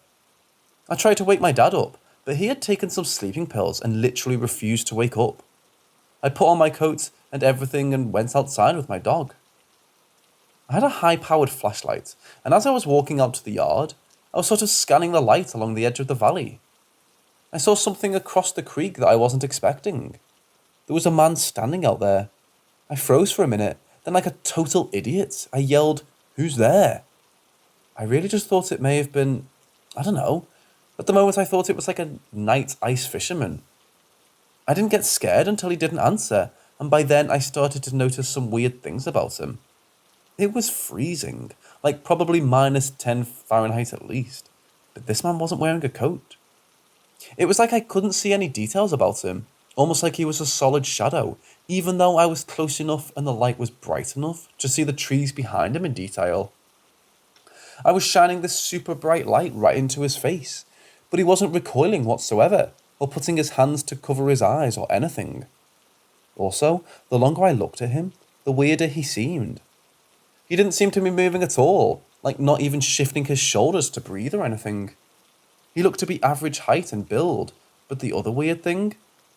At first I thought he was wearing a face mask, like the kind people wear when they go skiing, but this mask covered his entire head, as if the entire face was one smooth black surface. He was certainly facing me though. I wasn't looking at him from the back. The longer I stood there, the more scared I got, until I sprinted back inside, yanking my little dog behind me. I could still clearly see him through the glass side of the house, and I was very alarmed to see what he had swiveled. He had sort of smoothly tracked my movement into the house, but it didn't seem like he had moved his feet or anything. I ran upstairs and tried again to wake up my dad. I told him there was a man standing outside the house. He sort of shuffled over to the window, saw him, but said it was probably a druggie, and went back to sleep. I probably should have called 911, but my dad didn't seem concerned. I thought he would get mad if I caused a stir about it, so I didn't do anything. I did watch the man though, all night. The man stood in the exact same place for hours, never moving, not even seeming to breathe. He didn't seem fazed whatsoever by the extreme temperature. He just seemed to stare right at me, and I stared back. At one point I looked away, and when I came back to the window, I was shocked to see that he was gone. An odd movement grabbed my attention though. This is the bit that I find the hardest to describe or explain. He seemed to be glitching. He was behind a big tree, so I couldn't really make out a lot. But over and over, I kept seeing his arm and let it come out from behind the tree, then smoothly slid back to a normal standing position. It really looked like a video game character glitching, but in real life. At some point I dozed off, and when the sun came up, he had disappeared. It was such a bizarre experience because I wasn't sure if it was real. It just didn't seem like the quintessential ghost or Slender Man or whatever, so I didn't know what to make of it. My dad reconfirmed though, the next day, that he had definitely seen the man, so I at least wasn't hallucinating. I also walked across the bridge to where the man was standing, in the daylight of course, and there were not any footprints or any other confirming evidence that the man was there at all. It all continues to be one of my most significant paranormal experiences I've ever had.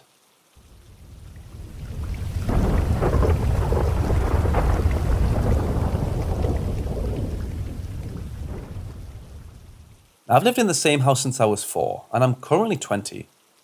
The bathroom adjacent to my bedroom is the kids' bathroom, and appears to have been since the house was built in the 40s. It's also funny because when we moved in, we remodeled some parts of the house, including that bathroom. It's all white, with white tile and granite and bright lighting, which doesn't really seem to fit with the fact that a ghost haunts it. The first time I ever experienced anything really scary in that bathroom was when I was around 8. I was taking a bath and I was alone. I was just chilling, reading a book or whatever, when I heard a girl's voice inside the bathtub. It sounded like it came from directly above me, as if the ghost was hovering a few inches above me in the bath. It said hello several times, and I was terrified. At first I was frozen, then I absolutely hightailed it out of there. After that, I hated the bathroom near my room. I refused to even enter it for at least a month, and had to go all the way downstairs to go to the bathroom and shower, and I brushed my teeth in the kitchen sink. Well, nothing much else really happened for many years after that. It wasn't until I was much older, probably around 13 or so, that things started happening there again. The next run-in with this ghost was by far the worst. I was alone at night. My mom was out on a date. It wasn't a big deal and I was used to it, so I wasn't already scared or freaked out. I was hanging out in my room and I had my dog sitting next to me. The door to my room was open. I wasn't paying any attention, listening to music and playing a game or something, when my dog jumped up and looked at the door. I followed his gaze and saw a dark figure at the door. It was at child height and appeared to be a little girl. She had black hair that was dripping wet, and the rest of her face looked to be dark grey. She was peering around the corner of the door so that I could only see her head. As soon as I saw her, she ran down the hallway and stairs. I could hear her running. It didn't occur to me whatsoever that it was a ghost at the time. The fact that both the dog and I could see her, then I could hear her running down the hallway, made me think it was an intruder. I was so scared that it also didn't register that the intruder was a small girl. I just thought that there was someone else in the house. It felt like lightning was coursing through my body. I ran into the bathroom and hid myself in a cabinet, then called the police. The police came and searched the entire house and had to come pull me out of the cabinet. But they said they didn't find anything. In fact, the house alarm was still on when they arrived, which meant that none of the doors or windows had been opened since my mum left. Not a week after this incident, another thing happened. I was standing in the bathroom washing my face. I got a strong feeling something was behind me, but ignored it, thinking it was just because my eyes were closed. Out of nowhere, I was, almost like possessed. I lost consciousness for a moment, and it was as if I were taken to a different place. It was like an empty black space with nothing, anywhere. The floor was made of water, and I was soaking wet. In the distance, there were these glowing purple lights. Then I heard a voice. It was the same voice that I heard in the bathtub years ago, but this time it was in my head, not out loud. It said the name Lucy over and over. Then I woke up and I was on the floor of the bathroom. It was so strange. It was like I'd been on some spiritual journey or something. I suddenly knew things about this ghost. I knew it was a child. I knew her name. Like, I knew instinctively that Lucy was her name. I knew that she died in that bathroom, and I knew that she was friendly but lonely, but she wanted me to know about her and her death, but didn't actually mean to scare me. I wasn't freaked out, really. It was more relieving to find out what all these events were, or that she wasn't an evil spirit or anything. I tried to run and tell my mom what had just happened, who thought I was being crazy about the whole thing, and was still angry that I messed up her date a week earlier by calling the police when nobody was actually in the house. But she definitely thought I was just acting like a loon, and I mean, who wouldn't think that? Since then, the bathroom is still 100% haunted. Recently I got a new dog, and every single night she jumps off the bed, walks into the bathroom where the bathtub is, and just stands there for several minutes, and then leaves. My dog also frequently jumps up to stare at the bathroom as if she heard a noise, when I can't hear anything. It's also pretty common for things to move on their own in there. Just the other day, I saw all of my products and things on the counter just fly sideways, as if someone swept their arm across the counter. And one day, a stack of boxes in the closet toppled down as if they were kicked. None of these things ever scare me though. The ghost and I kind of just coexist. I never feel afraid of the ghost when she does things in there, which I reckon was kind of her goal. I know who she is, sometimes I speak to her, and I let her carry on her haunting without any issues. Also, I'm pretty sure she and my dog are friends, which is honestly really cute.